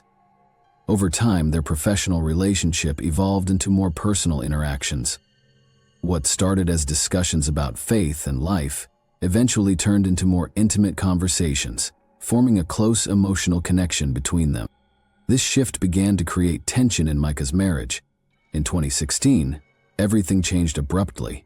John Paul's wife, Allison, unexpectedly returned home early one day and discovered him in a compromising situation with Micah. This incident sparked a major conflict within the Miller household. Allison demanded an explanation, leading to a heated argument between the couple. Upon learning what had happened, Allison also chose to inform Micah's husband, Jeremy. The fallout from this event had repercussions that extended beyond the two families, impacting the church community as well. While those involved agreed to keep the details private, rumors of the affair began circulating among the congregation. Church staff and others close to the families noticed changes in the behavior of both John Paul and Micah, as well as the increasing strain between them and their spouses. Despite attempts to maintain a facade of normalcy, the conflict became impossible to hide. Both Allison and Jeremy filed for divorce around the same time. The process was deeply challenging and emotional for everyone involved. Allison left the church and relocated from Myrtle Beach with her children, seeking to rebuild her life away from the events that had shattered her marriage. Jeremy, for his part, ceased his involvement with Solid Rock entirely, choosing to distance himself from the church. A few months after the divorces were finalized, John Paul and Micah publicly announced their relationship. They openly declared themselves a couple, igniting another wave of discussion within the congregation. For many church members, this was a devastating revelation. The pastor, who had previously preached about the importance of family loyalty, was now at the center of a scandal that undermined his reputation and eroded the trust of some parishioners. In 2017, a year after beginning their relationship, John Paul Miller and Micah officially became husband and wife. Their wedding took place at Solid Rock Church, where John Paul continued to serve as pastor despite the lingering controversies surrounding his prior actions. The ceremony was attended by close friends, family, and members of the congregation. For many, it was seen as an attempt to restore trust in the pastor and mend the community's fractured perception of him following the revelation of his affair with Micah. For Micah, who was 23 years old at the time, the marriage marked a new chapter in her life, along with increased responsibilities within the church. Becoming the pastor's wife placed her in a leadership role where she was expected to mentor and organize within the congregation. Many church members viewed this union as an opportunity for both the church and its pastor to move forward, leaving the mistakes of the past behind. Immediately after the wedding, Micah embraced her new duties at Solid Rock. Beyond her administrative work, she became an active participant in church programs, focusing on organizing missionary trips and charitable events. One of her key projects involved missions to Kenya, using funds raised through donations. Micah oversaw the construction of schools, providing essential educational opportunities such as English and math instruction. These trips to Africa became a significant part of her new life. Micah personally managed local educational programs and coordinated the delivery of humanitarian aid. Her initiatives garnered strong support from the congregation, many of whom enthusiastically participated in these efforts. Micah's dedication and energy made her a symbol of activism within the community, inspiring others to engage in charitable work. In addition to her mission work, Micah began leading classes and seminars at the church. Her presentations focused on topics like family values, personal faith, and overcoming challenges. One subject particularly close to her heart was addressing domestic struggles. She spoke publicly about this issue, drawing attention not only from church members but also from a wider audience. On social media, Micah frequently shared content on her platforms, emphasizing the importance of respectful relationships and the need for support systems for those experiencing hardship. Micah's efforts gradually began to rebuild John Paul's reputation. While many in the congregation still harbored criticism toward him for his past behavior, Micah's proactive involvement in church and community activities helped shape the image of a stronger, more forward-thinking ministry. Her work became a cornerstone for Solid Rock, fostering youth engagement and promoting both spiritual and social growth. Despite Micah's dedication to maintaining both her marriage and her work alongside John Paul, tension within their relationship began to escalate over time. It became evident that their union, initially rooted in mutual understanding, was facing significant challenges. The core issues included increasing control from John Paul and his interference in both Micah's personal and professional life. One of the first signs of trouble was frequent disagreements over finances. John Paul assumed complete control of the family's bank accounts, restricting Micah's access to funds. While he justified this as a means of safeguarding their finances, it became a source of stress for Micah. She felt stripped of independence, especially given her active role in church and mission projects. Additionally, Micah began to notice her connections with friends and family becoming increasingly limited. John Paul criticized her for spending too much time with her family and accused her of being overly involved in matters he believed detracted from their marriage. He also began monitoring her phone calls and messages, leaving Micah with a constant sense of being under surveillance. These controlling behaviors added to the strain in their relationship, creating an environment where Micah felt increasingly isolated and constrained. Psychological manipulation within Micah and John Paul's marriage escalated to include threats. Micah confided in her sister, Sierra, and close friends that John Paul used her past mistakes and vulnerabilities as leverage. One of the most distressing instances involved personal photographs that he allegedly threatened to expose if she attempted to leave the marriage. These tactics deepened her fear and uncertainty about ending their relationship. Amid these challenges, Micah began taking steps to break free from John Paul's control. She reached out to Sierra for support and shared her intention to file for divorce. Together, they visited an attorney who started preparing the necessary documents. However, when John Paul became aware of her plans, the situation worsened. He confronted her, refusing to discuss divorce terms, and insisted that their marriage must remain intact to protect the church's reputation. Unable to find common ground, Micah temporarily moved in with her family to escape the pressure. This time away gave her a brief reprieve, allowing her to reflect on the severity of her situation. However, John Paul convinced her to return, promising to change his behavior. Despite his assurances, the problems persisted. One of the most alarming incidents occurred with Micah's car. She contacted the police after discovering that all 4 of her tires had been slashed, and a GPS tracker had been placed underneath the vehicle. Micah strongly suspected John Paul's involvement, although there was no concrete evidence linking him to the act. His sudden appearance at the repair shop heightened her suspicions. The pressure from John Paul intensified. He pushed for Micah to be hospitalized, claiming her behavior had become erratic. Based on his assertions, doctors diagnosed her with a psychological disorder and recommended treatment. Micah, however, maintained that her recent actions were driven by a desire to reclaim her independence, not by instability. After her discharge, she filed a police report, alleging that John Paul had used her hospitalization as a means to undermine her autonomy. Micah's efforts to end the marriage faced significant obstacles. Despite support from her family and legal counsel, the divorce process was drawn out. John Paul continued to exert control over her life, leaving her in an increasingly vulnerable position. April 27, 2024, marked a turning point in this story. On that day, Micah left her home without informing her family or friends of her plans. The events that followed, pieced together from surveillance footage, phone records, and discovered evidence, revealed a sequence of actions leading to her untimely death. Surveillance footage confirmed that Micah visited a gun store earlier that morning. Store employees later described her as calm and composed during the visit. While completing her purchase, she engaged in casual conversation with the clerk. She left the store carrying a small case containing a legally purchased handgun. The receipt and payment records confirmed that she had made the purchase herself. After leaving the gun store, Micah drove toward Lambert National Park. Surveillance cameras captured her car along the highway leading to the park. Data from her mobile phone revealed several search queries for secluded locations and park areas, indicating that she had carefully planned her destination. Upon arriving at the park, Micah parked her car and walked toward the river.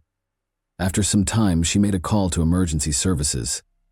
During the call, she stated her intention to end her life and requested that her location be shared with her family. The recorded call, later released to law enforcement, captured the somber tone in her voice, though it lacked any signs of panic or distress. Less than an hour later, a passerby fishing nearby reported hearing the sound of a gunshot. Responding officers discovered Micah's body along the riverbank. Nearby, they found her belongings, including a backpack containing identification, a phone, a wallet, and a small Bible. The handgun used in the incident was recovered in the water close to the scene. The investigation concluded that the firearm showed no evidence of other fingerprints. Based on the collected evidence, authorities determined that the gunshot was self-inflicted. It was also confirmed that Micah had arrived at the location alone, and no other individuals were captured on surveillance footage trailing her.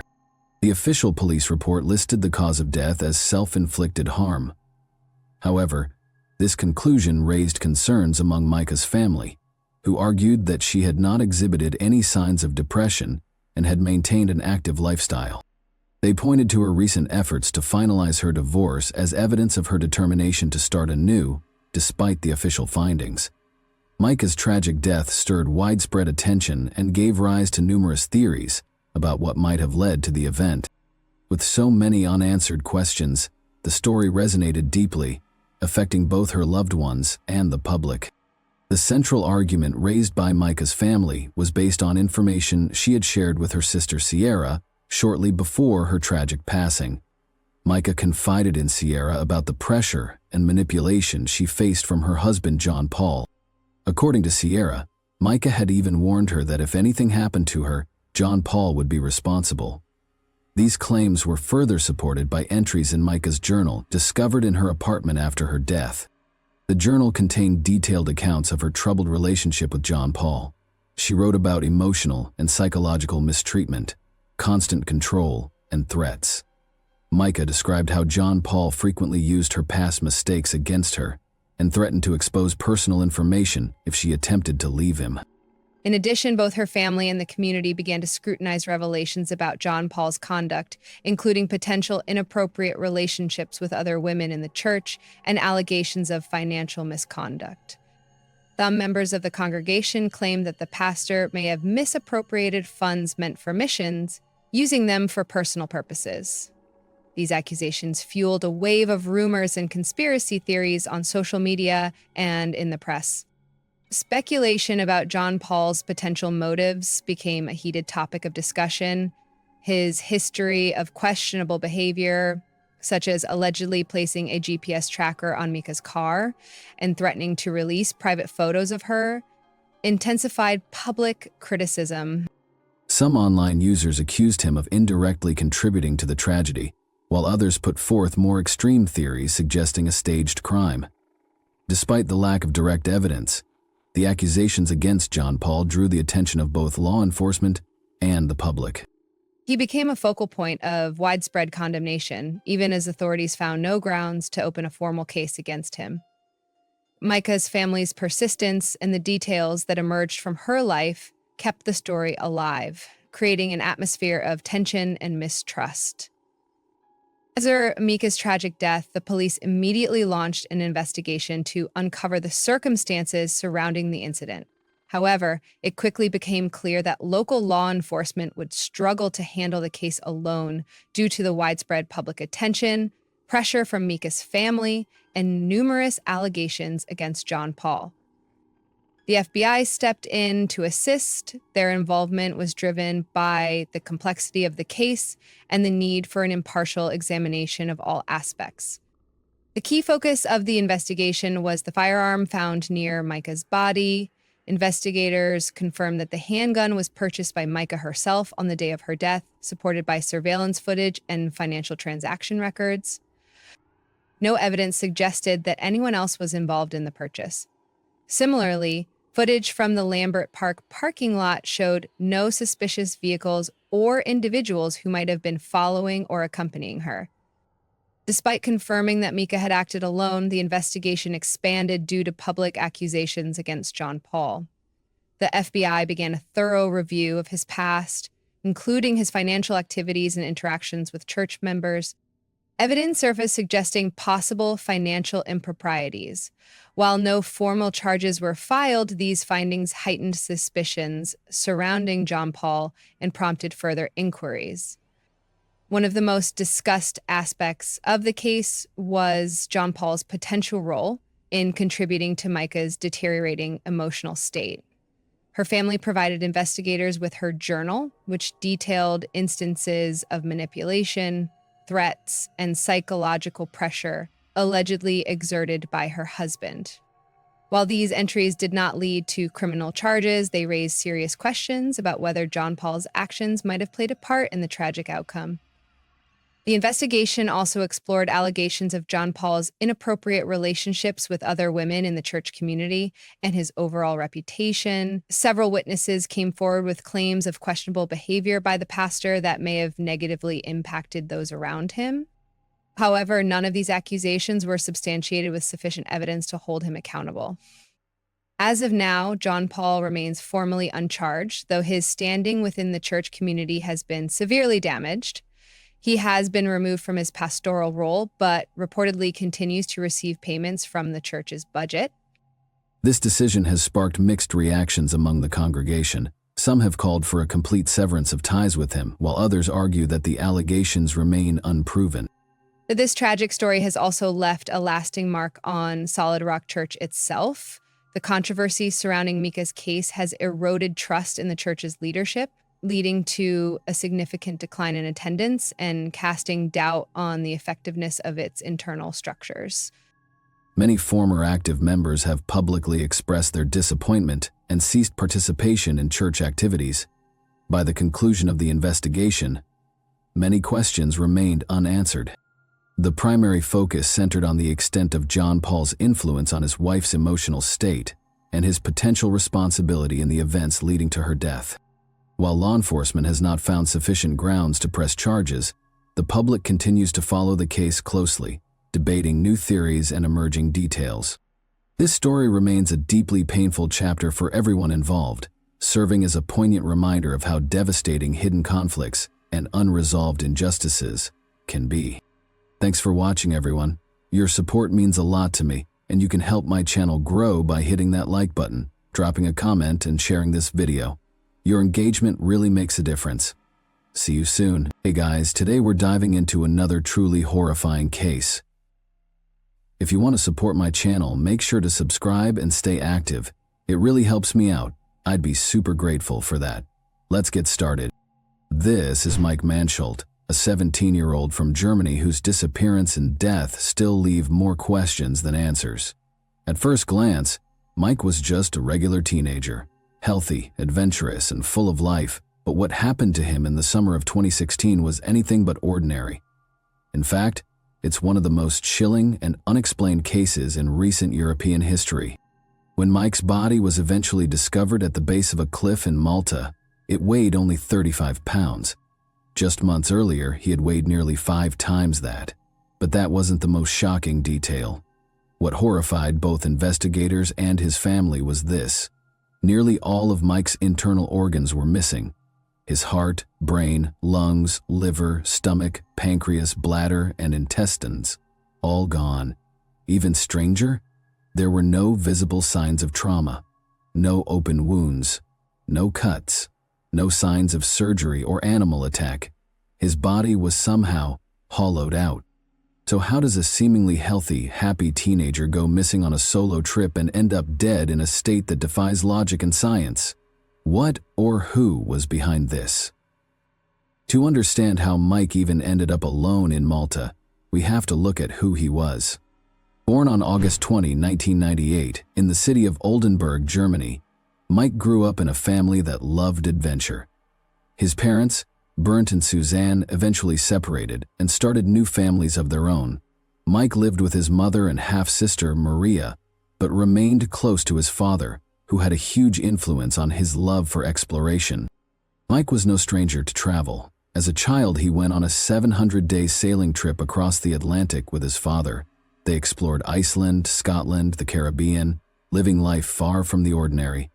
That spirit of adventure stayed with him. By 17, Mike had already been to several countries and was known for being independent, respectful, and level-headed. He was calm and quiet, but curious, always searching for the next experience, the next horizon. But on what was supposed to be a short solo vacation to Malta, that curiosity would meet something dark, something none of his loved ones could have imagined. And to this day, no one knows what really happened to Mike Mansholt. In July 2016, 17-year-old Mike decided to travel alone for the very first time. His destination, Malta, a beautiful island country in the Mediterranean Sea, just 58 miles south of Sicily, Italy. With a population of around 500,000 and just over 120 square miles of land, Malta is a popular summer destination known for its beaches, warm climate, and low crime rate. Mike flew there to visit his girlfriend who was attending a language course, and obviously he was very excited to visit her. The meeting with his girlfriend took place on the 8th of July 2016, when Mike landed on the island of Malta. Wasting no time, he headed straight to Valletta, the capital city where she was waiting. The two were overjoyed to be reunited, and the island seemed like the perfect setting for a romantic and adventurous getaway. They spent the next few days living in the moment, laughing, exploring, and soaking in the Mediterranean sun. Together, they wandered through colorful streets, relaxed on golden beaches, tasted new foods, and admired Malta's historical charm. It was the kind of trip that felt almost magical, the kind that lives on in your heart long after it ends. But for Mike, the trip wasn't ready to end just yet. As their final day approached and his girlfriend prepared to fly back to Germany, Mike had a change of heart. He realized he had fallen in love, not just with the experience, but with Malta itself. He wanted more time to explore its hidden corners, meet new people, and continue the journey on his own terms. So he made a choice. He gave his girlfriend a warm goodbye, promising to stay in touch, and then informed his parents that he wanted to remain on the island for a few more days. Back in Germany, Mike's mother, Suzanne, was at home, while his father, Bernd, was on vacation in Croatia with other family members. Neither parent hesitated when Mike told them about his change of plans. They trusted him deeply. As mentioned earlier, Mike wasn't just any teenager. He had been traveling since he was very young, visiting almost every corner of the world. His parents often said that he was unusually mature for his age, calm, independent, and resourceful. Mike had a quiet confidence that set him apart. He knew how to handle situations that would rattle even some adults. So when he told them he wanted to stay a bit longer, they didn't worry. They believed in him. After his girlfriend flew back to Germany, Mike was ready to experience Malta in his own way, solo, spontaneous, and unfiltered. He checked into a hotel in Slima, a lively coastal city on the northeastern edge of the island. If you've ever been to Slima, you'll know it's a hot spot, bustling with tourists, lined with stylish cafes, restaurants, and boutiques, and always humming with activity. It's also the most densely populated city in Malta, which means something's always happening, no matter the time of day. Mike booked a room at the Astro Hotel, a well-known place in the area that was popular among solo travelers. It wasn't too fancy, but it had everything he needed. A clean room, decent Wi-Fi, and a view of the Mediterranean. It was the perfect base for a young adventurer wanting to explore the island at his own pace. On the morning of the 18th of July, things started off pretty normal, or at least they seemed normal. Hotel surveillance footage captured Mike leaving room 105 at exactly 8:39 a.m. He looked calm, casual, just a guy starting his day. Around 9:10 he was seen again at the hotel reception desk. He asked a few questions, nothing unusual, just small talk with the staff. Probably about local attractions or bike rentals. He was polite, smiling, the same laid-back vibe he always carried. After a brief chat, he headed back upstairs. He stayed in his room for almost an hour. Then at 9:55 he left room 105 again, and that's the last confirmed sighting of Mike in the hotel's security footage. He was wearing a blue t-shirt with a black backpack slung over one shoulder and his phone in hand. He looked ready for another adventure under the warm Maltese sun. Inside his backpack, he had packed the essentials: his GoPro camera, a portable charger, his ID, a credit card, and some cash, just enough for a day trip. It was a bright, cloudless day, the kind that makes you want to explore every hidden corner of the island. From there, Mike walked to a nearby port where he rented a mountain bike. It was a blue and black Lombardo Sturdy, perfect for off-road trails. Just minutes later, at exactly 10:11 a.m. that morning, he sent a voice message to his dad via WhatsApp. His voice sounded upbeat and chill. He talked about the bike rental and how he was planning to cycle around the island. He mentioned the steep hills and how he might need to walk the bike in some parts. Mike even promised to send a photo soon, but that picture never came. And that was the last anyone heard from him for a couple of days. No one heard from Mike, and at first no one freaked out. Mike was always the adventurous type. He loved exploring on his own, soaking up new places and living in the moment. It wasn't unusual for him to go quiet for a while. Fast forward to July 27th. That was the day Mike was supposed to fly back to Germany. His mom, Suzanne, and his sister Maria headed to the airport to pick him up. They stood at the arrival gate, scanning every face that walked through, expecting to see Mike rolling in with his backpack and a big smile. But Mike never showed up, at first. They figured maybe he had a layover in Frankfurt and had landed there instead, but then Suzanne's anxiety kicked in. She tried calling Mike's phone, but it went straight to voicemail. She kept calling, hoping for a different outcome, but it was the same every time. Nothing. Her gut was telling her something was off. She called the airline for answers, and that's when she got hit with a bombshell. Mike had never boarded the plane. He had missed the flight completely. Now panic set in.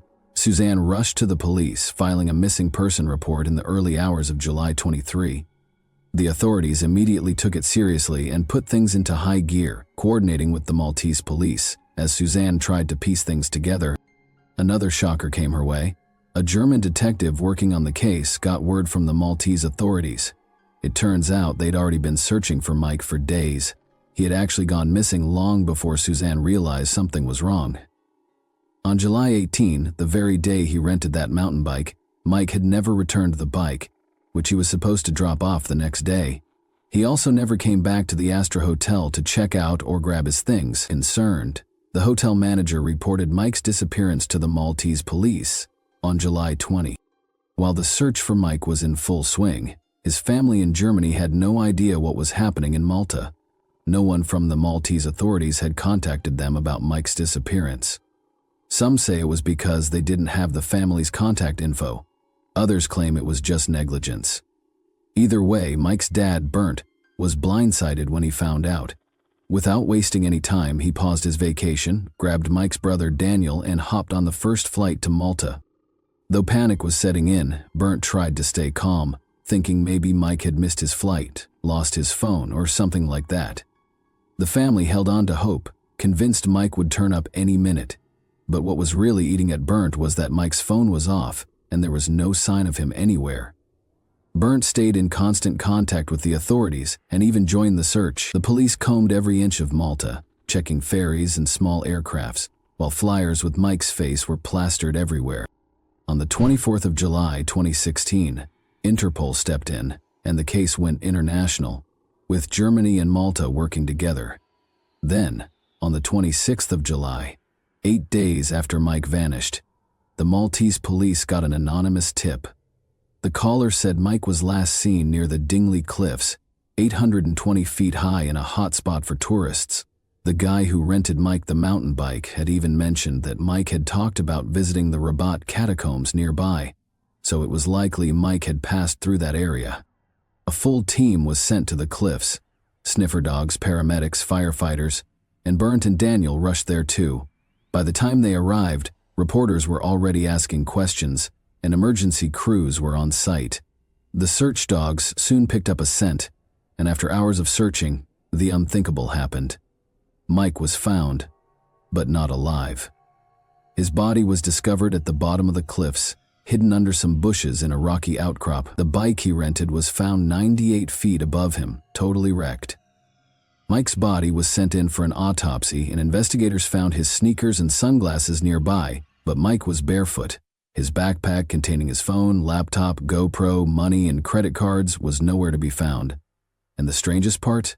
Fresh hay was found near his body, as if someone had stepped on it and left a piece behind. But it couldn't have been Mike. He was barefoot, and his sneakers were found several feet away. When they asked a local farmer if he knew anything about the hay, he simply said he didn't. Bernd, Mike's father, wasn't about to let anything slide. After speaking with the farmer near the cliffs, he could tell something was off. The farmer seemed overly nervous, almost like he was avoiding the questions. When Bernd asked if he had seen anything unusual or if he knew where Mike's backpack might be, the farmer kept insisting he didn't know anything. But Bernd wasn't buying it. His heart was shattered over the loss of his son, but he refused to break down completely. He needed to get to the bottom of what had really happened. Mike's brother, Daniel, was hit the hardest. Unlike some half-siblings who struggled to get along, Daniel and Mike were inseparable. They had been thick as thieves, always dreaming about traveling the world together when they grew older. But now those dreams were ripped away, leaving Daniel with a pain that was impossible to ignore. When Suzanne, Mike's mother, heard the devastating news, it felt like she was trapped in a nightmare she couldn't escape. The idea that her son was gone was simply unimaginable. Mike's sister Maria was crushed too. The bond they shared was unbreakable, and now she would never see her brother again. And then there was Mike's girlfriend, who had already arrived in Germany, waiting eagerly for his return. She had been counting down the days, dreaming of finally being reunited with him. But in the blink of an eye, those plans were shattered, and the future they had imagined together was lost forever. Back then, this case didn't just shake Malta, it rocked the entire world. With Malta having a relatively low crime rate, something as tragic as this was completely unheard of. The news spread like wildfire, capturing the attention of media outlets in both Malta and Germany. But as the investigation dug deeper, even more strange and bizarre things started to unfold. Mike had always been obsessed with documenting his travels, filming every moment, which is why his GoPro was so important. If he'd captured anything on that last day, it could have been the missing piece to crack the case. But when Mike's body was found, only 3 items were recovered: his sneakers, his sunglasses, and the GoPro case. The case was attached to his belt, but no one knew whether it was empty or if the camera was inside. The GoPro itself was nowhere to be found. The moment Bernd, Mike's dad, arrived in Malta, he immediately asked about the GoPro. The lead investigator told him she had seen the GoPro case on Mike's belt and that it had been cataloged. But when Bernd went to check at the Astra Hotel where Mike stayed, all of Mike's belongings were handed over, except for the GoPro case. It didn't add up. Bernd couldn't shake the feeling that Mike had taken the case with him, and the camera, possibly holding crucial footage, could be the key to unraveling everything. But the next day, things got even stranger. All the police officers involved in the investigation suddenly denied ever seeing the camera case. They claimed nothing of the sort had been collected. Bernd was stunned. How could they deny it, when the lead investigator herself had confirmed it? When he confronted her, she stuck to the same story. There was no case. Something was definitely fishy. Just when it seemed like the case couldn't get any weirder, the police made a statement declaring that Mike's death was an accident. According to them, he had simply fallen from the cliff while riding his bike. But the way Mike's body was found didn't add up to that explanation at all. If he had fallen while riding, he would have dropped straight down, right? But Mike's body was found in a position that suggested he had fallen backward, which was nearly impossible if it was a natural fall. Despite all the inconsistencies, the police quickly closed the case, claiming Mike had fallen from a height of more than 30 meters and had somehow rolled to the spot where his body was discovered. But there was more. The coroner who examined Mike's body told Bernd that Mike hadn't suffered because he had broken his neck in 2 places, which caused almost instant death. But here's the catch. No x-rays had been done on Mike's body at that point, so how could the coroner make that call? Was he just guessing? A month later, the autopsy report was finally released. It confirmed through DNA testing that the body was Mike's. It also revealed that Mike had been dead for about 8 days by the time he was found, which meant he likely died the very same day he left the hotel to explore the island. But here's the most bizarre part. The autopsy showed that Mike had no broken bones. None.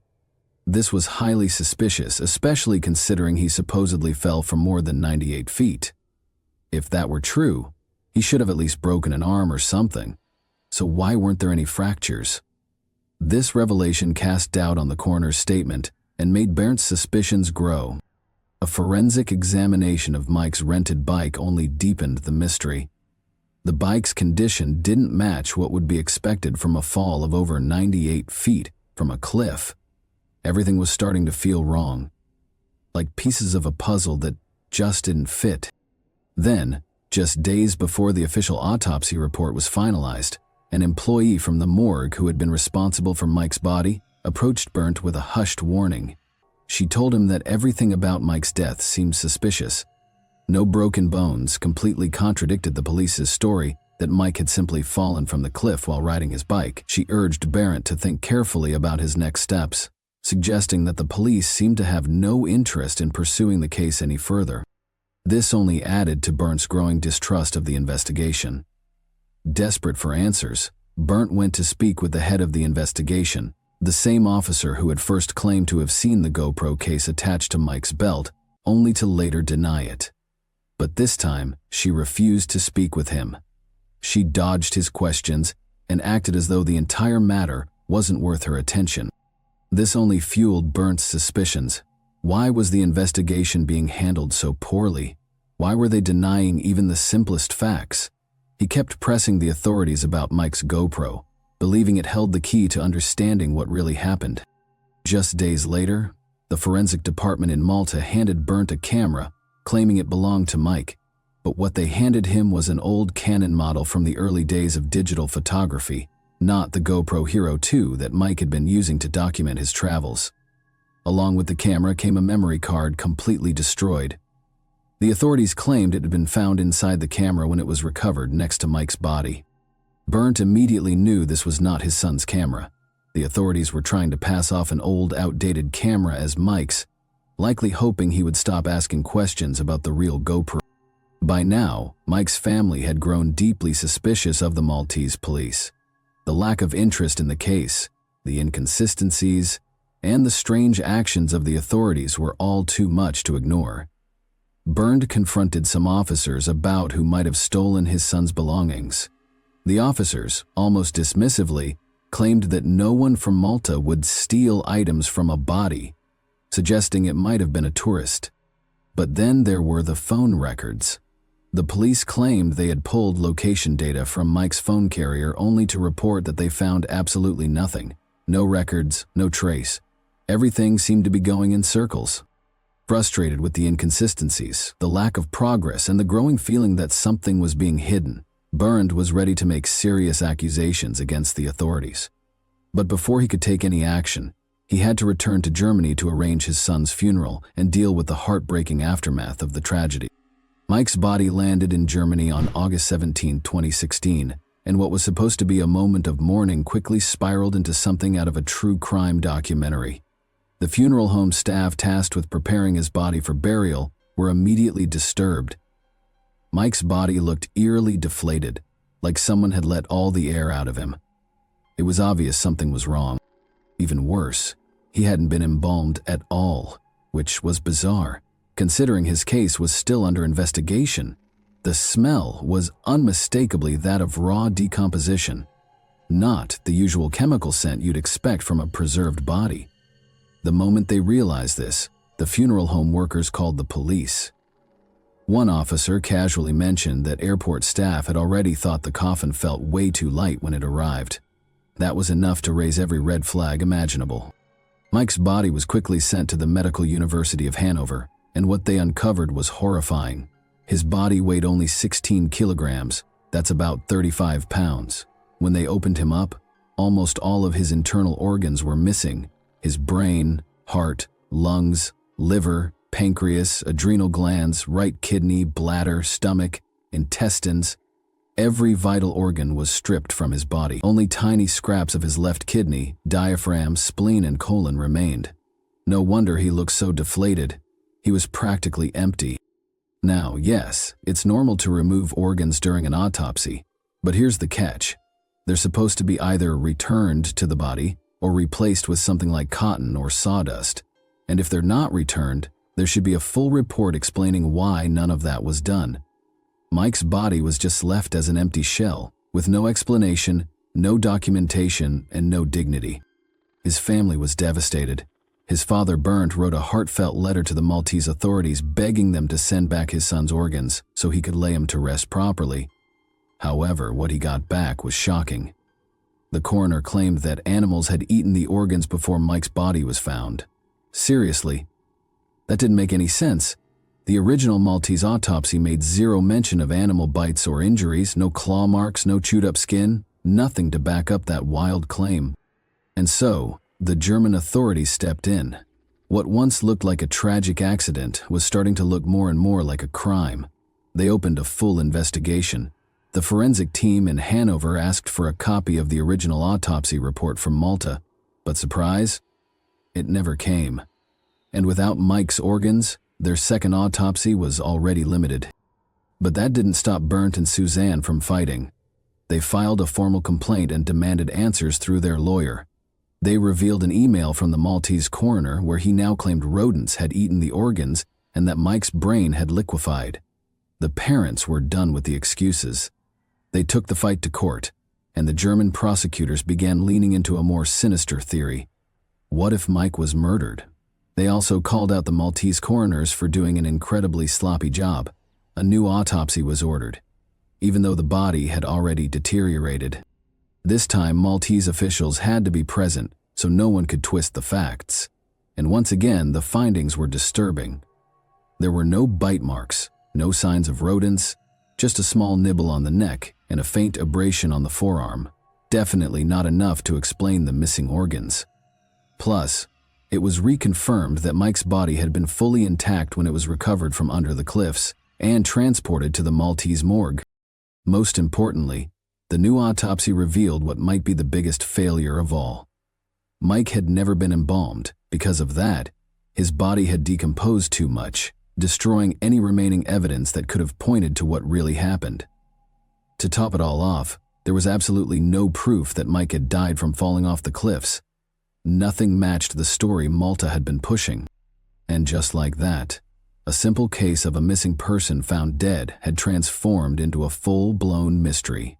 Despite all of this, the Maltese authorities stood by their official version of events, that Mike fell accidentally, and dismissed all other claims as conspiracy theories. The first autopsy done by Malta's own forensic team included 3 people, including Dr. Mario, the country's chief forensic doctor. Dr. Mario, who had an impressive reputation, was there when the body was found and performed the autopsy himself.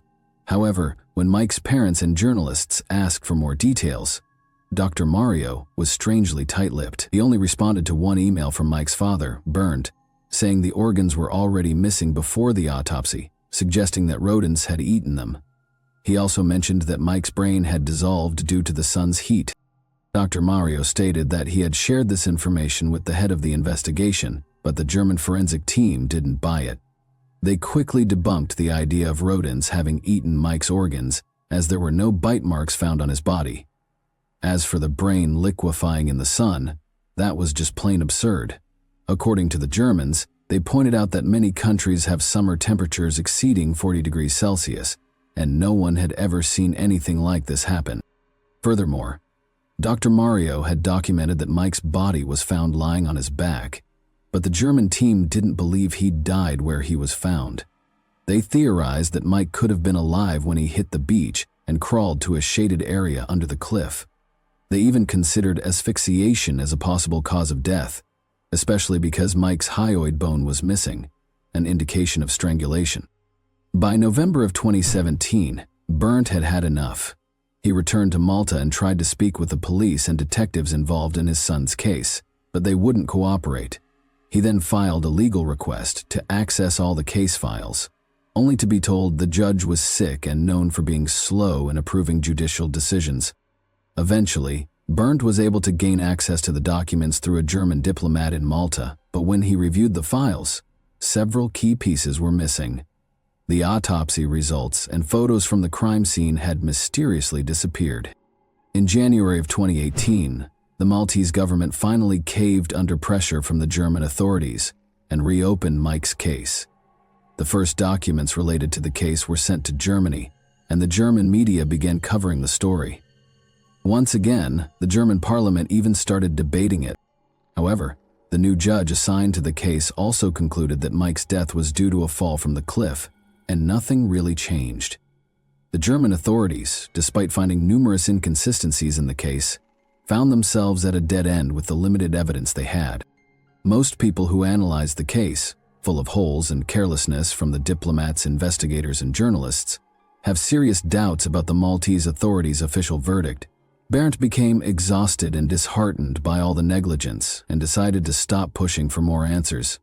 He shifted his focus to his family, feeling that they would never truly know what happened to Mike. A German newspaper that had been following the case from the beginning even tried to revisit the story, but when they reached out to the Maltese authorities, they were met with silence. No one involved in Mike's case seemed willing to talk, almost as if they were trying to cover it up. Theories surrounding Mike's case are still floating around, one of the most popular being that Mike could have been a victim of organ trafficking. Mike was a healthy young man, and the absence of his organs has made many wonder if he was targeted by traffickers. According to this theory, Mike was approached while cycling through a remote area of Malta. The traffickers allegedly took him to a hidden location, removed his organs, stitched his body back up, and then dumped him off a cliff to make it appear as though he had suffered a tragic accident. Some believe that the Maltese authorities uncovered the truth, but chose to cover it up in order to protect the island's tourism industry. Another theory suggests that Mike was the victim of a robbery. In this version, thieves may have stolen his belongings and thrown him off the cliff afterward. Supporters of this theory claim Mike may have been strangled and that his body was later placed at the scene in a way that minimized visible trauma, again to avoid any damage to the island's reputation. If strangulation had occurred, authorities might have removed his hyoid bone, brain, and other organs to prevent the true cause of death from being discovered. There is also the possibility that Mike simply fell from the cliff by accident, and opportunistic passers-by took advantage of the situation by stealing his belongings. The least accepted theory is that Mike took his own life, a suggestion that was quickly dismissed early in the investigation. Everything about his life indicated that he was happy, full of plans, in love, and showed no signs of depression or mental illness. Mike Manshold's case remains one of the most mysterious and unresolved cases ever documented. The Maltese authorities continue to stand by their official version of events, that Mike fell accidentally, and dismiss all other claims as conspiracy theories. But what do you think really happened to Mike? Was it a tragic accident, or was he the victim of something far more sinister? Thanks for watching, everyone. Your support means a lot to me, and you can help my channel grow by hitting that like button, dropping a comment, and sharing this video. Your engagement really makes a difference. See you soon. Hey guys, today we're diving into another truly horrifying case. If you want to support my channel, make sure to subscribe and stay active. It really helps me out. I'd be super grateful for that. Let's get started. They say a successful family business can turn a couple into a powerful and thriving dynasty, but just as easily, it can become the catalyst for a high-profile breakup and courtroom battles. At first glance, building a business with your partner sounds like a dream. Complete trust, minimal risk of betrayal, and all the money stays in the family. But what happens when that modest venture suddenly grows into a multi-million or even multi-billion-dollar empire? Will it bring the couple closer together, or spark conflict, rivalry, and deep resentment? The case of Andreen McDonald was both complex and unsettling, even though from the start it seemed fairly clear who was responsible for the crime. She vanished from her own home without a trace, and almost no one believed she was still alive. Still without a body and with barely any solid evidence against the suspect, the situation was stuck. Months passed with no resolution, and the person responsible appeared to be on the verge of walking free. Then, just when hope was nearly lost, a local rancher made a chilling discovery that changed everything. Andre Martina MacDonald née Anderson was born on February 18, 1990, in the small coastal town of Port Antonio, Jamaica. She was the eldest of two daughters raised in a modest household by Maureen Smith and Desmond Anderson. From a young age, Andre was known for her outgoing personality, natural charm, and striking looks. She had plenty of friends and often drew admiration from those around her. While still in high school, Andreen became close with a young man named Andre McDonald. He was 10 years older than her, and like Andreen, was born and raised in Jamaica. Andre Austin McDonald was born on December 22, 1981. He was the only child shared between Marlena and Everton McDonald. His father had previously been married to a woman named Camilla, who passed away early, prompting Everton to remarry. Andre's parents eventually separated while he was still in school, and his father later moved to the United States, eventually settling down for a third time with a woman named Hannah Hamilton in the early 2000s. Andre relocated to Florida to live with his father. He was accepted into the International Technical University, where he earned a degree in engineering. However, instead of pursuing a career in that field, Andre chose a different path. He enrolled in military training, signed a contract, and went on to serve in the U.S. Armed Forces. Throughout his time in the military, Andre kept in close contact with Andreen. The two would talk often, message each other, and meet up whenever Andre returned to Jamaica to visit his mother. Over time, their bond deepened, turning into something meaningful and long-term. Eventually, they realized they couldn't imagine life apart. As soon as Andreen finished high school, she moved to the U.S. to be with Andre. About a year later, they had a small wedding, inviting only their closest loved ones. Shortly after tying the knot, Andre received new orders and was transferred from sunny Florida to Lackland Air Force Base in San Antonio, Texas. Andreen wasted no time building her future. She enrolled at the University of Texas, earning a degree in economics in 2013. The couple welcomed a daughter they named Elena. Around the same time, they ventured into the business world, opening their first assisted living facility. Their idea quickly gained traction. Before long, they launched a second facility in another city. Within just a few years, their growing network of care homes was bringing in a significant income. Andre was still committed to his military duties and frequently traveled across the country on assignments. Meanwhile, Andre took the lead in managing the day-to-day operations of their multi-million-dollar business. The couple purchased a beautiful home with a pool in a high-end neighborhood in Bexar County, owned multiple luxury vehicles, and had plans to expand their business into neighboring states. In 2016, following the passing of her father, Andreen brought her mother over from Jamaica. Her mom moved into the couple's home, helping around the house and looking after Elena when both parents were busy. A few years later, the couple purchased her a small but comfortable house nearby, along with a personal vehicle as a gift. By early 2019, 37-year-old Andreen, who held the rank of major in the U.S. Air Force, decided to transition into the reserves. He wanted to remain in San Antonio, spend more time with his family, and take a more active role in their growing business to ease the workload on Andreen. Their enterprise was booming. Their network of assisted living facilities had expanded across the state and was valued at close to $1 billion. From the outside, the McDonalds appeared to have it all. They were successful, wealthy, raising their bright and beloved daughter, and managing a thriving business. But behind the curtain of prosperity, tensions had been building, problems that most people had no idea about. On Friday, March 5, 2019, 29-year-old Andre didn't show up to work. Her phone was off, which was extremely out of character. Her assistant and best friend Caroline Gonar quickly became concerned. After several failed attempts to reach Andreen, Caroline and two other co-workers decided to go to the McDonald residence to make sure everything was okay. Caroline knocked on the door for a long time, but no one answered. Refusing to leave without answers, she decided to walk around the house to check the property. That's when she spotted something alarming in the backyard. A burnt area with a zipper partially visible in the ashes. It looked like someone had been burning clothes. But who would do that, and why?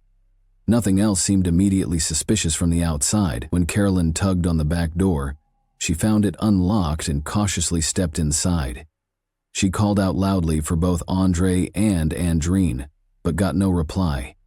The house was quiet, almost as if the couple had simply stepped out. But something didn't feel right. In the bathroom, she noticed strange streaks on the light switch that looked like dried blood. There were also a few dark stains on the floor that raised serious concerns. Caroline captured everything she saw on her phone and called local authorities to report what she had found. Officers quickly arrived and began searching the house.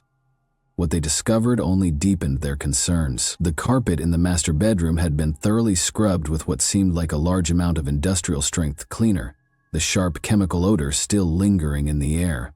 There were faint, cleaned-up blood spots on the floor and another smear on the doorframe.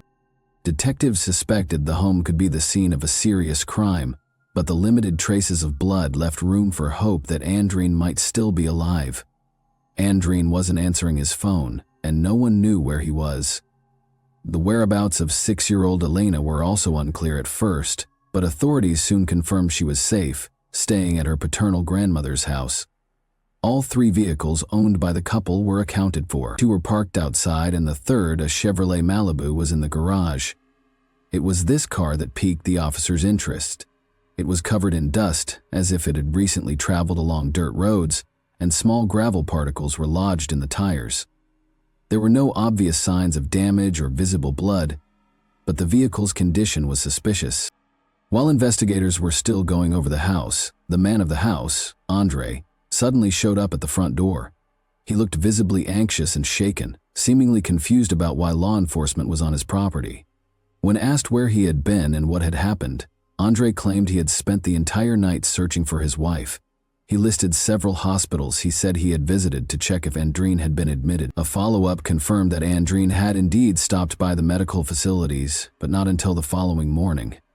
Moreover, at one of the hospitals, when the front desk staff mentioned that someone with the last name McDonald had been checked in, Andreen reportedly turned pale, began stepping back, and quickly walked away without staying to find out that it was just someone with the same surname.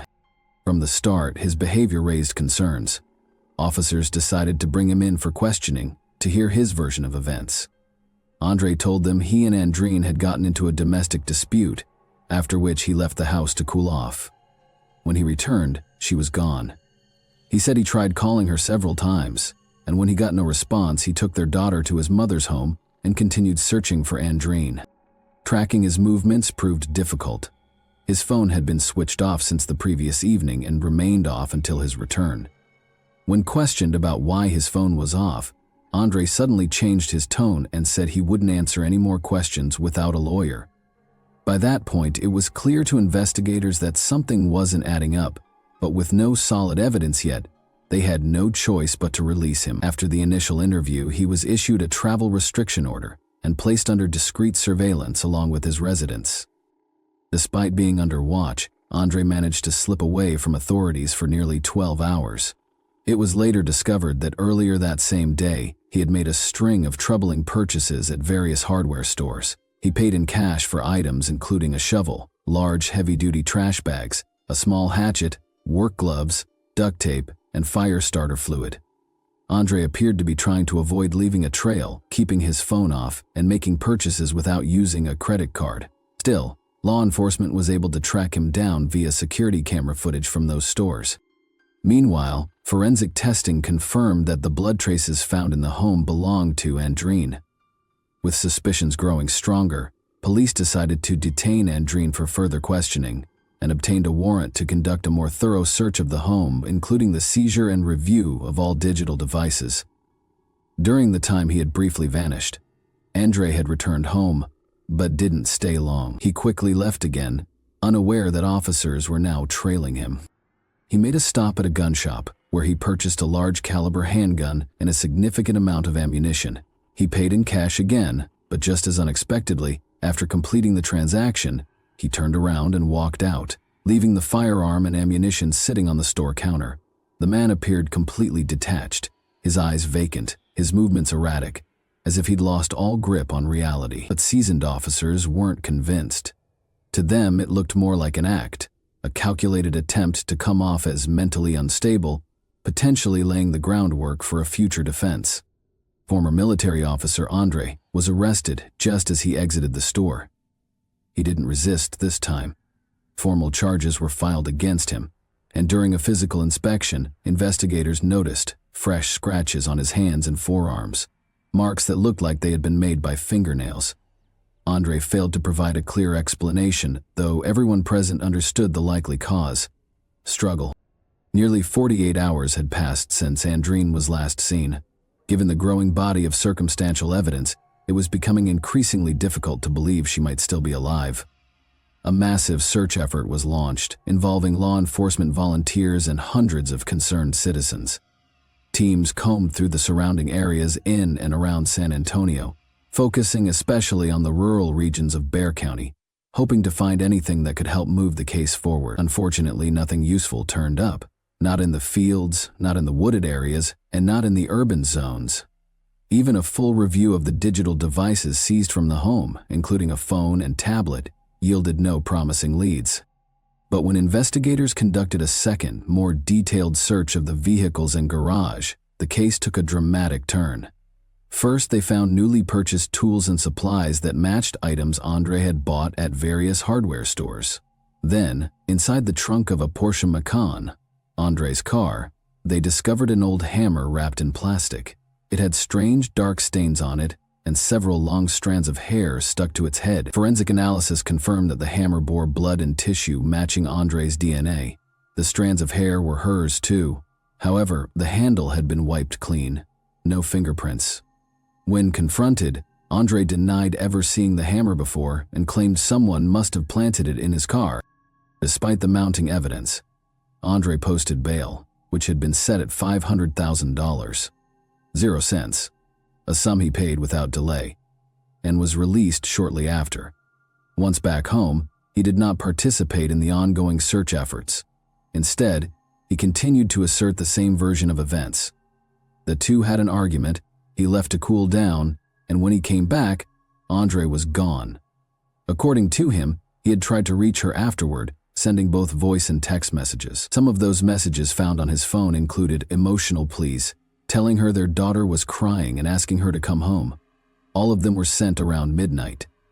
After that, the phone was turned off again. The next morning, Andre dropped Elena off at his mother's house and, by his account, began searching for Andreen. As the search for Andreen continued with no progress and investigators struggled to piece together what exactly had happened, detectives decided to dig deeper into the McDonald family's background. It didn't take long to uncover that the couple's picture-perfect image was just that, an image. Beneath the surface, their relationship was strained, and serious tension had been brewing for quite some time. Though they had built a thriving business together, one that was rapidly expanding and bringing in a substantial income, most of the day-to-day operations had been handled by Andre, especially while Andre was serving in the military.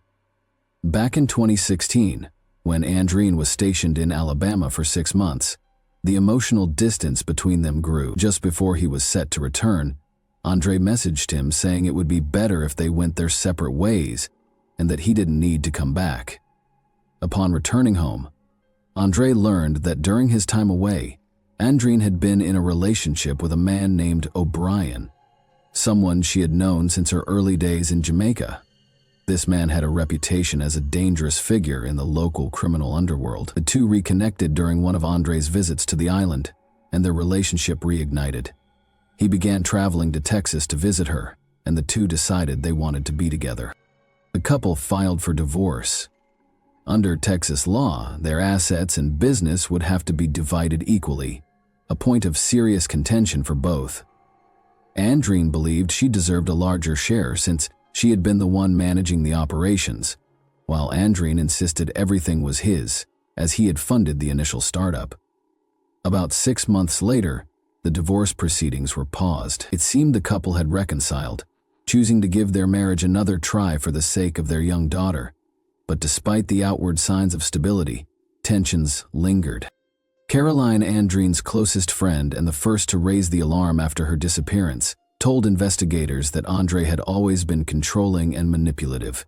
He believed the business, the home, and even Andreen herself belonged to him, reasoning that he had brought her to the U.S., helped her obtain citizenship, paid for her college education, and financed the launch of their first care facility. Not long before she vanished, Andre confided in Caroline, saying, "If anything ever happens to me, just know it was Andre." Andre had long opposed Andreen's trips back to Jamaica, knowing she would meet with her former lover. This was a constant source of conflict between them, but Andreen continued to make her own choices. Then, just 2 weeks before she disappeared, Andre discovered that Andre had quietly registered a new company in her name and transferred part of their shared assets into it. That revelation likely felt like a betrayal and may have been the final spark that pushed everything over the edge. On July 11, 2019, 4.5 months after Andreen vanished, local farmer Clinton Clendy was walking through his large property on the outskirts of San Antonio. The land wasn't fully cultivated, and some areas had become overgrown. Clinton was surveying the grounds, preparing for future maintenance, when he suddenly caught a strong, unpleasant odor, something unmistakably linked to decomposition. Assuming it was a dead animal, he followed the scent, planning to bury or remove whatever he found in the tall grass. He first noticed a skull and bones that appeared to belong to a cow. Scattered branches were nearby, but beneath them he discovered the true source of the odor. a nearly fully decomposed human body. Clinton immediately contacted law enforcement. The remains were recovered and transported to the lab for analysis. The body was unclothed, and aside from confirming it was a woman, there wasn't much else investigators could initially determine. Still, given the timing and location, many suspected this was the missing Andreen McDonald. DNA testing soon confirmed those suspicions. However, due to the advanced state of decomposition, the medical examiner couldn't conclusively identify a cause of passing. Pathologists did note trauma to the jawbone and a fracture at the base of the skull, injuries consistent with being struck by the same hammer previously found in Andre's car. There was another disturbing detail. Much of the woman's hair was missing. At first, this raised eyebrows, but when examiners noticed partial burns on her right hand, they concluded someone had attempted to destroy the body by fire, likely to eliminate evidence. With this discovery, Andre was formally charged with the crime and taken back into custody. Interestingly, the area where the remains were found had already been searched multiple times by both law enforcement and volunteers, but the specific spot was located on private property, behind a fence about 60 feet from the road, off limits without a warrant, which is why it hadn't been searched earlier. When Andre was informed that Andreen's remains had been found and that the evidence suggested she had suffered blunt force trauma, he suddenly changed his approach. He told investigators he was ready to tell the full story in exchange for a lighter sentence. After consulting with his attorney, Andre presented a new narrative, portraying himself as a victim of circumstances. He spoke of his wife's infidelity, her efforts to take over their business and run it with her new partner, and, most importantly, his fear that she would take their daughter away from him in the event of a divorce. According to Andre had recently brought up the idea of ending their marriage again and had allegedly threatened to leave him with nothing and take Elena with her. That evening, they had a heated argument. He claimed that Andreen became aggressive and started hitting him, forcing him to defend himself. During the struggle, he said she sustained a minor cut. Andre admitted to pushing her, saying she fell and that he then kicked her multiple times and stepped on her chest to prevent her from getting back up. At that moment, Andre heard footsteps in the hallway and the voice of his daughter, Elena, calling out for her mom. Panicking, he rushed out of the room before Elena could enter, scooped her up, carried her back to her room and told her that mom would come check on her later. Andre insisted that when he left the room, Andreen was still alive, lying on the floor and only slightly injured. However, when he returned, she was in the same spot, this time unresponsive. He believed that he may have unintentionally caused a fatal outcome by putting too much pressure on her chest during the struggle. Realizing the severity of what had happened, Andre said he panicked. He removed Andreen's clothing and burned it in the backyard. Then he transported her body outside the city and left it on private land behind a fence near the remains of a cow. Later, he returned home and sent multiple texts to Andreen's phone, pleading with her to come back, in an attempt to create the appearance that she had simply left after a disagreement. After that, he woke Elena and drove her to his mother's house, asking her to look after her granddaughter while he searched for his missing wife. To further sell the story, he visited several hospitals, pretending to look for Anne. At one point, he nearly fainted when he heard that a woman with the same last name had been admitted. By the time police brought him in for questioning the following morning, they still didn't have strong evidence linking him to a crime, so he was released. Once free, Andre began seriously contemplating how to make sure the body was never discovered. He even considered dismembering and burning it, then scattering the remains in different places. That's why he went out and bought a hatchet, a shovel, fire starter fluid, and heavy-duty plastic bags. The next day, he returned to where he had left Andreen, but when the time came, he couldn't bring himself to go through with his plan. Instead, he poured flammable liquid on the body and lit a fire, but it fizzled out quickly, only burning off the hair and partially charring one of her hands, according to Andre. The failure left him in a state of complete despair. In a fit of rage, he grabbed an old hammer from his car and began striking the body before coming to his senses and stopping. He then covered the remains with branches and cow bones. When questioned about why, he went to a gun store and bought a pistol and ammunition, only to abandon the items at the counter. Andre claimed he couldn't explain it. He said his mind was clouded, that he hadn't slept in nearly 2 days, and that he was no longer thinking clearly. The trial was delayed significantly due to the onset of the COVID-19 pandemic, with hearings finally beginning in January 2023. The defense team focused on portraying Andre as someone trapped by the circumstances around him. His attorneys argued that Andreen and her romantic partner were allegedly conspiring to remove Andre from the picture entirely so they wouldn't have to split assets during the divorce. Andre McDonald's detailed account of what happened to his wife could never be fully verified due to the advanced state of decomposition in which her body was found. Forensic specialists were unable to determine an exact cause of death, or even confirm whether the injuries had been inflicted while Andreen was still alive, or if, as the defendant claimed, he had struck the body with a hammer after she had already passed. What was clear, however, was that for 5 months, Andre had remained silent, hoping to cover up the crime and avoid responsibility. In February 2023, to the shock of many, Andre McDonald was acquitted of first-degree charges. Instead, the jury found him guilty of manslaughter and evidence tampering.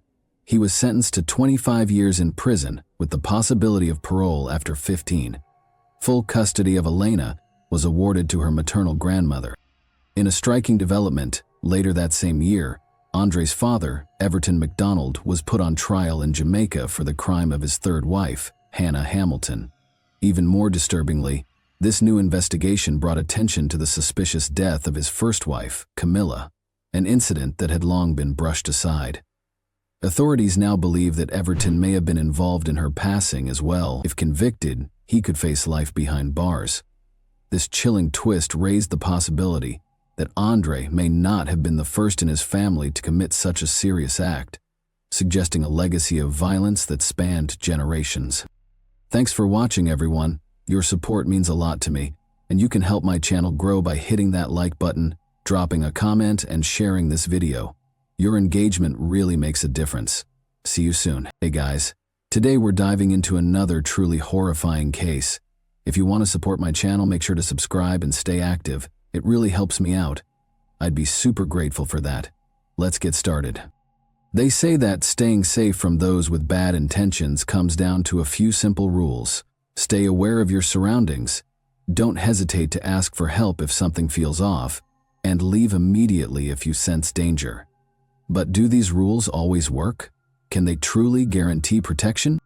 It's common knowledge that being intoxicated might impair one's ability to survive. People often believe that nothing can harm them, and when judgment is impaired, they may unintentionally place themselves in dangerous situations that have the potential to worsen. The story of Christina Kraft, an American model and well-known personality from the venerable glossy magazine Playboy, made headlines worldwide and sent shockwaves across the nation in 2018. Christina, a young woman in her early 30s, was discovered dead in her apartment. The apartment was in a nice home in one of Ardmore, Pennsylvania's most tranquil districts. The specifics were quite unsettling. The flat itself had been brutally looted, and her body was found in a gravely deformed state with obvious evidence of savage abuse. Law enforcement officials described the site as one of the most gruesome they had ever seen, and the case shocked the local community. The case was made much more disturbing by the fact that Christina had allegedly been robbed and drugged only a few days prior. While the crime was being investigated, investigators started to wonder if the same person could have returned. If so, what is the reason? On November 11, 1981, Christina Carlin Kraft was born in Cherry Hill, New Jersey. She came from a close-knit, loving, and supporting family and was the oldest of 3 siblings. Her mother's Swedish ancestry and her father's German and Russian ancestry made up her heritage. Christina grew up with her sister and younger brother, and the 3 of them had a close and affectionate relationship. Stuart Kraft, her father, ran a little business that supported the family comfortably. Because of this, Christina's mother was able to devote all of her time to raising the children and making the house a cozy and inviting place. Unfortunately, Christina's mother passed away in late 1990, following a protracted and challenging struggle with a degenerative illness. Losing someone so close at such an early age had a lasting effect on Christina, who had just turned 9. Stuart, who was still grieving the loss of his wife, reared the kids by himself for over 4 years. However, he got married again in early 1994. The size of the home suddenly doubled since his new wife also had 3 children from a prior relationship. Luckily, Christina's stepmother got along well with the family almost away, and the newly integrated siblings didn't have any serious arguments. Christina was well known for being gregarious, extroverted, and having an easy time connecting with others.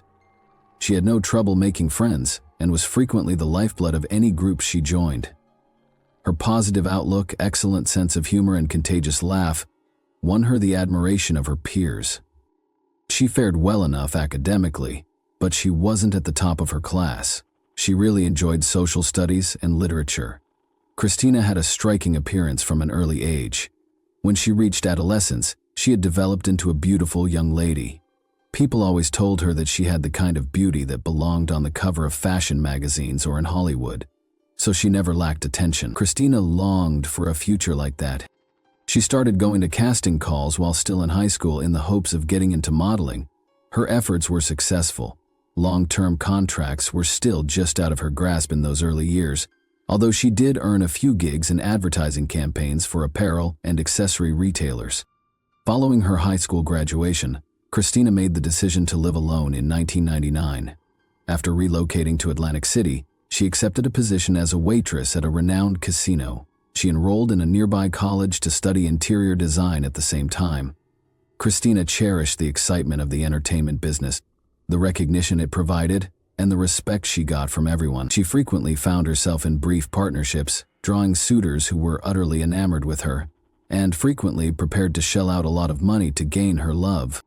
Christina met Alex Chase Cotel, a young and accomplished Wall Street banker, in 2005 while she was employed at the restaurant in the Borgata Hotel. Soon after, the two started dating, and they even had plans to get married, until Christina's untimely death in 2018. Christina never gave up on her goal of being a well-known model throughout the world. She emailed her portfolio to agencies, kept going to casting calls, and ultimately signed with a personal agency. According to her biography on the modeling website Model Mayhem, she is a brunette with olive-toned skin and green eyes, who has Swedish, German, and Russian ancestry. It's interesting that she named New York as her destination, even though she never spent a lot of time there. Christina frequently claimed to like traveling, making new friends, and trying out daring, occasionally outlandish fashions. She said she would go to any state for the proper chance, and was open to doing lingerie and swimwear shots. She started to get more of these opportunities in the middle of the 2000s. She walked the runway with Victoria's Secret's most famous models, got a deal with renowned jewelry designer David Yurman, and made appearances in lingerie and swimwear advertisements for the business. Over the years, Christina developed a network of contacts with prominent designers and photographers, specializing in high fashion and glitz. Several well-known fashion magazines, including Maxim, Harper's Bazaar, Cosmopolitan, Glamour, and others, featured her image. However, being in Playboy had always been Christina's greatest ambition. She yearned to be in the centerfold and on the cover as the featured model. But for some time, she was unable to seize that chance. Christina finally received the offer she had been waiting for in the spring of 2008. She was chosen as the model of the week, and the magazine included her pictures and a brief interview. However, a younger newcomer was given the cover and primary feature.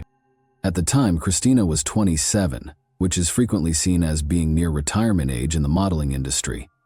However, she persisted. She continued to hang out at the Playboy Mansion, remained good friends with Hugh Hefner, and even appeared on a reality show. However, her career slowed down after she was featured in the magazine. The controversial nature of the shoot caused some brands to back off, and her bookings began to drop. Christina adored the social scene, high-end venues, exclusive events, and stylish nightlife. Even though she wasn't very good at drinking, she still liked to go out to parties. She occasionally lost control, behaved provocatively, or got into arguments while intoxicated.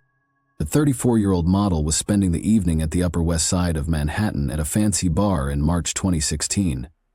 When the bill came, she refused to pay for one of the expensive liquor bottles since she had had too many strong drinks. The situation rapidly became more intense. Other guests noticed the situation that Christina created. She became even more enraged when a manager intervened to defuse the situation, and she retaliated aggressively. The matter reached the courtroom. Christina asserted that she was defending herself after being shoved by the manager, Sergei Inokin. But there were security cameras at the location, and the video made it quite evident that nobody had touched her. The physical altercation started because of her. The staff member was ultimately found not guilty, and Christina apologized in public. Christina's modeling career was almost over by the beginning of 2018. Although she was still occasionally approached for photo shoots at the age of 36, the big jobs had ceased to come in. Alex formally proposed to her at that point, and she gladly accepted. The pair started organizing their nuptials. They decided to move to a more tranquil area since they both wanted to settle down and establish a family. They relocated to Ardmore, a quaint little town in Pennsylvania with fewer than 16,000 residents. In one of the safest and most sought-after communities in the area, they bought a condo in a posh residential complex. Christina found the change difficult. She found it difficult to adapt to her new surroundings. It appeared like the glitzy gatherings and late-night parties were over. Now she spent her days taking care of household chores and beautifying their house, which were tasks she wasn't very good at. She missed the attention, the excitement of traveling, and the buzz of photo sessions. After a while, Christina started going to one of the few nightclubs in the area, where she would relax with a few potent cocktails and dance the night away. Her fiancé was unconcerned. He frequently accompanied her on these nights out because he saw how difficult the lifestyle shift was for her. Alex set out on a roughly week-long work trip to New York on Friday, August 17, 2018. Christina made the decision to go out to a nearby nightclub that evening in order to decompress and have fun. At the bar, she drank many cocktails. Eventually, a stranger came right up to her, started a polite discussion, and offered to buy her a drink. She accepted, and then her recollection abruptly vanished. Christina woke up the following morning with a severe headache. She was laying on the ground, confused, and momentarily unable to determine her location or the circumstances. She slowly got to her feet and looked about. She was relieved to find herself at her own apartment, but she couldn't recall how she got there. Pieces of the previous night returned as the fog began to clear. Before the recollection of the unknown man and the martini he bought her came back, she recalled that she had only had 2 cocktails at the bar, barely enough to induce such a blackout. At that point, everything was dark. It was becoming obvious that her drink had been tampered with. However, why? Why did he do it? Christina was taken aback by the mayhem surrounding her as she stood up. Someone had broken inside the apartment. Her jewelry, credit cards, cash, and a number of expensive designer handbags were all gone. The lack of her keyring, however, which meant that whoever did this may come back at any time and enter without restriction, was what really unnerved her. With the exception of a really bad headache that was probably brought on by whatever had been placed into her drink, Christina was fortunately unharmed. Her clothing was undamaged and intact, and there were no scars, bruises, or indications of abuse. Even while that provided some respite, she was still afraid the invader would return. Christina reported the break-in to the police that same day, but authorities had very little information to work with. The culprit left no footprints and wore gloves.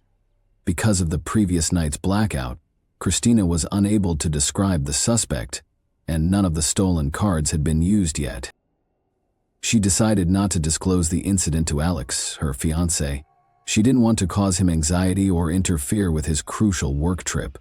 She hurriedly changed the front door's lock, but the uneasiness persisted. Christina didn't know where to go for solace and no longer felt secure in her own house. When Alex contacted his fiancée on the evening of August 21 to inform her that he would be returning home the following day, Christina initially didn't pick up. He didn't give it much thought.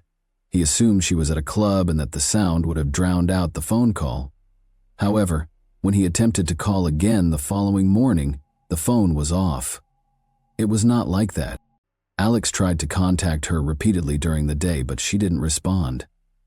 When he eventually made it home at around 8 p.m., his key did not work when he attempted to unlock the door. He explained the problem and requested help from the local emergency services. Given that a burglary had been reported at the same address only a few days prior and the culprit had escaped, The police's prompt response was extremely noteworthy. Since there was no alternative means to enter the unit by 10 p.m., cops made the decision to force entry. Alex saw there was a serious problem as soon as he entered.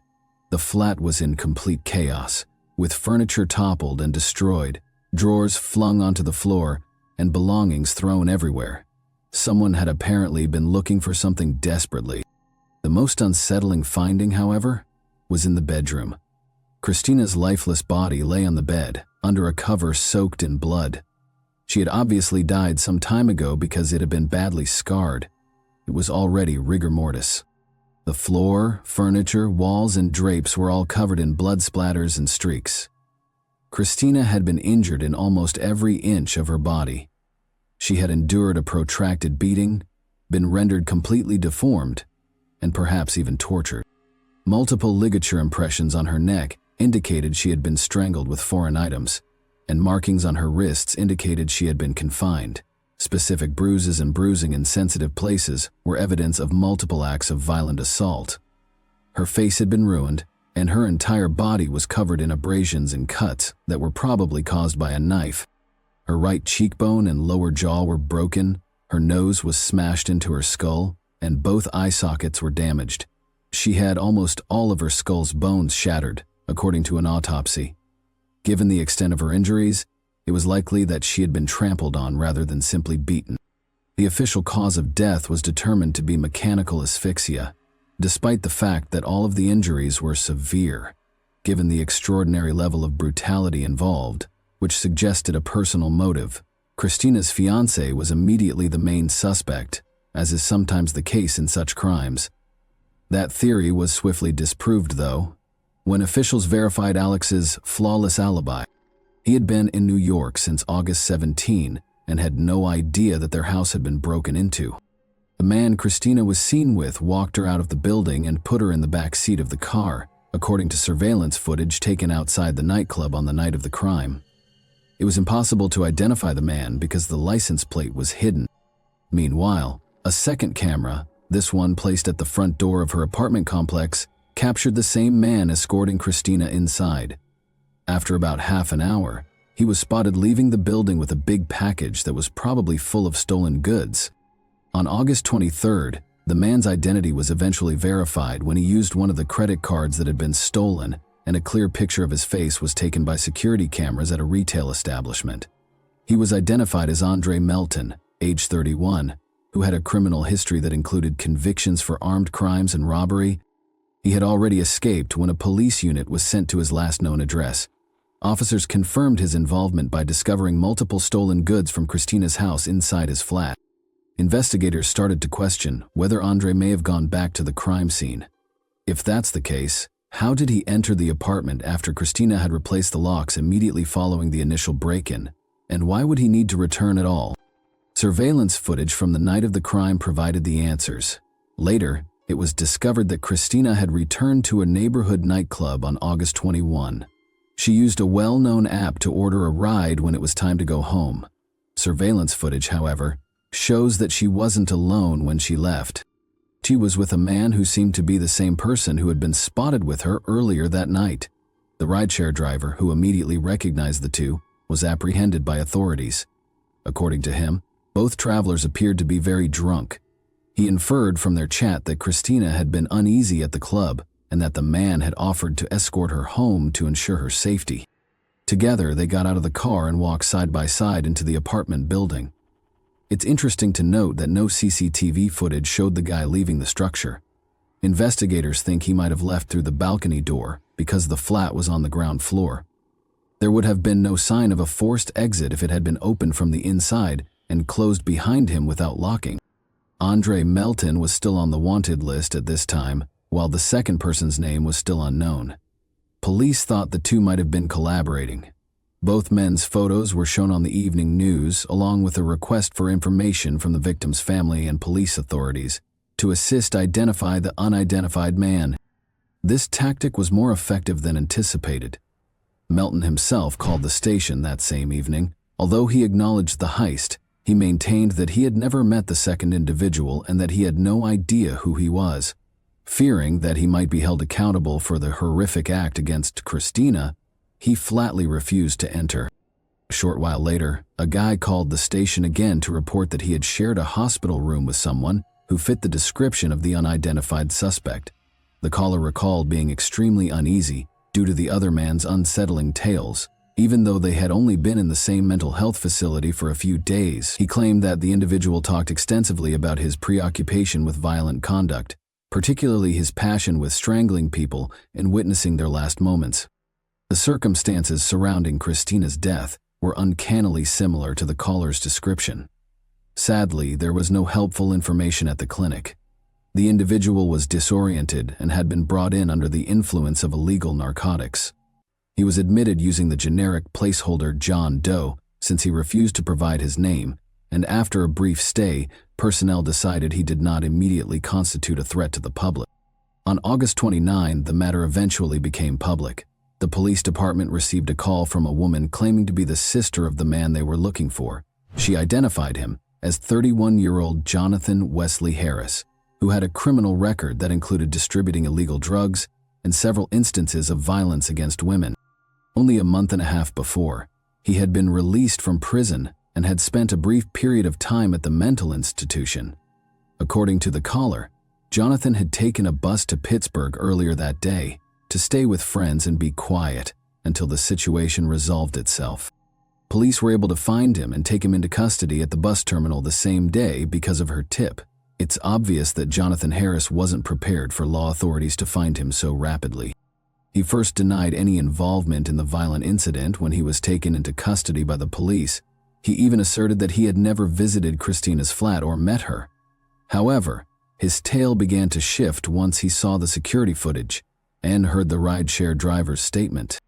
Harris claims that he met Christina that night at the nightclub. She allegedly begged him to pose as her lover in order to help her escape an overbearing admirer.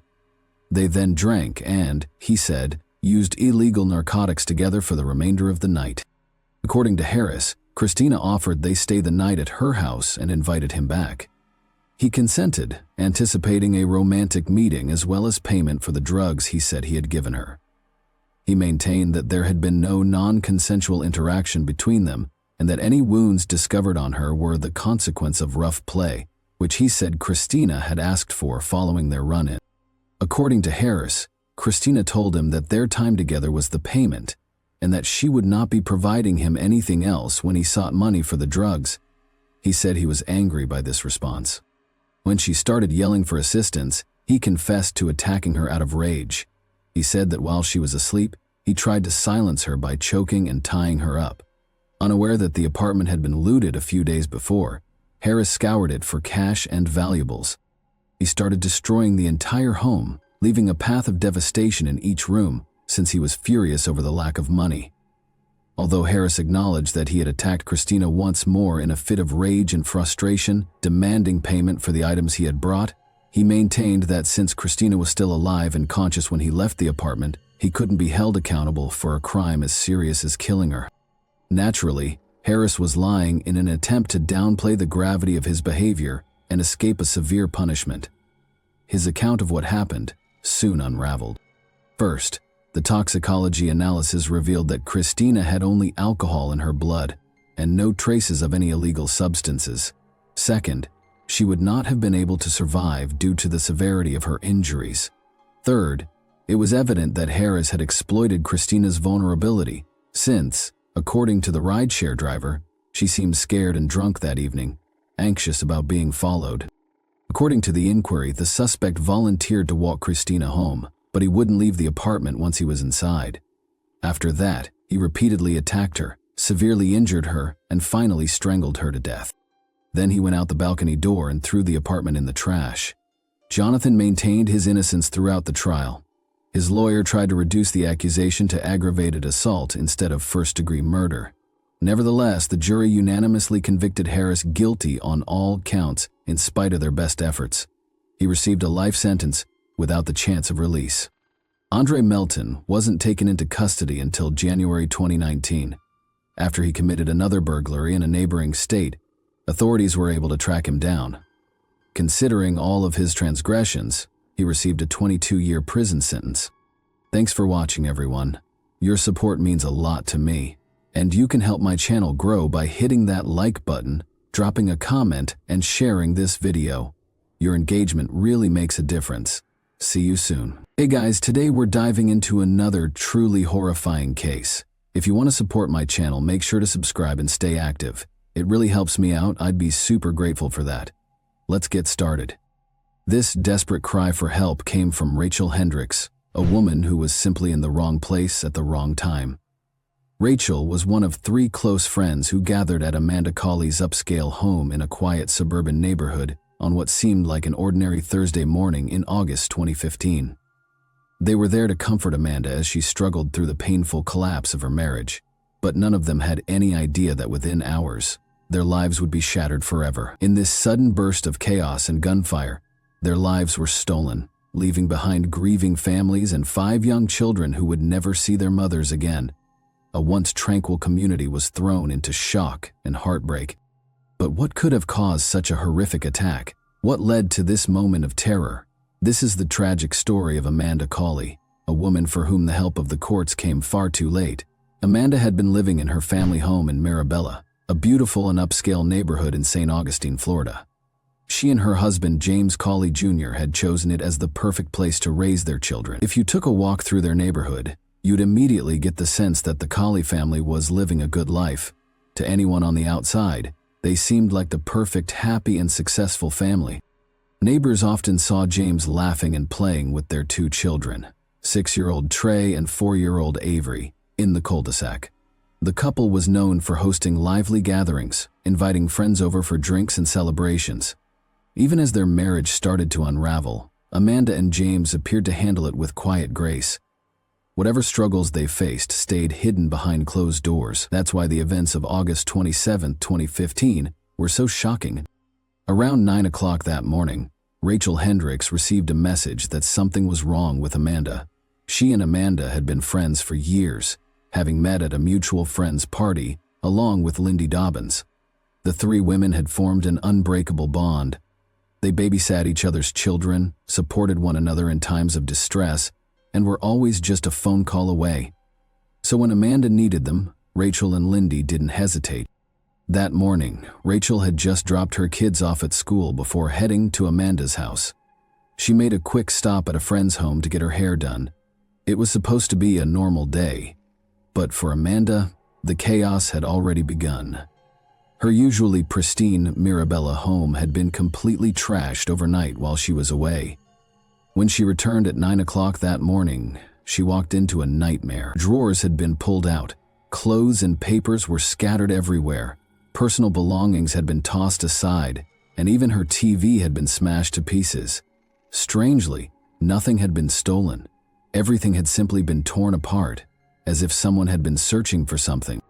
Maybe at that moment, Amanda realized just how much danger she was in. Maybe that's why she called her friends over, believing that safety came in numbers. But as that morning would soon prove, no number of people could have protected her from what was coming. Inside the house that morning were 4 people: Amanda, Lindy, Rachel, and Lamar Doberly. Lamar was Amanda's boyfriend. She had been officially separated from her husband James since June, but she had met Lamar months earlier, in April. Their connection started as a professional relationship, but slowly evolved into something more personal. By June 2015, after her separation, Amanda and Lamar had begun seeing each other. Now, Lamar wasn't just any man. He was a force to be reckoned with, a former military officer with an impressive resume. He had attended the U.S. Naval Academy, studied at the Marine Corps University, and even worked at the Pentagon. Sharp, disciplined, and strategic, he carried himself with the confidence of someone who had seen and handled high-stakes situations. Amanda met him while they were both working in corporate management at Fanatics, a sportswear company.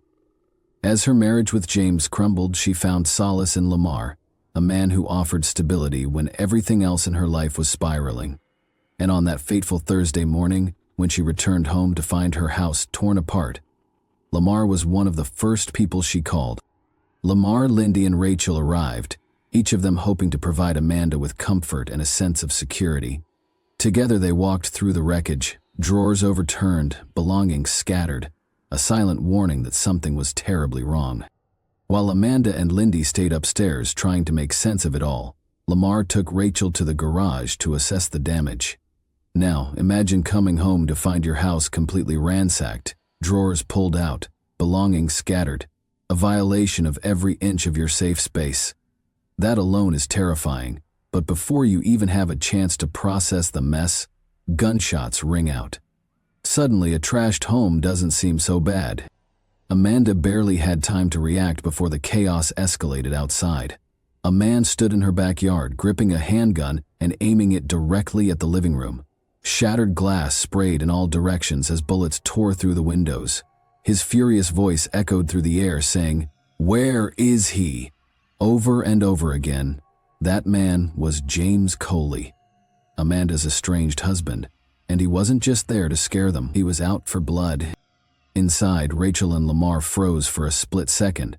Then reality hit. James wasn't just shooting into the house at random. He was looking for someone, and Lamar didn't need to guess who. Without hesitation, Lamar yelled for everyone to run. Then he bolted. He ducked under the garage door and sprinted between two houses in the cul-de-sac, his pulse racing as he put as much distance as possible between himself and the enraged gunman. Now, if you were in Lamar's shoes at that moment, what would you do? Would you leave Amanda behind, or would you make the same choice he did? Meanwhile, Amanda and Lindy, caught further inside the house, had no way out. They did the only thing they could. They ran upstairs. Rachel followed her instincts, screaming at her to find shelter. Amanda locked herself in the bathroom, while Lindy and Rachel dove into the master bedroom closet, barricading the door. Rachel braced herself, her foot pressed against the bottom of the door, her left hand gripping the doorknob with all her strength. Lindy crouched behind a chest of drawers, silent, barely breathing. At this point, James stormed through the front door while his gun was still drawn. He stomped up the stairs, rage fueling every step. He wanted Lamar, but Lamar was gone. Instead, he found Amanda from inside the closet. Rachel and Lindy could hear him screaming, but if you think James's rage ended with Amanda, think again. His bloodlust wasn't satisfied after gunning down his wife. He turned his attention to the master closet, where Rachel and Lindy were hiding. As mentioned earlier, Rachel was using her arm to brace the door while Lindy frantically relayed their desperate situation to the 911 operator. James, growing more impatient by the second, pounded on the door and shouted, "Open the door! Open it now!" When they didn't comply, he fired a bullet that tore through the door, grazed Rachel's arm, and the searing pain forced her to stumble backward. That moment of weakness was all James needed. He kicked the door open, his eyes wild with rage, but Rachel got lucky. James wasn't looking for her. His target was Lindy. Without hesitation, he stormed past Rachel, giving her the split-second chance she needed. Heart pounding, she turned and ran, fleeing into the neighborhood, desperately searching for help. Meanwhile, Lamar, who had escaped earlier, had also found someone who called 911, and 11 of the law enforcement arrived. It was too late. James had vanished, leaving behind a house soaked in blood and horror. The once safe home was now a crime scene, a place of unthinkable violence and devastating law. Lindy had been shot 3 times, Amanda 9. James had shot her once before forcing his way into the closet where Lindy and Rachel were hiding. Then, after killing Lindy, he unleashed 8 more bullets into Amanda's body. He had started with a 9mm handgun, emptying it into Lindy, and when that was out of bullets, he pulled out his .45A backup weapon, proof that he had come prepared for something far worse than just an argument. This wasn't just a crime of passion, it was pure, calculated rage. But why? Not much is known about the early days of James and Amanda's relationship. Amanda was 36 years old in the year 2015, a year older than James. She was born in Orlando, Florida, and had built a successful life for herself. Professionally, she thrived, and socially, she was surrounded by people who adored her. James, on the surface, appeared just as put together. He worked in the mortgage industry and lived what seemed to be a stable life alongside his wife and children. To those looking in from the outside, he was a devoted father, a man who spent every waking moment with his kids, teaching them how to swim. Always present, always involved. His sister, Crystal, spoke of him with admiration, painting a picture of a loving, family-oriented man. But behind the carefully crafted image of a devoted father and hard-working professional, James harbored a darkness that had been with him for years. According to his sister, James had grown up witnessing terrifying moments of rage within his own home. He had seen his mother seething with fury over his father's infidelity, sitting on the stairs with a baseball bat in hand, waiting the second his father walked through the door. She swung again and again, her anger manifesting in brutal blows. But the violence didn't end there. Another argument, another eruption of rage. This time, she reached for a knife, her temper spiraling out of control. James stood there, a helpless child watching it all unfold. He saw what unchecked anger looked like, what it could do, how it could consume a person. Did these moments shape him? Did they plant the seeds of his own uncontrollable fury? A defense lawyer would certainly argue that they did, that James was merely a product of his environment, repeating the cycle he had been exposed to. But trauma alone doesn't excuse what happened that night. By late August of 2015, James and Amanda had been separated for months. He had moved on, or at least that's what everyone thought. James was seeing someone new, yet his obsession with Amanda hadn't faded. Instead, it had festered, growing into something dangerous, something deadly. Amanda had done nothing wrong. She had simply wanted to break free from their toxic marriage, to rebuild a life of her own, but James refused to let her go. His attack wasn't just a crime of passion or a fleeting moment of lost control. It was premeditated. It was the culmination of his growing rage, his need for dominance over the woman who dared to walk away. And in the end, Amanda paid the ultimate price, for nothing more than wanting to be free. All of this toxicity came to a peak when a neighbor sent James a photo of Lamar shirtless mowing Amanda's lawn. That was all it took to set him off. Fury consumed him, igniting a relentless storm of abusive text messages and voicemails that wouldn't stop until the day of the murders. In their conversation, he texted her, "Oh, and your boyfriend has been parking at the playground and walking around the back. The whole neighborhood knows. You should just have him park out front like a man. Yeah, everyone knows what you are. Don't worry, I will speak with him face to face sooner than later." Amanda, trying to defuse the situation, responded, "He's not my boyfriend like I've told you before. He helps me with the yard work, painting, moving furniture, But James wasn't having it.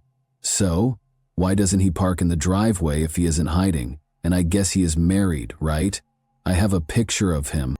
These weren't just messages. They were threats. And James had acted on threats before. Amanda had already filed a domestic violence injunction against him, but he had no respect for boundaries. He had violated the order before, once, by stealing her clothes from the house and setting them on fire in the yard. In fact, on the morning of Thursday, August 27th, the very day of the murders, James had been in court for violating that order.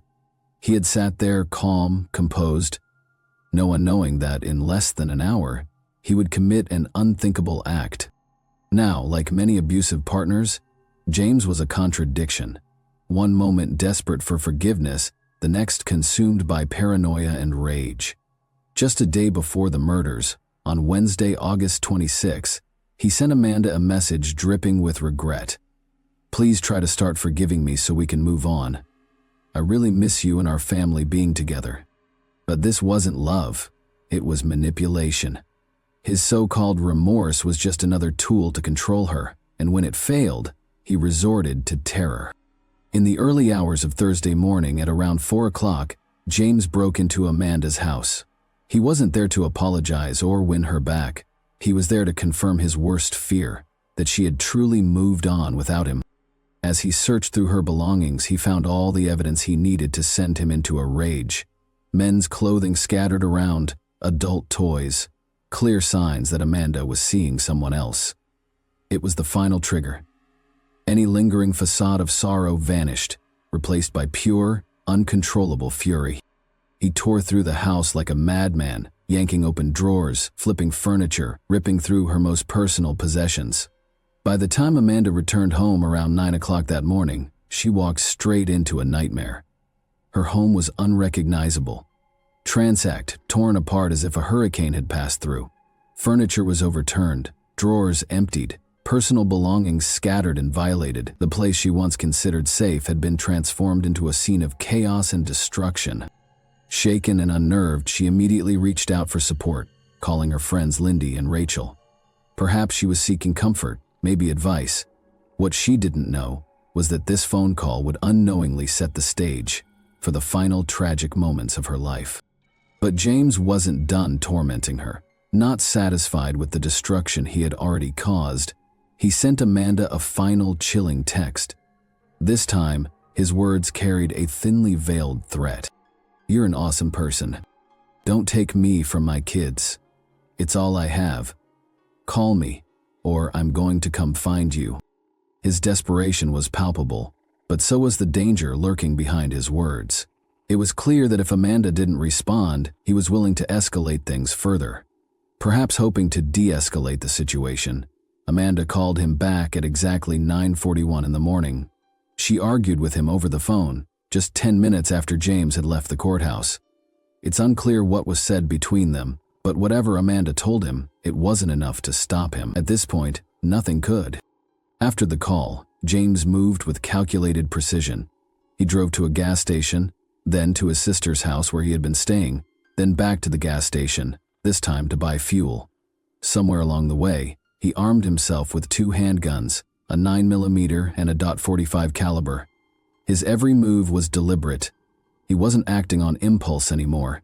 He was following a plan. One that had only one possible ending.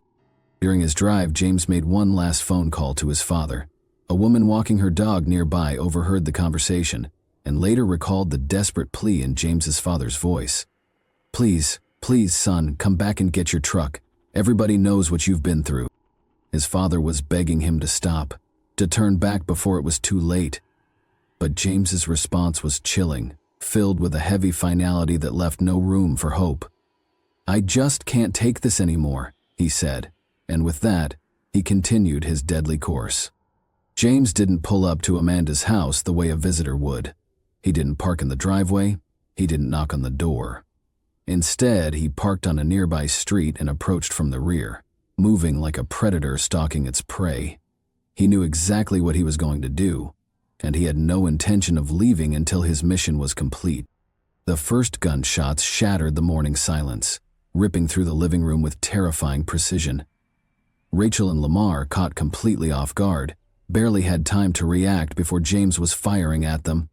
Every pull of the trigger was fueled by a single purpose: to make them pay. Amanda tried to run, but James was faster. He gunned her down in cold blood, making sure she never had the chance to escape him again. Lindy, who had just arrived moments earlier, never stood a chance. Before she could process the horror unfolding before her, she was executed on sight. And then, just as quickly as he had arrived, James disappeared. He left behind chaos, death, and devastation, but he also left behind 2 witnesses, Lamar, miraculously unharmed, and Rachel, wounded but still alive. They knew exactly who had done this. They could name the killer, and now, so could the police. The manhunt for James Terry Colley Jr. began immediately after the murders. Law enforcement agencies worked tirelessly to track him down, knowing he was armed, dangerous, and capable of further violence. That very night in Norton, Virginia, an unexpected call to 911 would lead to his capture. A distressed woman reported a terrifying encounter on the road. She described the scene in a panic. Acting quickly, Norton police located and stopped the vehicle. Inside, they found James along with several firearms. James was officially charged with a long list of crimes reflecting the full scope of his violent actions. He faced 2 counts of first-degree murder for the deaths of Amanda Colley and Lindy Dobbins. He was also charged with 2 counts of attempted first-degree murder for Rachel Hendricks and Lamar Doberly, who had narrowly survived the attack. Additionally, he was accused of burglary with assault or battery, burglary of a dwelling, and aggravated stalking. After an injunction, the prosecution was prepared to ensure that justice was served. At trial, James's defense team attempted a controversial argument, claiming that his actions were not premeditated. They suggested that he had been in an altered mental state at the time of the killings. A psychiatrist testified that James was experiencing parasomnia, a sleep disorder associated with abnormal movements and behaviors during sleep. The defense argued that he had taken Ambien, alcohol, and other drugs, which supposedly left him in a confused, dreamlike state. In essence, they were claiming that James Coley had been sleepwalking when he committed the murders. However, this defense quickly crumbled under scrutiny. Just an hour and a half before the shootings, James had been present in court, where he was seen behaving rationally, answering questions sensibly, and showing no signs of intoxication. He had explicitly denied being under the influence of any drugs or alcohol during the legal proceedings. This directly contradicted the claim that he was impaired at the time of the attack. Furthermore, surveillance footage, phone records, and witness testimonies all painted a different picture, one of a man who knew exactly what he was doing. The jury deliberated, but the decision was swift and unanimous. James Coley Jr. was found guilty on all counts. Not only that, but the jury also reached a unanimous recommendation for the death penalty. The prosecution had presented 4 aggravating factors beyond a reasonable doubt, solidifying their case.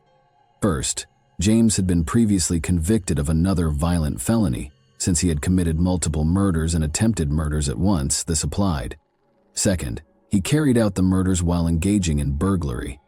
Third, each murder was deemed especially heinous, atrocious, or cruel. Finally, and perhaps most damning, the jury found that he had committed each killing with cold, calculated premeditation. One of the most haunting testimonies came from the medical examiner, who revealed that Amanda Coley had been fully aware during the entire attack. She had been shot 9 times before finally succumbing to her injuries. The sheer brutality of the crime reinforced the jury's decision. This was not an accident, nor a crime of passion. It was an execution. In November of 2018, James Coley Jr. was sentenced to death. He appealed the verdict, but in 2020 the courts upheld his sentence. Today, he remains on death row. One person called it more than murder. What made this case even more controversial was the unwavering support James received from his own family, particularly his sister. Before the trial even began, she stood firmly by his side, fully believing in his innocence. In one recorded call, she even led a heartfelt prayer for him, asking that he be released safely from jail. But what she failed to consider was the devastating reality of his actions. No matter how deep her love for her brother ran, or whatever justification James may have believed he had, nothing could ever make up for the fact that he stole the lives of 2 mothers, women who left behind a total of 5 young children. These children were now forced to grow up without the warmth, love, and guidance of their mothers. Their families were left shattered, their lives forever changed by an act of violence that could never be undone. During the trial, Lindy Dobbins' husband took the stand. His testimony was filled with grief and devastation. He spoke about the unbearable pain of losing his wife, about how their children had to face life without their mother, and how the loss had left a wound that would never fully heal. His words were a painful reminder that behind every crime, there are innocent lives that suffer. So if James were your brother, what would you do? Would you pray for his release, hoping for a second chance? Or would you acknowledge the weight of his actions and the irreversible damage he caused? As you think about your answer, let this be a reminder. Domestic violence doesn't happen in isolation. It can spiral into unimaginable tragedy, tearing families apart in ways that can never be repaired. And when it does, the only question left to ask is, could this have been prevented? Thanks for watching, everyone. Your support means a lot to me, and you can help my channel grow by hitting that like button, dropping a comment, and sharing this video. Your engagement really makes a difference. See you soon. Hey guys, today we're diving into another truly horrifying case. If you want to support my channel, make sure to subscribe and stay active. It really helps me out. I'd be super grateful for that. Let's get started. The chaos that unfolded wasn't caused by a gang member, a drug dealer, or a fugitive on the run. Surprisingly, the man at the center of it all was once a respected figure. A judge, a former lawmaker, and someone trusted to shape laws and deliver justice. But beneath the surface of his polished public image was a darkness no one expected. By the time the truth came to light, it was already too late. The community was left in shock, and a family was shattered beyond repair. As the police moved in to make the arrest, the man, Lance Mason, fled through the back door of his sister's house. But what could he have possibly done to trigger the arrival of an entire task force? Lance Timothy Mason was not your average public servant. He symbolized authority and respect. He had served as a state representative, a state senator, and a judge in Ohio. In every role, he carried weight. His voice was heard, and his decisions impacted lives. He once walked the halls of power with ease, shaping public policy and commanding silence in courtrooms. His resume was impeccable. Lawmaker, judge, city official, to the public, he represented leadership and responsibility. But while his public image was one of discipline and trust, his private life was collapsing under the weight of something much darker. What started as a promising career ended in a way no one could have predicted, turning a man who once defined justice into the face of a chilling crime. Mason didn't just play the game, he seemed to master it.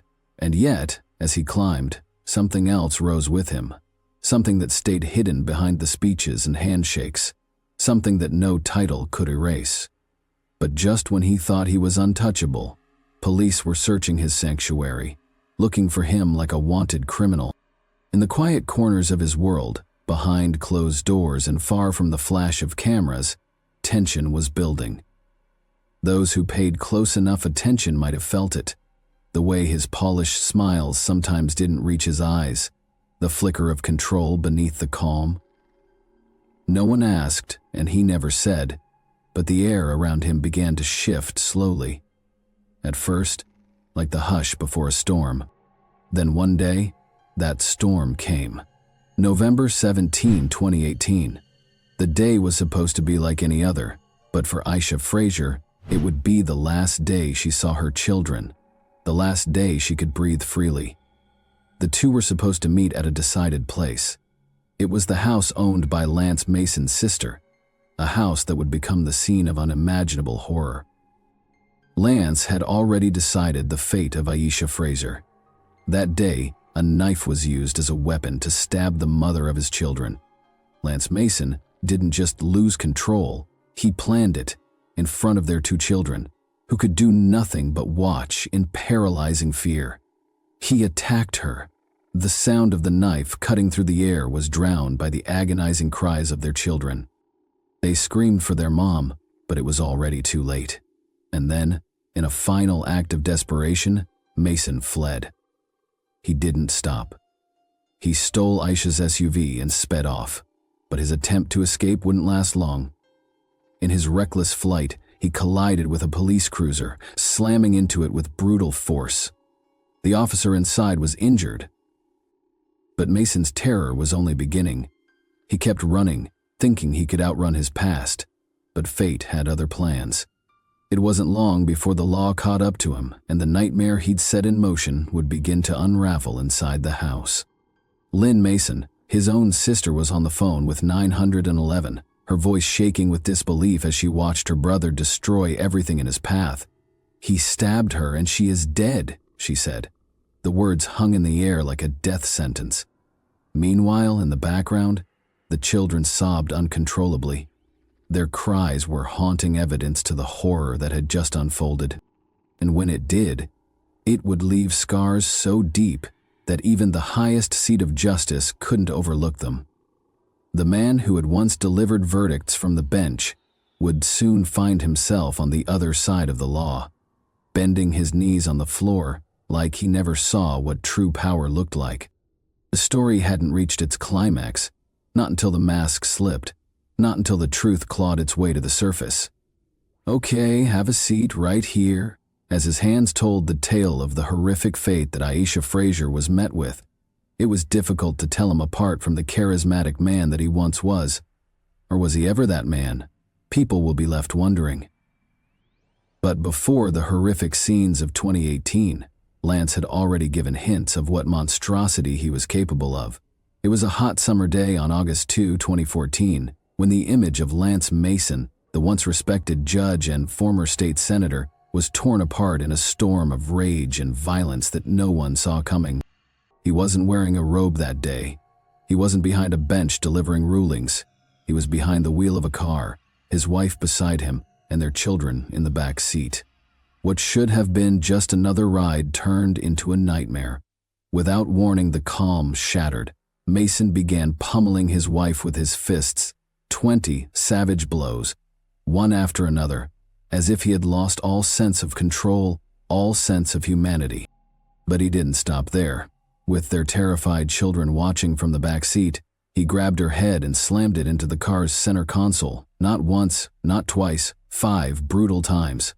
The force was enough to leave her dazed, bloodied, and in sheer panic. She tried to escape, desperate to get out, but even then, outside the car, away from the steering wheel and the false sense of safety, he followed. He bit her, he threatened her. His rage didn't cool. It followed her out of the vehicle like a predator locked on its prey. When the police arrested him later that day, the horror only deepened. Inside Mason's home was not the quiet, book-filled sanctuary one might expect from a judge. It was a war zone. Shotguns, semi-automatic rifles, handguns, smoke grenades, a bulletproof vest, a sword, and more than 2,500 rounds of ammunition. It looked less like the home of a public servant and more like the stockpile of someone preparing for combat. It was chilling. Not just the violence he had committed, but the world he had built behind closed doors. That attack got him 2 years in prison, but he only served 9 months, a slap on the wrist, a second chance he never deserved. You know why it was just a slap on the wrist when Lance Mason first beat his wife? Because powerful people were right there beside him, shielding him, vouching for him, smoothing the way back. Then he punched her so hard she had to undergo surgery for a broken orbital bone. Their daughters were in the car when it happened. It wasn't just domestic violence. It was terrifying, and yet, when it came time to face consequences, Mason had an army of high professor supporters ready to downplay the horror. U.S. Representative Marcia Fudge called him a good man who made a very bad mistake. Letters poured in from politicians, attorneys, and judges, all speaking about his character, his decades of service, his reputation. The victim, Aisha Frazier, barely seemed to factor in. That collective influence worked. Mason got just 2 years in prison and was released after serving 9 months. 9 months for disfiguring a woman in front of her children, and then just a few years later, he murdered her, stabbed her to death in front of those same daughters. Suddenly, those glowing endorsements from the political and legal elite became a stain. Marcia Fudge released a statement expressing heartbreak and claiming that the man who committed the murder wasn't the Lance Mason she knew. But that raises an uncomfortable question. If someone beats their partner so viciously they need surgery, how much more evidence do you need to protect the victim? During disciplinary hearings in 2017, other attorneys and judges again came to Mason's defense. They wrote letters expressing disbelief and emphasizing his achievements as a jurist. But the Ohio State Bar Association wasn't convinced. In their statement to the Supreme Court, they called out the letters for failing to explain what led to Mason's violent actions, or offer any assurance that it wouldn't happen again. This is more than just a case of poor judgment. It's a case study in how power protects power, even when it comes at the expense of a woman's life. Aisha was failed first by the justice system, then by the people who had the platform to do better. Instead of calling out the violence for what it was, too many were eager to excuse it, to write it off as an aberration from a man they respected. But monsters don't always look like monsters until it's too late. The hypocrisy is hard to stomach. The same people who once praised Mason's uncharacteristic mistake were suddenly offering condolences and shock. But here's the truth. They saw the violence, and they still chose to protect him. Aisha did everything right. She got the protection order. She followed the system.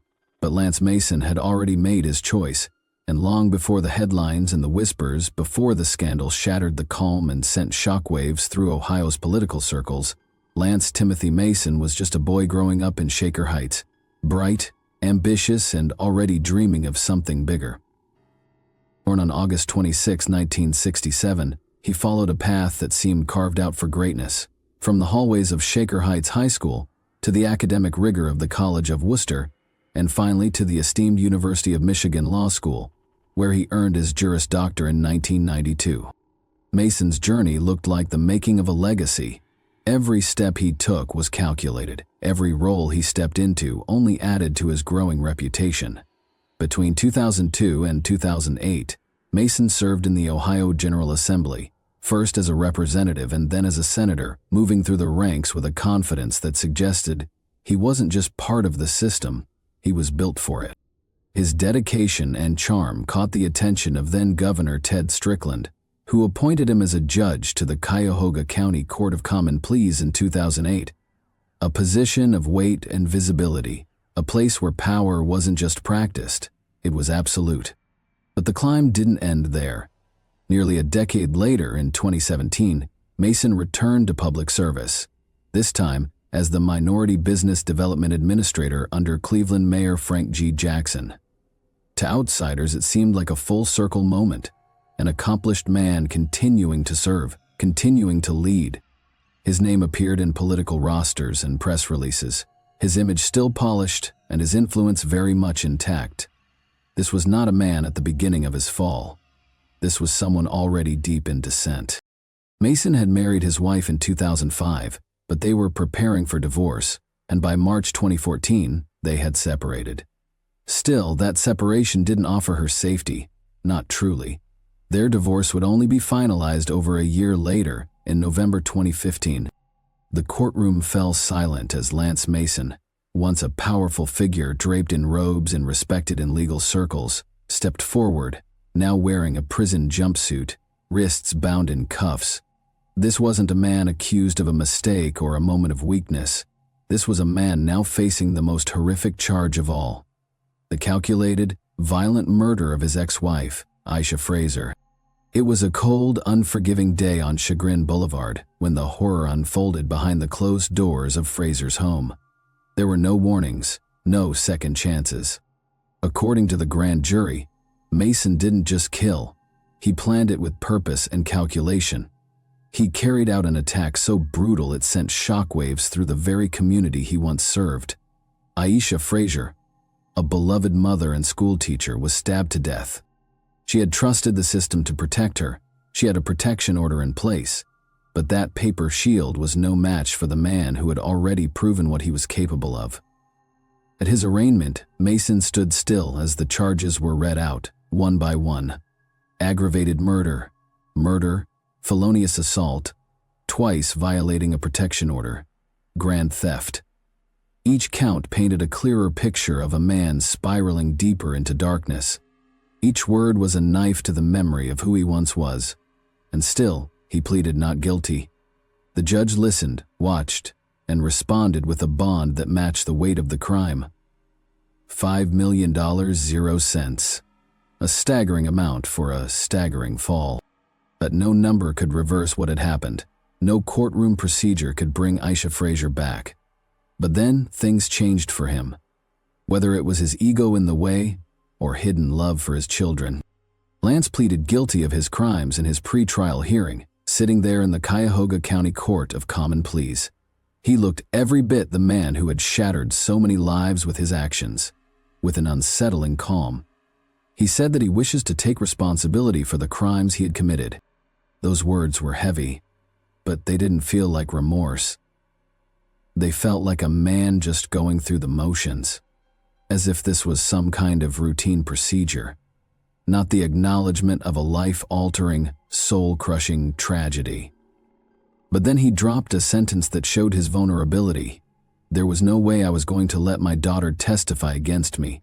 As those words left his mouth, it became clear this wasn't just a crime of passion or rage. It was calculated, cold. This was a man scared to face his daughter in court, scared of losing the delusion of being a great father that he thought he was to his children. Mason pled guilty to some of the most atrocious charges imaginable: aggravated murder, 2 counts of felonious assault, murder, violating a protection order, and grand theft. Every single charge was a grim reminder of the violence he had unleashed that day. As the courtroom absorbed the weight of his admission, the reality of what had happened began to sink in. This wasn't just a man who had gone astray. This was a man who had once held power, who had been trusted with the law, but now was nothing more than a broken figure sitting before a judge to answer for the unspeakable destruction he had caused. Aisha Frazier was more than just a name in the news. She was a devoted mother, a cherished friend, and a beloved schoolteacher in Shaker Heights, Ohio. To her students, she was a source of light. To her community, she was a role model. But on a quiet November day, her life was stolen in the most horrifying way imaginable by a man who once promised to be her protector. Aisha saw the worst in a man who rose to the highest rank in a system that failed her so many times to the point of losing her life. That's the tragedy that sparked Aisha's Law, a bold piece of legislation introduced by Ohio State Representative Janine Boyd, and now supported by over 32 co-sponsors in the Ohio House. But Aisha's Law isn't just about one woman. It's about every person trapped in a cycle of domestic abuse, and it's about finally changing a system that failed her, one that fails so many. Now, what exactly is Aisha's Law? It is a multi-layered bill designed to intervene before abuse turns deadly. It's based on one simple truth. Domestic violence homicides are predictable. Victims often show signs, abusers escalate, and yet, too often the system doesn't catch the red flags until it's too late. This bill aims to change that. It includes mandatory risk assessment training for police.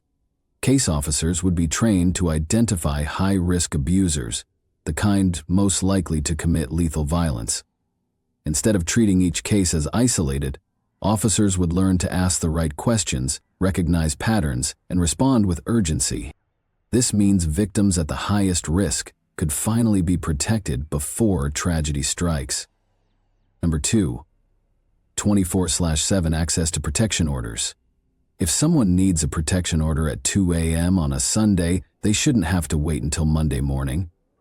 Aisha's Law would require courts to have judges or magistrates available 24/7 to issue emergency protective orders because violence doesn't wait, and neither should justice. Third key point, an expanded definition of child endangerment, which means that if a child is present when abuse happens, that's not just a side note, it's another layer of trauma. The bill expands child endangerment to include witnessing domestic violence, holding abusers accountable for the psychological damage inflicted on children, even if they aren't physically harmed, and then lastly, a broader definition of aggravated murder. It expands the definition of aggravated murder to directly reflect the reality of domestic violence cases like Aisha Frazier's. It means that if someone purposely kills a family or household member, and they already have a past conviction for domestic violence or any violent offense that caused serious harm to that same person, it can now be charged as aggravated murder. Let's be clear, this is huge. Why? Because in many past cases, abusers who escalated from beatings to murder weren't charged with the most serious level of homicide, even if their violence was part of a clear pattern. This update closes that gap and says, if you've seriously hurt someone before and you come back and kill them, you're facing the highest possible charge under the law. Why does this matter so much? Because Aisha Frazier did everything right. She left, she got help, she followed the legal steps. But the system didn't protect her. Her daughters witnessed the unthinkable. Her mother's murder after watching her suffer for years. This bill doesn't just honor Aisha's memory. It arms communities, law enforcement, and the justice system with the tools they need to prevent similar tragedies. And the stats are chilling. Nearly 112 Ohioans died from domestic violence in a single year. The stats also show that nearly half of domestic violence victims in Cleveland are at high risk of being killed. And shockingly, in Cuyahoga County, only 1 in 3 abusers ever spend a single day in jail. But up until now, change has been slow and scattered. Aisha's Law, named in honor of Aisha Frazier, has actually passed the Ohio House, not once, but twice. Yet it's never made it all the way into law. Why? Because parts of the bill sparked pushback from prosecutors and criminal defense attorneys who disagreed with certain sections. As a result, both times it reached the Ohio Senate, it stalled. No vote, no law, no protection. Meanwhile, The threat to domestic violence victims hasn't slowed down, and survivors, they're still waiting for the system to catch up. Coming back to the man who once wore the robe of dignity and honor, the one who decided the fate of others, now his own fate rests in the hands of a parole board. Lance Mason, the former Cuyahoga County judge once trusted to uphold justice, is now serving a life sentence for the brutal murder of his ex-wife. But here's the twist that's left many stunned. He could one day walk free. After admitting to stabbing Aisha to death in front of their children, Mason was handed a life sentence. Yet it came with a caveat. He'll be eligible for parole in 35 years. That means at the age of 87, if he ever reaches it, the man who shattered a family and forever altered the lives of two young girls could make a case for his freedom. It's a painful reality for those who knew and loved Aisha, a respected teacher, a devoted mother, and a victim of unthinkable violence. Just 4 years before the murder, Mason had already served a shockingly brief sentence for violently attacking her in front of their children. He vowed then that he would never return to prison, but he did, and this time, he's not leaving. At least not for 35 years. For many, the idea of parole feels like a second betrayal, because some crimes, they say, deserve no second chances. But what do you think? Should someone who committed such a brutal act ever be eligible for parole, no matter how many years pass? Are 3 decades behind bars justice served? Or is it a loophole in a system meant to protect victims? Thanks for watching, everyone. Your support means a lot to me, and you can help my channel grow by hitting that like button, dropping a comment, and sharing this video. Your engagement really makes a difference. See you soon. Hey guys, today we're diving into another truly horrifying case. If you want to support my channel, make sure to subscribe and stay active. It really helps me out. I'd be super grateful for that. Let's get started. When people live together for a long time, it's not uncommon for them to reach a breaking point in their relationship during these periods. Tensions often rise and mutual accusations start flying. Claims of manipulation, toxicity, controlling behavior, and even narcissism. But while some of these struggles may pass with time or counseling, there are situations where one partner, often a woman, remains trapped in a deeply destructive dynamic, facing emotional and physical mistreatment day after day. The real question is, how can we tell the difference between a temporary crisis and a situation where someone is in real danger? The Summers family became one of the most complex and debated legal battles in recent years, taking over 5 years to reach a conclusion. On the surface, they appeared to be a happy, united household, by all accounts a picture-perfect American family. But behind closed doors, what unfolded was something far more disturbing. What seemed like an ordinary domestic situation hid a reality so unsettling, many struggled to accept it was even possible. As the story unraveled, it was revealed that when the head of the family was faced with divorce proceedings initiated by his spouse, he refused to accept the separation. Instead, he devised a calculated plan to retaliate, one that went far beyond typical legal disputes. He manipulated his own sons and daughters into taking part in his scheme, turning them into instruments of control and convincing them that their actions were in the best interests of the family. Elisa Jill Summers was born on February 18, 1980, in a suburb of Philadelphia, Pennsylvania. She grew up in a modest middle-class household. In 1995, at the age of 15, she met a boy named Trevor Stephen Summers, who was 2 years older. They both attended the same high school, often ran into each other outside of class, and shared many mutual friends. Their connection began as a friendship, hanging out at gatherings, talking between classes, and spending time with other students. As time went on, they grew closer, discovering shared interests and similar outlooks on life. However, they didn't start officially dating until 2 years after they first met. Their relationship developed gradually. Both were focused on finishing school and figuring out their paths in life.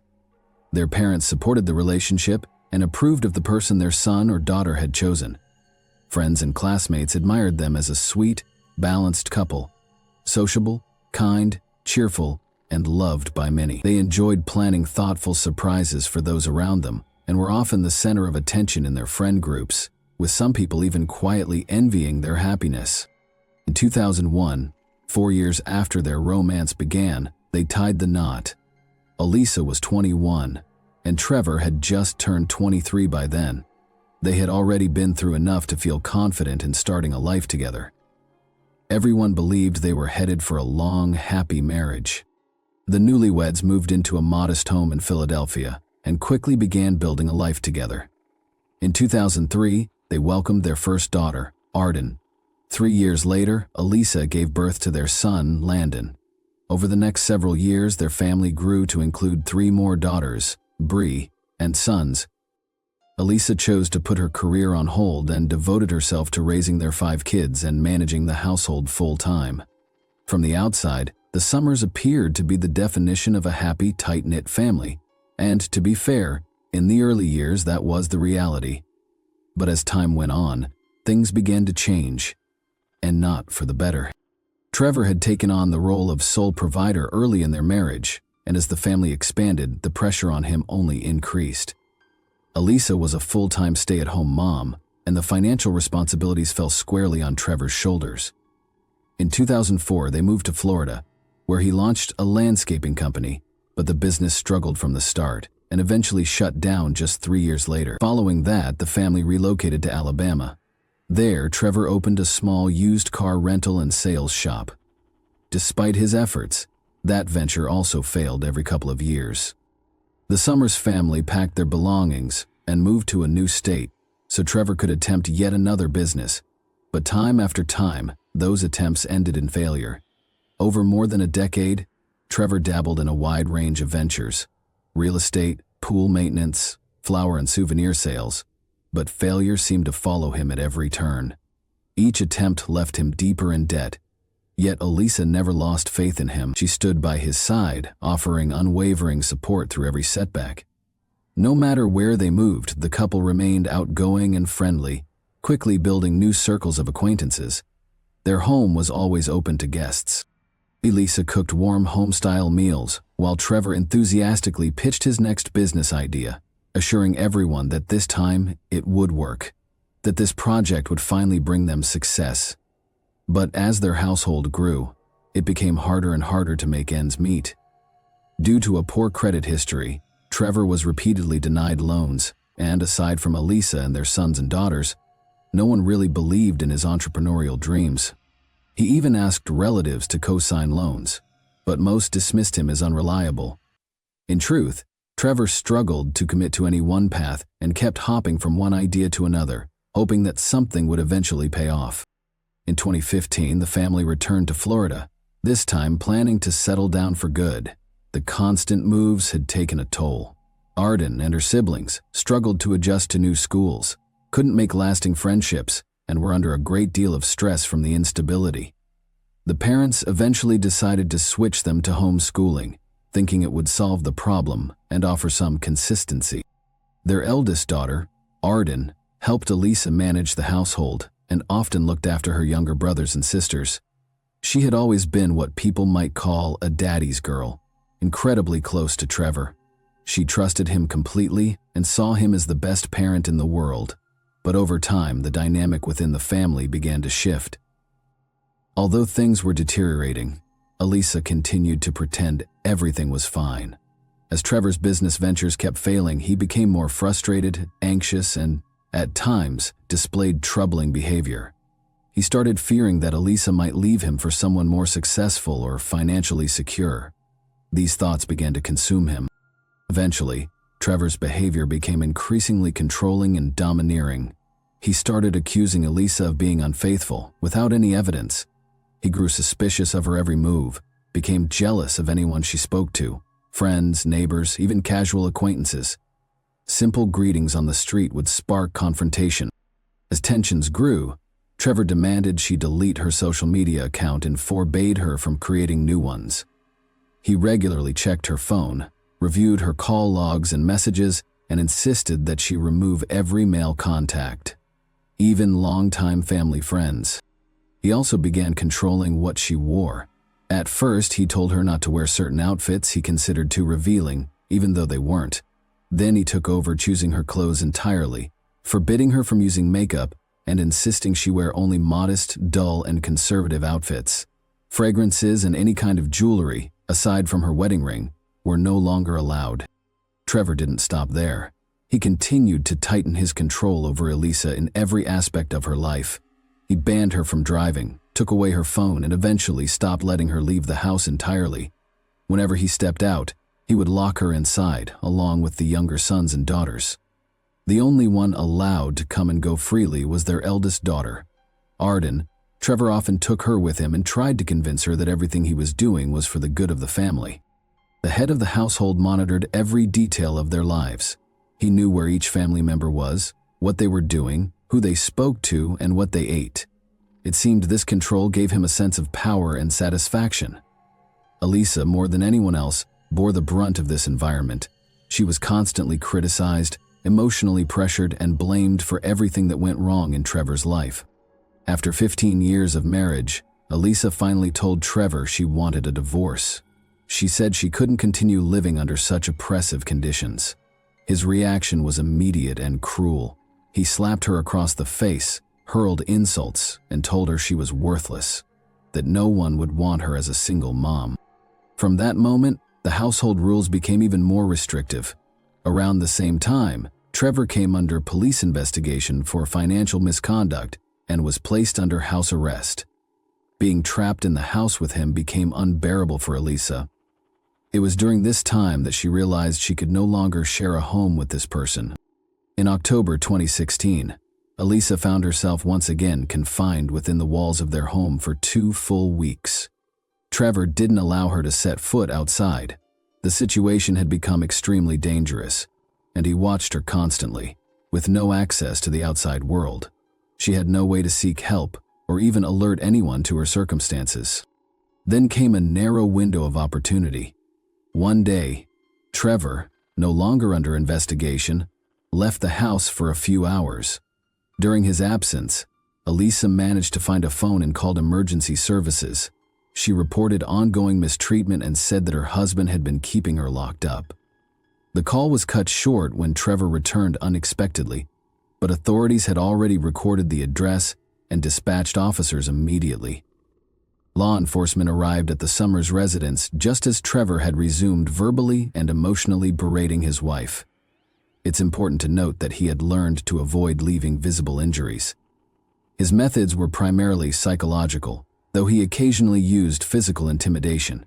Slaps, pulling her by the hair. His most common form of punishment, however, involved inappropriate personal behavior that was never discussed openly. When the officers showed up at the door, Trevor appeared surprised and hesitant to let them in. Wanting to avoid arrest, he eventually agreed to let Elisa and the children go. He claimed that no one had ever been held against their will and insisted that Elisa was simply an unreliable person who couldn't be trusted. After escaping her controlling husband, Elisa faced a new and immediate problem. She and her sons and daughters had nowhere to go. They left with no belongings and no money. Following the advice of law enforcement, Elisa reached out to a local support service for individuals affected by domestic conflict. There, she and the kids were provided with temporary shelter, meals, and essential supplies. Elisa wasted no time. She began actively searching for a job, and before long her efforts paid off. She was hired by a local company and soon managed to rent a modest but cozy home. Slowly but surely, she and her children started rebuilding their lives in a new environment. Despite facing a number of challenges, they were moving forward and things began to stabilize. At the same time, Elisa filed for divorce, wanting to avoid further conflict and preserve a sense of peace for the sake of her sons and daughters. She chose not to press formal charges against Trevor for his past actions. She hoped the separation could be finalized without hostility. Initially, Trevor tried to contact her repeatedly, urging her to come back, but after some time he seemed to accept the situation and backed off, at least on the surface. It wasn't until 6 months after the separation that Elisa finally began to feel a sense of freedom. For the first time in years, she started to live without constantly looking over her shoulder. She even began to open up to new people, hoping to rebuild her personal life. During this time, she met a man named Jeffrey Matheson, and by the spring of 2017, their friendship had grown into a romantic relationship. Once the divorce was finalized, the former couple agreed on a shared custody arrangement. The sons and daughters would primarily live with Elisa, while Trevor could visit them twice a week and take them for overnight stays on weekends. The arrangement seemed reasonable to everyone involved. While Elisa was not thrilled to interact with Trevor, she didn't object, preferring to keep things calm and civil. Trevor appeared composed, showed no signs of aggression, and successfully lulled Elisa into believing he had moved on. Then, in March 2017, he called her unexpectedly. He asked her to come over to sign a few papers related to their divorce and property division. His tone was polite, and nothing about the request raised suspicion. Elisa drove over to his house. Trevor greeted her at the door and invited her in. As soon as the door closed behind her, his demeanor changed completely. It quickly became clear there were no documents. This was a setup. The whole request had been a ruse to get her to his house alone, without their sons and daughters present. At first, Trevor tried to convince her to reconcile and live together again, but when Elisa firmly refused, he became threatening. He accused her of betrayal, hurled insults, and refused to let her leave. He demanded she admit to things that never happened, fixating on imaginary wrongs. When Elisa attempted to walk away, Trevor grabbed a large hunting knife, the kind used for field dressing game, and held it to her throat, then lowered it to her chest and said he would take her heart out. Elisa was frozen in fear. Trevor, meanwhile, seemed to take disturbing pleasure in the situation, describing in detail what he wanted to do next. Trevor held his ex-wife captive for nearly 2 hours, hours that felt like an eternity to Elisa. The entire time she pleaded with him to stop and think clearly, reminding him that if he hurt her, he'd end up in prison and their sons and daughters would be left without either parent. She begged him not to make them orphans. Surprisingly, her words seemed to have an effect. Trevor paused, thought it over, and ultimately decided to let her go. But before he did, he made Elisa promise she would never tell anyone what had happened. She gave her word. However, the moment she was far enough from the house, she contacted law enforcement and reported the threats and aggression. Trevor was arrested that same evening. Still, he denied everything, calling Elisa a habitual liar and accusing her of betrayal and manipulation. There were no visible marks on her body. Her clothing remained intact, and without physical evidence, it was hard to prove the assault had taken place. It became a case of her word against his. With no hard evidence, Trevor was released, though both he and Elisa filed for mutual restraining orders. After the incident, Trevor shifted his focus to the children. He began trying to manipulate them emotionally, insisting that Elisa was the only reason the family had fallen apart. Every time he saw them, he talked about how much he missed their mom and wished things could go back to how they were. He took them to places the family used to visit on vacations or weekends, trying to rekindle old memories and create a sense of longing. The kids, young and emotionally vulnerable, believed their father wanted what was best for everyone. They saw him as kind and well-intentioned. The one most affected was the eldest daughter, Arden, who had always idolized Trevor and saw him as a flawless parent. Trevor counted on her loyalty and made her the centerpiece of his plan. It's important to note that the children had never been subjected to harsh behavior from Trevor. Because of this, they didn't recognize the risk he posed. Elisa, trying to protect their mental health, had never spoken poorly of their father, fearing emotional harm or confusion. That silence made it easier for Trevor to manipulate them. At his request, the kids began keeping tabs on their mother, watching her, reporting back about daily routines, and sharing what she said or did. Working with Arden, Trevor started developing a plan, not for reconciliation as he claimed, but for revenge.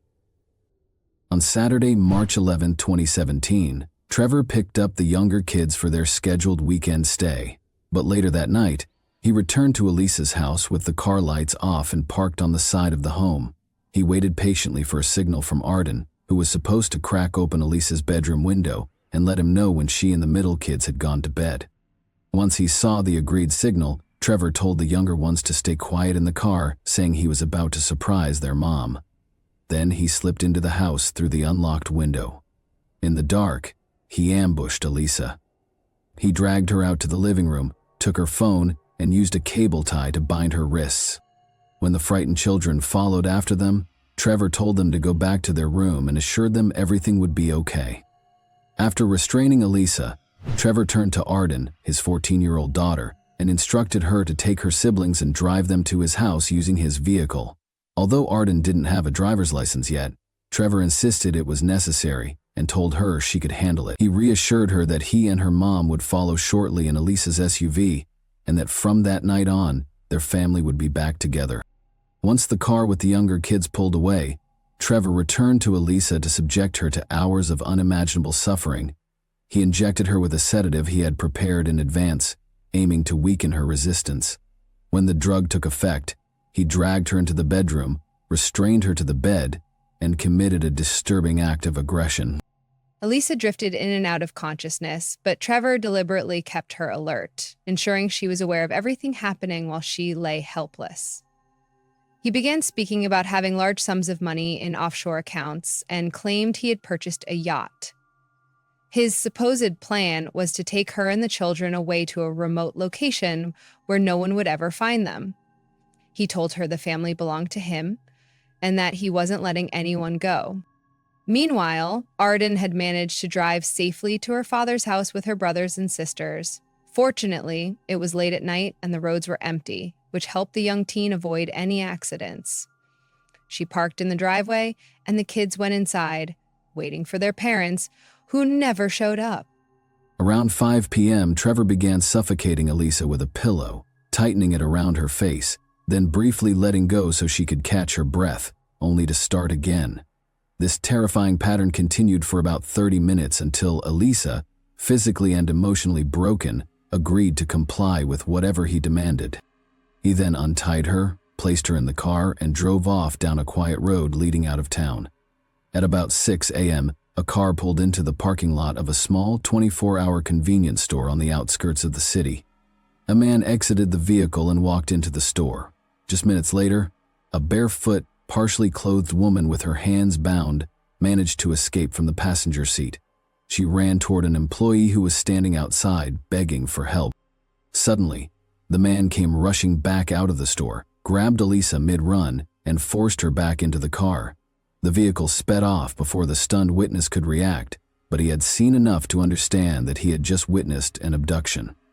Thankfully, he managed to remember the make, color, and even the license plate number of the vehicle and quickly provided that information to authorities.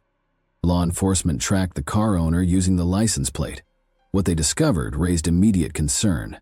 The name was linked to an active restraining order, a volatile divorce, and reports of controlling behavior. The top priority became locating the couple's sons and daughters to ensure their safety. They were found at Trevor's home, but none of them knew where their parents were or what was happening. They were confused and had no understanding of the terrifying events unfolding elsewhere. The young witnesses were interviewed one by one with care, and what they revealed painted a disturbing picture of life inside the Summers household. The sons and daughters hadn't realized the severity of what had been happening around them. They were never on the receiving end of their father's actions, so his controlling behavior and mistreatment of their mother seemed like just a regular part of life. But the details they shared made it clear Elisa was in danger and had to be found as soon as possible. At that point, Trevor and his hostage were already far from the city, heading toward an isolated area near the coastline. He stopped at a small hotel they had once visited as a family. Lost in memories for a moment, his demeanor suddenly shifted. Trevor said he had figured out a solution. He pulled out a notebook and pen and began writing what appeared to be a farewell letter. Then, dissatisfied, he tore out the page, crumpled it, and started over. This continued for hours. Elisa realized that he was planning to end her life and then his own, using the letter to explain it all to their sons and daughters. After Elisa's failed escape attempt in the supermarket parking lot, surveillance cameras had caught glimpses of their car, helping authorities narrow down the direction they were heading. The search lasted 55 hours. During that time, Trevor wrote multiple farewell notes and used a razor blade to cut Elisa's wrist in an attempt to make it look like she had harmed herself voluntarily. Eventually, Trevor brought her to Little Harbor, a coastal resort town. There, he once again violated her and told her they would soon be leaving the world together. He put a makeshift cord around Elisa's neck and began strangling her. But just then, the sound of sirens echoed nearby. Trevor let go and bolted for the car, flooring the gas pedal in an attempt to flee, only to drive straight into the path of a police cruiser. Realizing he had no way out, Trevor grabbed the razor and tried to harm himself, managing only superficial cuts. Fortunately, officers arrived just in time.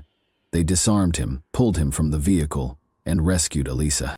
Both were transported to the hospital for emergency medical attention. Following his arrest, Trevor denied all wrongdoing.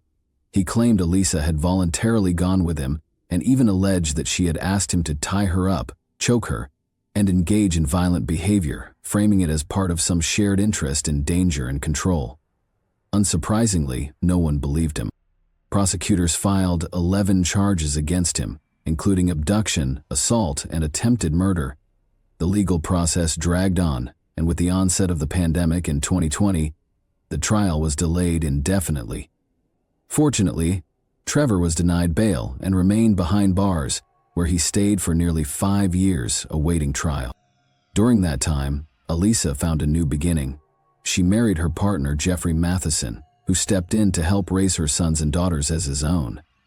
Despite Trevor and his attorney's efforts to convince the court of his innocence, the evidence overwhelmingly told a different story. Among the most damning items were the numerous farewell notes discovered in the vehicle, testimony from the eyewitness who saw the attempted escape, the makeshift ligature used to strangle Elisa, and the bloodied razor blade found at the scene. In the spring of 2022, Trevor Summers was found guilty on all counts and sentenced to 3 consecutive life terms with no possibility of parole. The testimony that proved most crucial in reaching a guilty verdict came from his own sons and daughters, who bravely shared what they witnessed during that horrifying ordeal. For the first time, they fully understood just how close their mother had come to losing her life. Thanks for watching, everyone. Your support means a lot to me, and you can help my channel grow by hitting that like button, dropping a comment, and sharing this video. Your engagement really makes a difference. See you soon. Hey guys, today we're diving into another truly horrifying case. If you want to support my channel, make sure to subscribe and stay active. It really helps me out. I'd be super grateful for that. Let's get started. Even in the most loving and tight-knit families, disagreements, misunderstandings, and conflicts can arise. Yet, it's often within the family that people seek comfort, support, and validation. But the closer the bonds, the more dangerous and unforgiving things can become. The story of a young woman named Anjana Lama Mahat is both disturbing and deeply unsettling in its intensity. The crime took place inside the walls of a luxurious home owned by a well-respected family. Everyone involved hoped to sweep the matter under the rug, allegedly going so far as to offer bribes to law enforcement. What makes this case even more shocking is that the Mahat family had always been seen as a picture of success and harmony. They never aired their grievances in public, and that's exactly why what happened took everyone by surprise. Anjana Lama was born on August 26, 1995, in the small industrial town of Hetauda, located in the southern central region of Nepal. She was the eldest in a large family with limited financial means. Growing up, she helped raise her 3 younger sisters and her brother, taking on responsibilities well beyond her years. She also supported her mother with household chores, cleaning, doing laundry, and learning to cook at an early age. From a young age, Anjana had a special charm that made her stand out. Her kind and caring nature, combined with a warm personality, drew people in. She was friendly, always willing to lend a hand, and had a natural ability to connect with others, whether classmates, neighbors, or strangers. Academically, Anjana was a solid student. While not at the top of her class, her teachers consistently noted her intelligence, determination, and mature attitude toward her studies. Everyone believed she had a bright future ahead. With her striking looks and slim, athletic figure, Anjana began attracting attention during her teen years, but it wasn't just her appearance that made her popular. She had a fun, light-hearted personality and could easily become the life of any social gathering. She avoided confrontation and always tried to resolve disagreements peacefully. Anjana had a real talent for drawing and dreamed of becoming an artist, fashion designer, or working in the beauty industry. She had all the potential to succeed, but she couldn't rely on financial support or connections from her family. Everything she achieved would have to come from her own hard work. While still in school, she met a young man named Prajwal Mahat, who was a year older. He came from a high Stoppa Chetri family, while Anjana's background was from the Tamang ethnic group, historically of Mongolian descent. His parents, Pushpa and Kamal Bahadur, were wealthy, well-known, and highly respected in the community.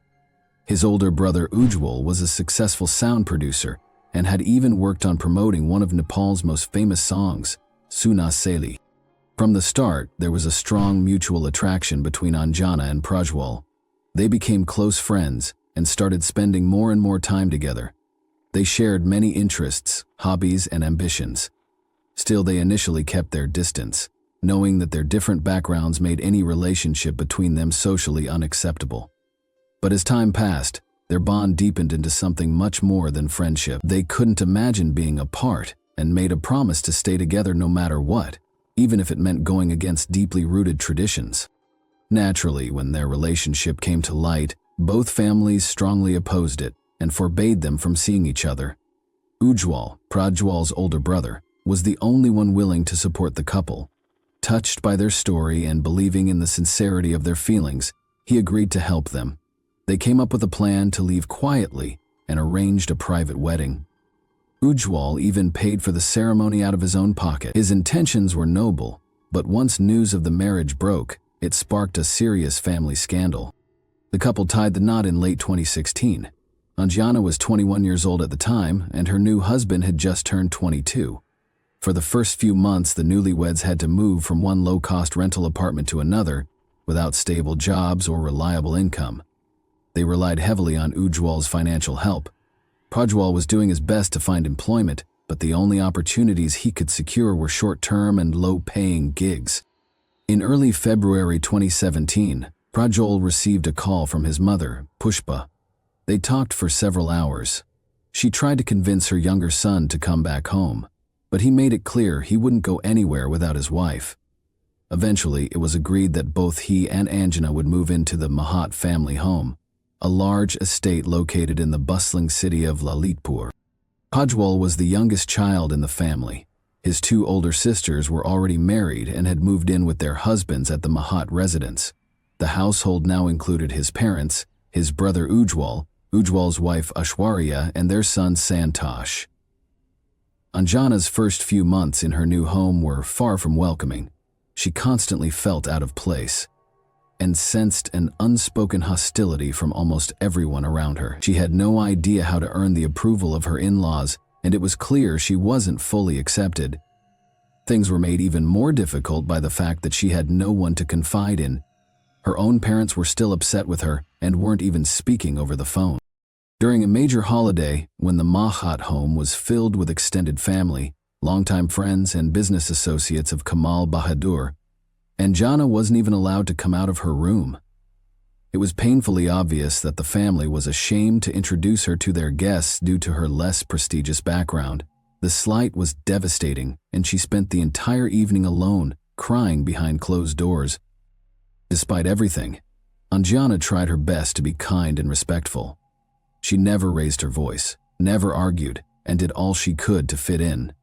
Soon after they settled in, the family patriarch arranged a job for Prajwal at one of the major companies he worked with. It was a way of giving his son some independence while still keeping him under close watch.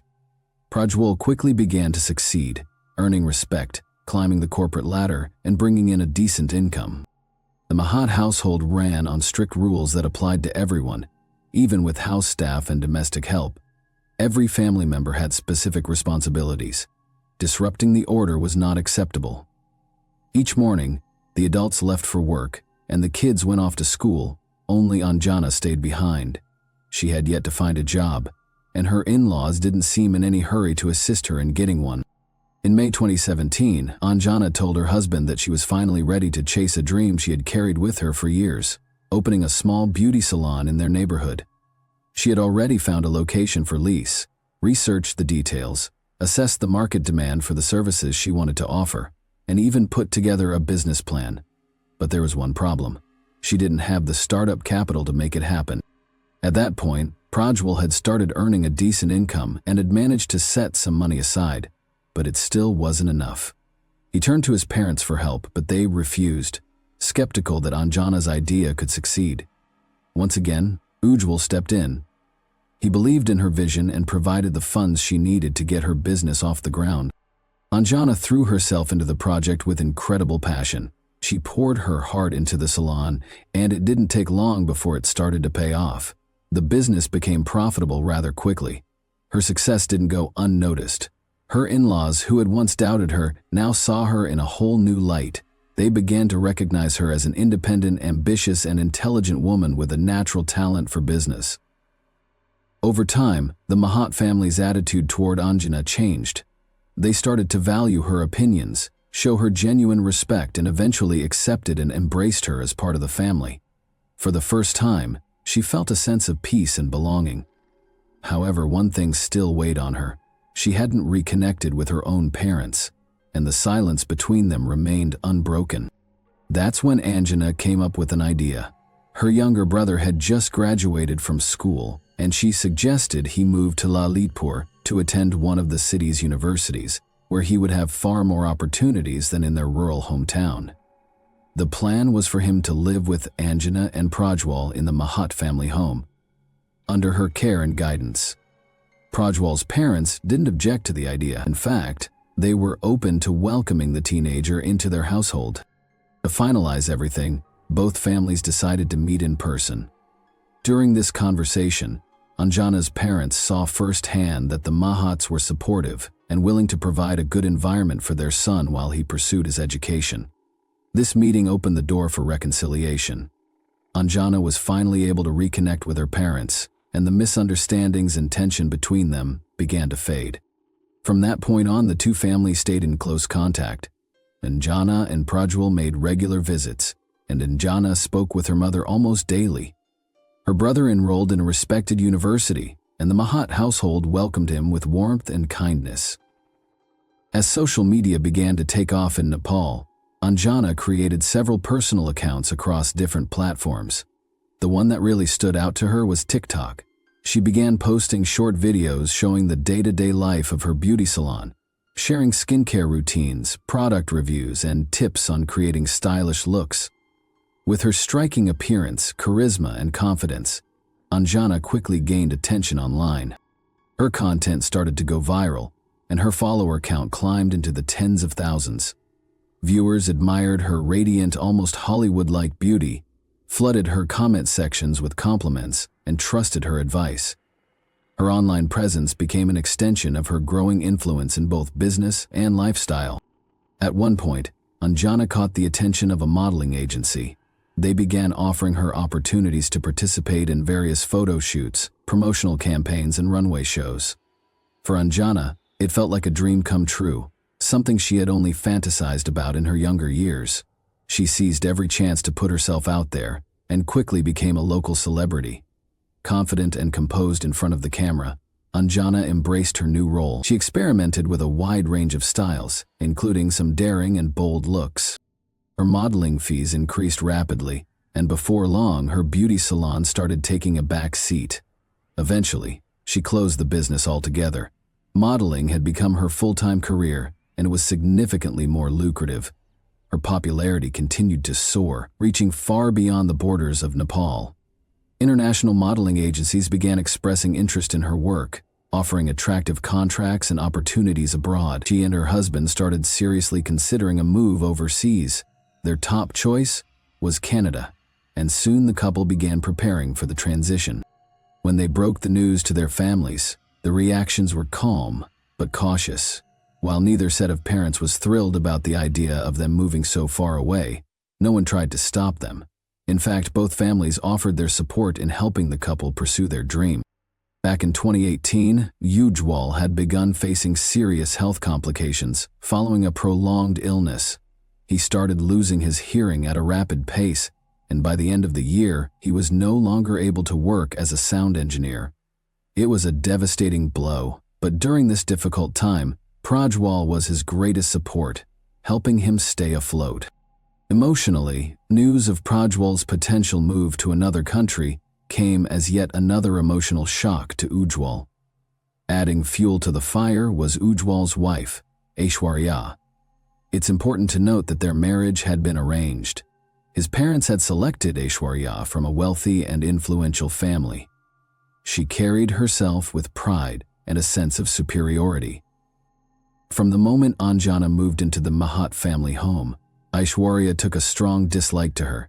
She often made it clear that she believed Anjana didn't belong in their circle. Things eventually seemed to calm down, but when Anjana successfully launched her beauty salon and began to gain recognition, Aishwarya's jealousy began to show. The tension intensified when Anjana transitioned into modeling and started to thrive. She was young, beautiful, successful, and had built her career from the ground up. Even Anjana's in-laws, once skeptical, had grown to respect her deeply and considered her their favorite. Aishwarya, on the other hand, was consumed with resentment over Anjana's rising success. Fueled by bitterness, Aishwarya started spreading gossip and creating divisions within the family. She painted a damaging picture of Anjana, claiming that her modeling career was a cover for questionable behavior and alleged secret relationships.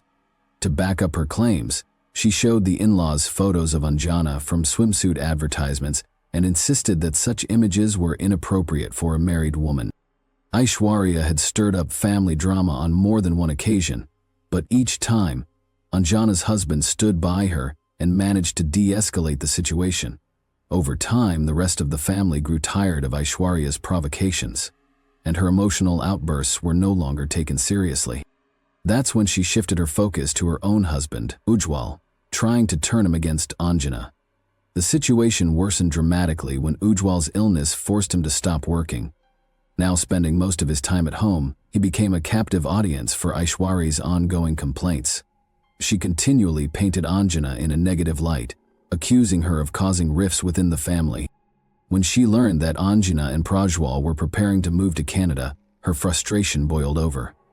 Blinded by envy and resentment, Aishwarya began telling Ujjwal that Anjana was tearing the family apart and planning to take Prajwal away for good. With his health failing and his younger brother being one of his few sources of emotional support, Ujjwal started to believe that he was being abandoned, left alone, during the hardest time of his life. Anjana had previously shared with her parents how difficult things had become living under the same roof as Aishwarya. She explained that Aishwarya constantly tried to sabotage her and spread false rumors. Her mother advised her to stay calm, avoid reacting to hostility, and not to air the family's dirty laundry, insisting these were only temporary hardships. On May 9, 2019, around 4 p.m., the phone rang in the Lama household. Anjana's mother picked it up and heard the trembling voice of her in-law, who pleaded with her to come to the Mahat home. Immediately, the woman was crying and couldn't give clear answers. She just kept asking them to hurry. It was immediately clear that something terrible had happened. Although the distance between the two homes was just over 60 miles, a traffic accident on the highway caused massive delays. What should have taken about an hour ended up being a grueling 6-hour drive. By the time Anjana's parents arrived, the Mahat residence was surrounded by police cars and a growing crowd of onlookers, including neighbors and passers-by near the entrance. Anjana's younger brother sat with his back against the wall, his hands covering his face as he sobbed uncontrollably. It was clear that something irreversible had taken place, but the full scope was still unknown. One of the officers approached Anjana's father and asked him to come inside together. They walked up to a second-floor bedroom. What he saw next was so traumatic, so deeply disturbing, that it would haunt him for the rest of his life. Lying on the bed was the brutally disfigured body of his beloved daughter. The grief was overwhelming, his vision blurred by tears. His breath caught in his throat. He stumbled out of the house, barely able to process what he had just witnessed. His wife, seeing the agony on his face, instantly understood their daughter was gone. What had happened to Anjana wasn't just a crime. It was a calculated and brutal act. Her left hand had been severed entirely and lay on the floor. Her left leg above the knee had been almost completely detached, with a single blow from a sharp weapon. Her head was barely connected to her body, and her face was so badly injured that it was nearly unrecognizable. Devastated by what had happened, Anjana's parents demanded that the police arrest every member of the Mahat household, accusing them of conspiracy and involvement in the crime. But what they heard next from the officers left them stunned. The person responsible had already confessed, was in custody, and was providing a full statement at the station. The person behind the act was Ujwal, the same man who had once helped the young couple elope and whom Anjana had trusted as both a brother figure and a close friend. It turned out that under constant pressure from his wife, Ujwal had become convinced that Anjana was manipulative and greedy, determined to destroy the family and take Prajwal away to another country. With his declining health and lack of work, Ujwal dwelled on these thoughts every day. Eventually, his resentment boiled over. He began to see Anjana's cheerful demeanor and her preparations to move abroad as deeply offensive, and hatred took hold. On the day the tragedy occurred, Prajwal, his father, and Aishwarya had all gone to work. Santosh and Anjana's younger brother were at school. At home were only Anjana, Ujwal, and their mother, Pushpa, who wasn't feeling well and had gone to lie down. Nothing seemed out of the ordinary. Around noon, Anjana stepped outside to fill a container with water from the outdoor tap so she could water her beloved flowers near the house. She was in high spirits, humming a tune and dancing as she moved. From the balcony above, Ujwal watched her intently, trying to decide how to carry out what he had already resolved to do. When Anjana came back inside, she went to her bedroom and lay down with her phone in hand. Meanwhile, Ujwal was choosing his weapon. First, he picked up a large kitchen knife, but after handling it briefly, he decided it wasn't enough. He then went to the storage room, where, among the tools, was a kukri, a large, curved, traditional Nepali blade used by Gurkha soldiers. Armed with the kukri, Ujwal went upstairs and entered Anjana's room. She, still focused on her phone, casually asked what he needed. Instead of answering, he approached the bed. It wasn't until he raised the weapon that she realized something was terribly wrong. She instinctively raised her arm to shield herself, and the first blow severed her hand. Despite her screams and the horrific scene unfolding, Ujwal continued his attack, striking repeatedly. He didn't stop until he was sure there was no chance of survival. The final blow severed her head, leaving no doubt about the brutality of the act. The room was soaked in blood, as was Ujwal himself. Forensic experts later counted more than 15 wounds on her body, most of them fatal, even on their own. After the violent attack, Ujwal went to his mother's bedroom and calmly told her what he had done. In complete shock, she decided her first priority was to protect her son. She immediately called her husband and asked him to come home right away. Together, they contacted the police. But when officers arrived, the couple tried to pretend they didn't know the victim. It may have sounded naive or even absurd at first, but given the condition of the remains, identifying the victim was nearly impossible. However, police quickly narrowed down who the body likely belonged to. They refused to move forward without formal identification and requested that Anjana's parents come in for the process. Despite the devastating injuries, her father immediately recognized his daughter.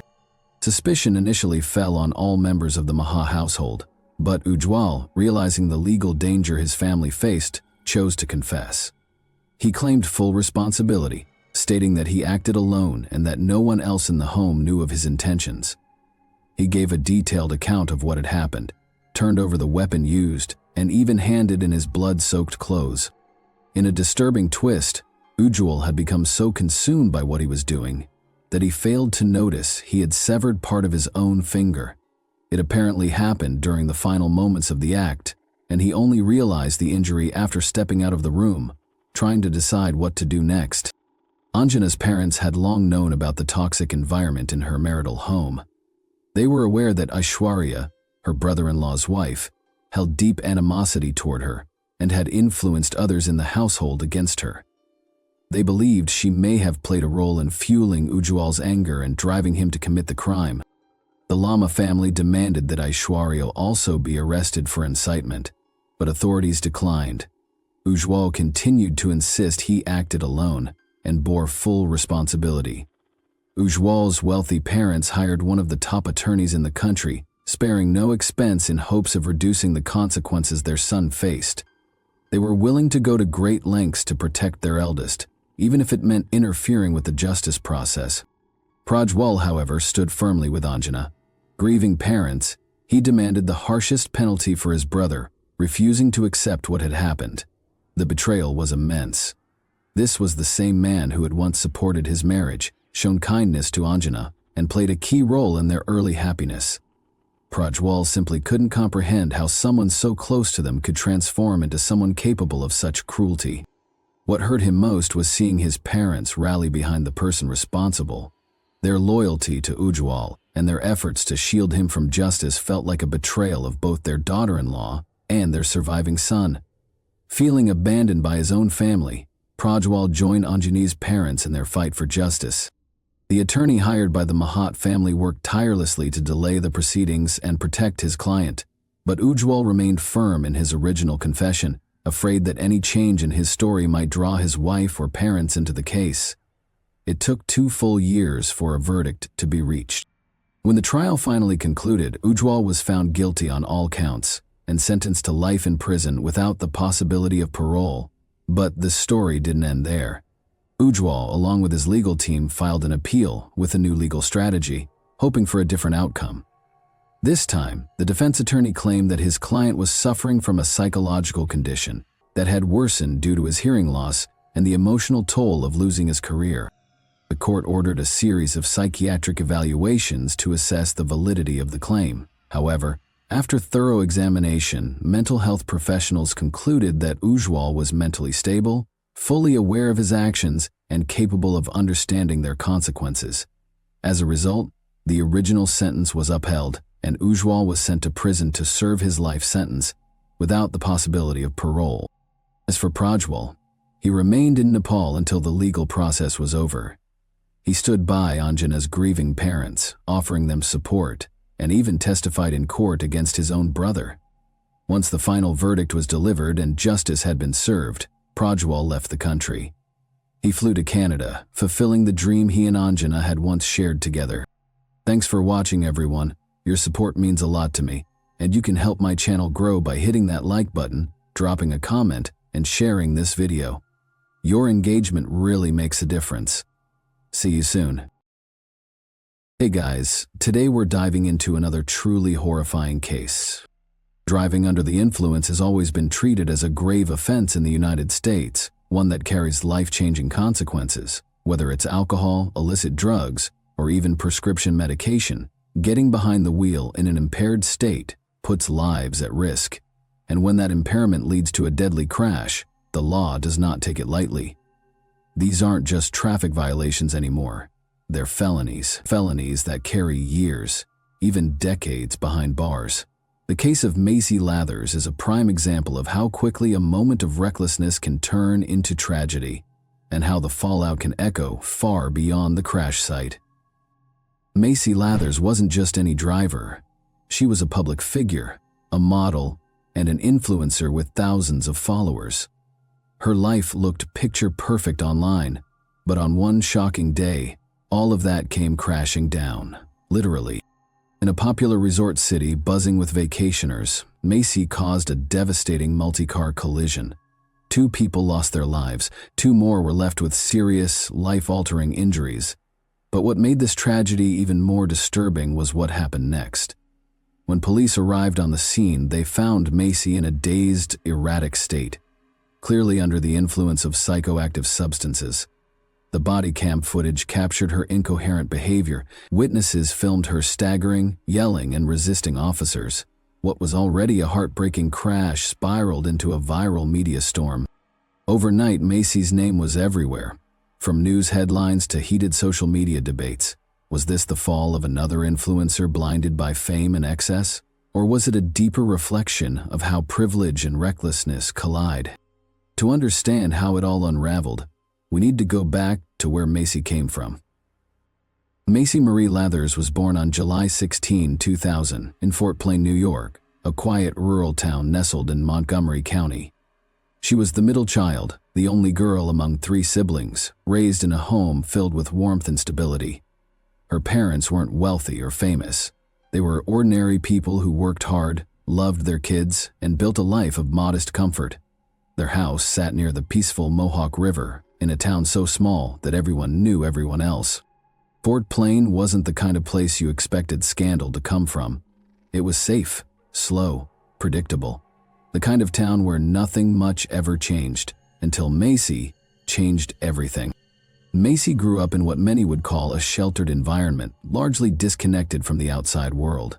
She rarely left Fort Plain, and when she did, it was usually under the supervision of older family members. A high achiever in school, she consistently earned top grades and graduated at the top of her class. Macy was also active in sports, particularly gymnastics and track and field, though she never considered athletics as part of her long-term career goals. As a teen, Macy blossomed into a striking young woman. Suitors were constantly trying to win her attention, and there were even rumors of rivalries among the guys hoping to date her. She enjoyed socializing and going on dates, but she never let that interfere with her studies. Teachers described her as intelligent, focused, and driven, someone who always set high standards for herself. Macy graduated as valedictorian and was accepted into the State University of New York at Albany, where she chose to study linguistics and international communication. The campus was just over an hour's drive from her hometown, so Macy decided to stay at home with her family instead of moving into a dorm. Her close bond with her parents and siblings made this arrangement comfortable and natural. Albany, the capital of New York State, is a bustling modern city. Quite the contrast from tiny Fort Plain. To Macy, it felt like an entirely different world, full of energy, possibilities, and experiences she had never been exposed to before. With her charm, intelligence, and striking appearance, Macy quickly made friends and became a standout presence in her social circle. She continued to excel academically and soon became one of the top students in her program. At the same time, she and her new friends began frequenting local bars, clubs, and nightlife spots around the city. It didn't take long for Macy to adjust to this new rhythm of life. Days were spent in lectures and libraries, while nights often turned into late-hour adventures in the city's nightlife scene.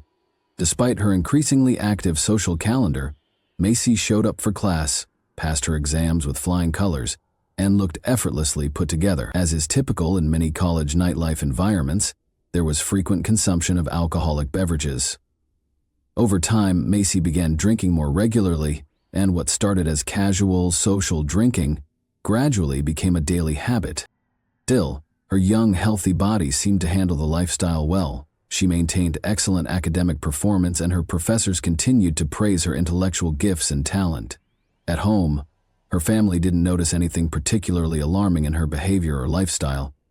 However, during her junior year, Macy decided to move out of her family's house and into an off-campus apartment near the university. She shared the place with a group of girlfriends, a change that marked a new chapter in her increasingly independent life.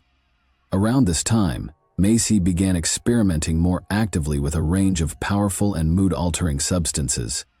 She typically obtained these restricted items directly from nightlife venues, often consuming them on site.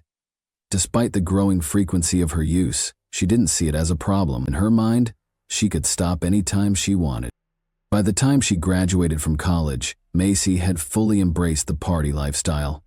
Nightclubs, dancing, and the constant presence of alcohol and other prohibited items had become a regular part of her world.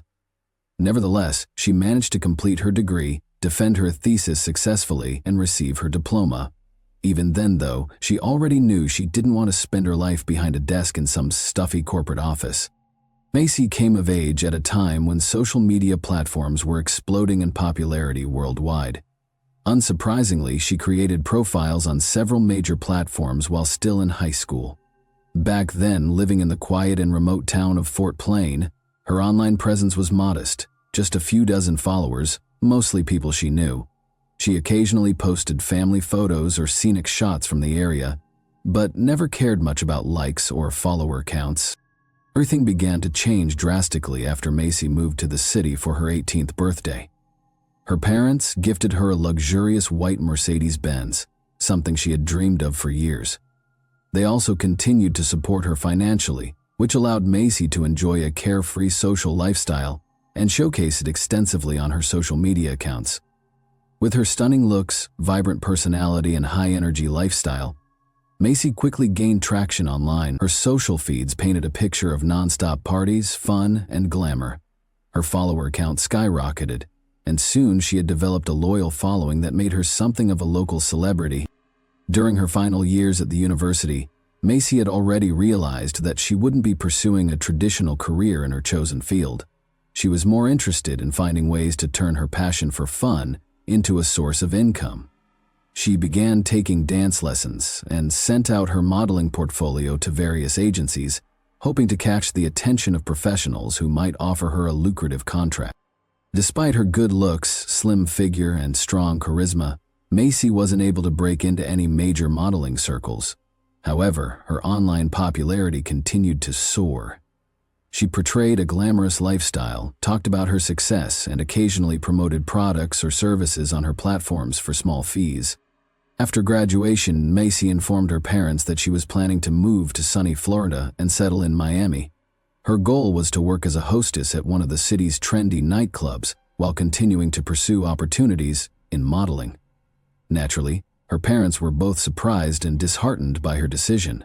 After all, she had always been a top student full of promise and had just completed her degree at a respected university. Now it seemed like she was walking away from all that for what? Still, they didn't pressure her or try to change her mind. In fact, they continued to support her regularly, sending money to help with her expenses. So, in early 2023, Macy relocated to Miami. She rented a modest apartment and began job hunting. At the same time, she immersed herself in the city's nightlife, hoping to make useful connections. She quickly became a fixture in the scene, fully embracing the party lifestyle once again, and she had no intention of slowing down. Over the years, Lathers had taken on various roles in the nightlife and entertainment scene.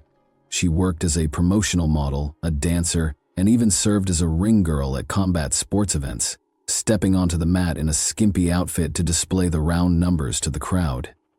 During this period, her public profile began to rise. Local media outlets featured her several times, and she was even invited for a few interviews. By the spring of 2024, Macy's following on social media had grown into the tens of thousands. She rebranded herself as a fitness influencer, promoting sportswear, supplements, and beauty products.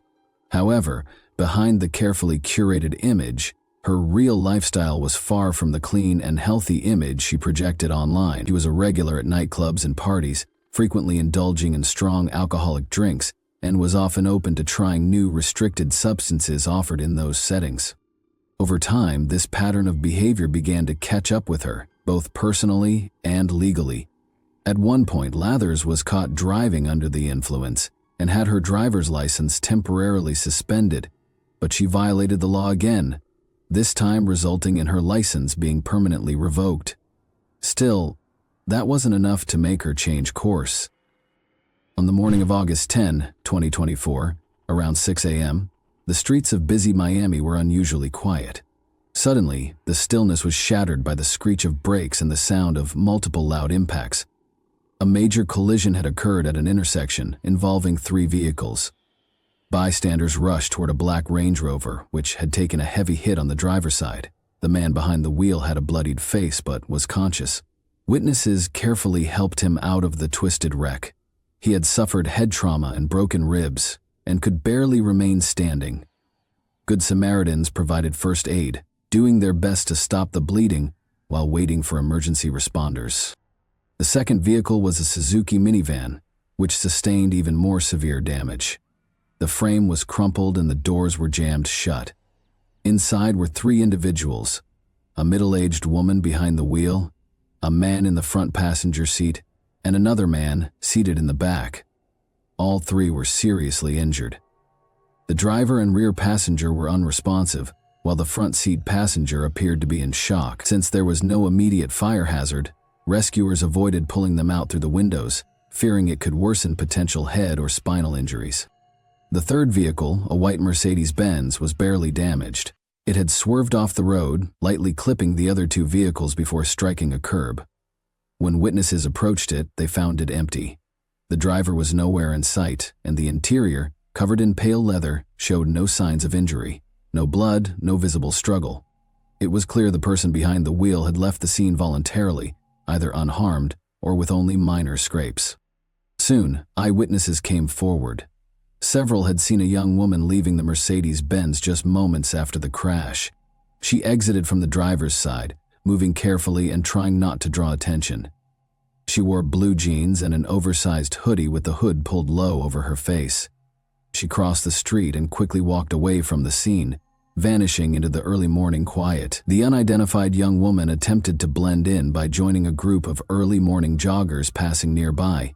Since no one tried to stop her, she managed to slip away unnoticed. None of the bystanders were able to give a clear description of her appearance. When first responders, police, medics, and rescue crews arrived on the scene, they focused on freeing the injured passengers from the mangled vehicles. By that time, the man in the front passenger seat of the minivan was unresponsive. Medical examiners later determined that he had suffered extensive head and internal injuries, with massive internal bleeding cited as the cause of death. The woman who had been driving the minivan and the man in the back seat were both transported to the hospital in critical condition. Doctors fought hard to save their lives.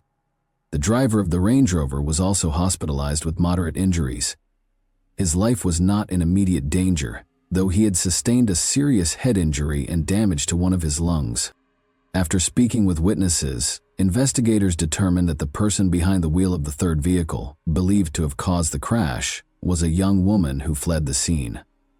Fortunately, the intersection where the crash occurred had multiple surveillance cameras installed, and investigators quickly began collecting and reviewing the footage. The video clearly showed a white Mercedes-Benz speeding through the intersection, ignoring a red light. The other two vehicles were moving within the speed limit and had the right of way. The woman in the minivan appeared to try and avoid the collision, swerving at the last moment, but still clipped the Mercedes. Her vehicle then spun into the Range Rover before finally crashing into a utility pole. From the footage, it appeared that the woman in the Mercedes was not seriously injured. She jumped out of the vehicle, pulled her hoodie tightly over her face, and attempted to disappear among the joggers. She then veered off into a nearby park where the trail went cold due to a lack of camera coverage in that area. Who was the mystery driver of the white Mercedes-Benz? Why had she run? And where had she gone? None of the witnesses could describe her with any certainty or say where she had headed. Detectives turned to the vehicle registration to trace the owner, but before they could complete their investigation, the woman in question surfaced in the most unexpected way. While police were still reviewing footage and speaking with witnesses, a strange call came into emergency services. A construction worker laboring just a few blocks from the crash site reported an incident involving a young woman in a highly disoriented state. According to the caller, the woman had initially tried to flag down cars in an erratic and dangerous manner, running into traffic and throwing herself toward passing vehicles. Then she suddenly began undressing. She removed her hoodie, then stripped off a small top, leaving her in jeans and unclothed from the waist up. She started yelling profanities, spinning in circles in the middle of the road, attempting to force her way into random vehicles by yanking on their door handles. Eventually, she lay down across the roadway, rolling around on the asphalt. The witness who contacted emergency services rushed to help her. He tried to pull her to the sidewalk, but she was surprisingly strong and kept breaking free, shouting incoherently. Realizing he couldn't move her, he stood nearby and directed traffic to prevent vehicles from hitting her. He remained by her side until police arrived. When law enforcement officers arrived at the scene, the first thing they did was cover the half-dressed woman and try to ask her some basic questions to determine her identity. But she seemed completely detached from reality. At times, she muttered incoherently, then suddenly screamed, clearly under the influence of some kind of substance. She couldn't even say her own name, but was shouting about extraterrestrials, warning that they were on their way and would be arriving soon. Then, in a sudden shift, she calmed down and claimed she had come from the future, could travel through time, and possessed a magical orb. When asked what the last thing she remembered was, she paused for a moment and said, "I remember dying." It was clear that attempting a proper interview under these circumstances was nearly impossible. Her speech was a mixture of delusions and hallucinations. But then, unexpectedly, she asked if anyone had seen her white Mercedes-Benz and expressed concern that it might have been taken by aliens. At that moment, investigators no longer had doubts. She was clearly the same woman who had fled the scene of the crash. She repeated several times that she was from the future, then sat down on the asphalt and began speaking to someone who wasn't there, as if she were having a heartfelt conversation with her mother. "Mom, I'm gone now. Don't cry. "I can time travel. I'll come visit you," she said. Then she looked around and asked where her car was, before turning back to her invisible companion. By the time paramedics arrived to assist the so-called visitor from the future, she had managed to recall her name, Macy. But other than that, her condition remained unchanged. She was hallucinating vividly and speaking in fragmented, irrational thoughts. Based on her behavior, the medical team suspected she had consumed a dangerous mix of strong alcohol and powerful psychoactive substances. To treat her properly, they needed to figure out what exactly she had taken, so they could administer the right medication to neutralize the effects of the substance. Macy's condition fluctuated rapidly.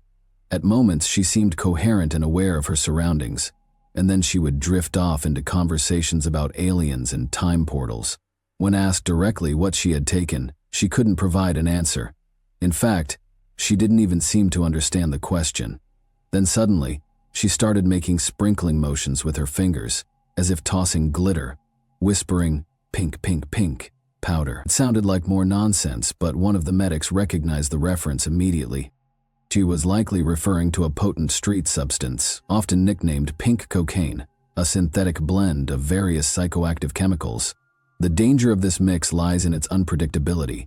There's no standard formula, and the balance of ingredients varies with each batch, making the effects anything from mild euphoria to vivid hallucinations or even fatal overdose. It had become particularly trendy among the club scene due to its flashy appearance and low cost. The signature pink color was usually achieved with food dye and sometimes mixed with glitter to give it a stylish, glamorous look. A toxicology screening conducted at the hospital confirmed the dominant component in her system, allowing doctors to administer the appropriate IV treatment to neutralize it. Meanwhile, law enforcement identified the woman as Macy Lathers, 24 years old, a fairly well-known online personality, social media influencer, and frequent presence in Miami's nightlife circuit. The crash caused by Macy Lathers involved 3 vehicles, including her white Mercedes-Benz. 4 people were seriously affected. In the minivan were married couple Juanita and Abraham Nandez, along with their friend Jesus Rubio, who was seated in the back. Tragically, Abraham, who had been in the front passenger seat beside his wife, he succumbed to his injuries before first responders could reach the scene. Jesus in the back seat sustained severe trauma and was rushed to the nearest hospital in critical condition. Doctors fought for days to save his life, but he ultimately passed away without ever regaining consciousness. Juanita miraculously survived the collision, but the injuries she sustained left her permanently paralyzed. She now relies on a wheelchair. The couple's son, a school-aged boy, lost his father instantly and has been left without the daily care of his mother, who remains hospitalized. Jesus Rubio, a father of 2 and sole provider for his family, left behind loved ones, facing not only grief but significant financial hardship. The driver of the Range Rover was less severely injured than the others, but still required multiple surgeries and a long road to recovery. He remains unable to return to his previous work or lifestyle. Macy, on the other hand, escaped the crash without a single visible injury and attempted to flee the scene. It later emerged that she had already been caught driving under the influence several months earlier and had her license suspended. Following a second offense, her driving privileges were permanently revoked. Yet that didn't stop her from continuing to consume alcohol and restricted substances, then getting behind the wheel, until it all culminated in a devastating incident that claimed 2 lives. Macy Lathers now faces multiple criminal charges: driving under the influence without a valid license, vehicular manslaughter, causing serious bodily injury through negligence, and fleeing the scene of a crash. She was booked into custody without release, and her bail was set at $150,000, 0 cents. With no access to that kind of money, either personally or from family, she remains behind bars awaiting trial. Even though surveillance footage and eyewitness accounts strongly support Macy's responsibility in the crash, her defense attorney has argued that she should only be held accountable for driving under the influence and lacking a valid license. The rest, he claims, occurred while she was experiencing intense hallucinations, making her incapable of understanding her actions. According to him, the real blame lies with whoever manufactured and distributed the powerful synthetic cocktail Macy ingested. The prosecution sees it differently. They point to video evidence showing Macy behaving rationally in the immediate aftermath of the crash, covering her face, attempting to blend in with bystanders, and even joining a group of joggers to avoid detection. These deliberate actions suggest that Macy was fully aware of what had just happened and was actively trying to avoid responsibility. The episode involving public disrobing and fantastical claims of time travel, prosecutors argue, was an attempt to appear mentally unfit to stand trial, potentially leading to psychiatric treatment instead of prison. As of spring 2025, the legal proceedings against Macy Lathers are ongoing. No final verdict has been issued, and she remains in custody. To date, she faces 8 separate charges, and if convicted on all counts, she could face a life sentence. Thanks for watching, everyone. Your support means a lot to me, and you can help my channel grow by hitting that like button, dropping a comment, and sharing this video. Your engagement really makes a difference. See you soon.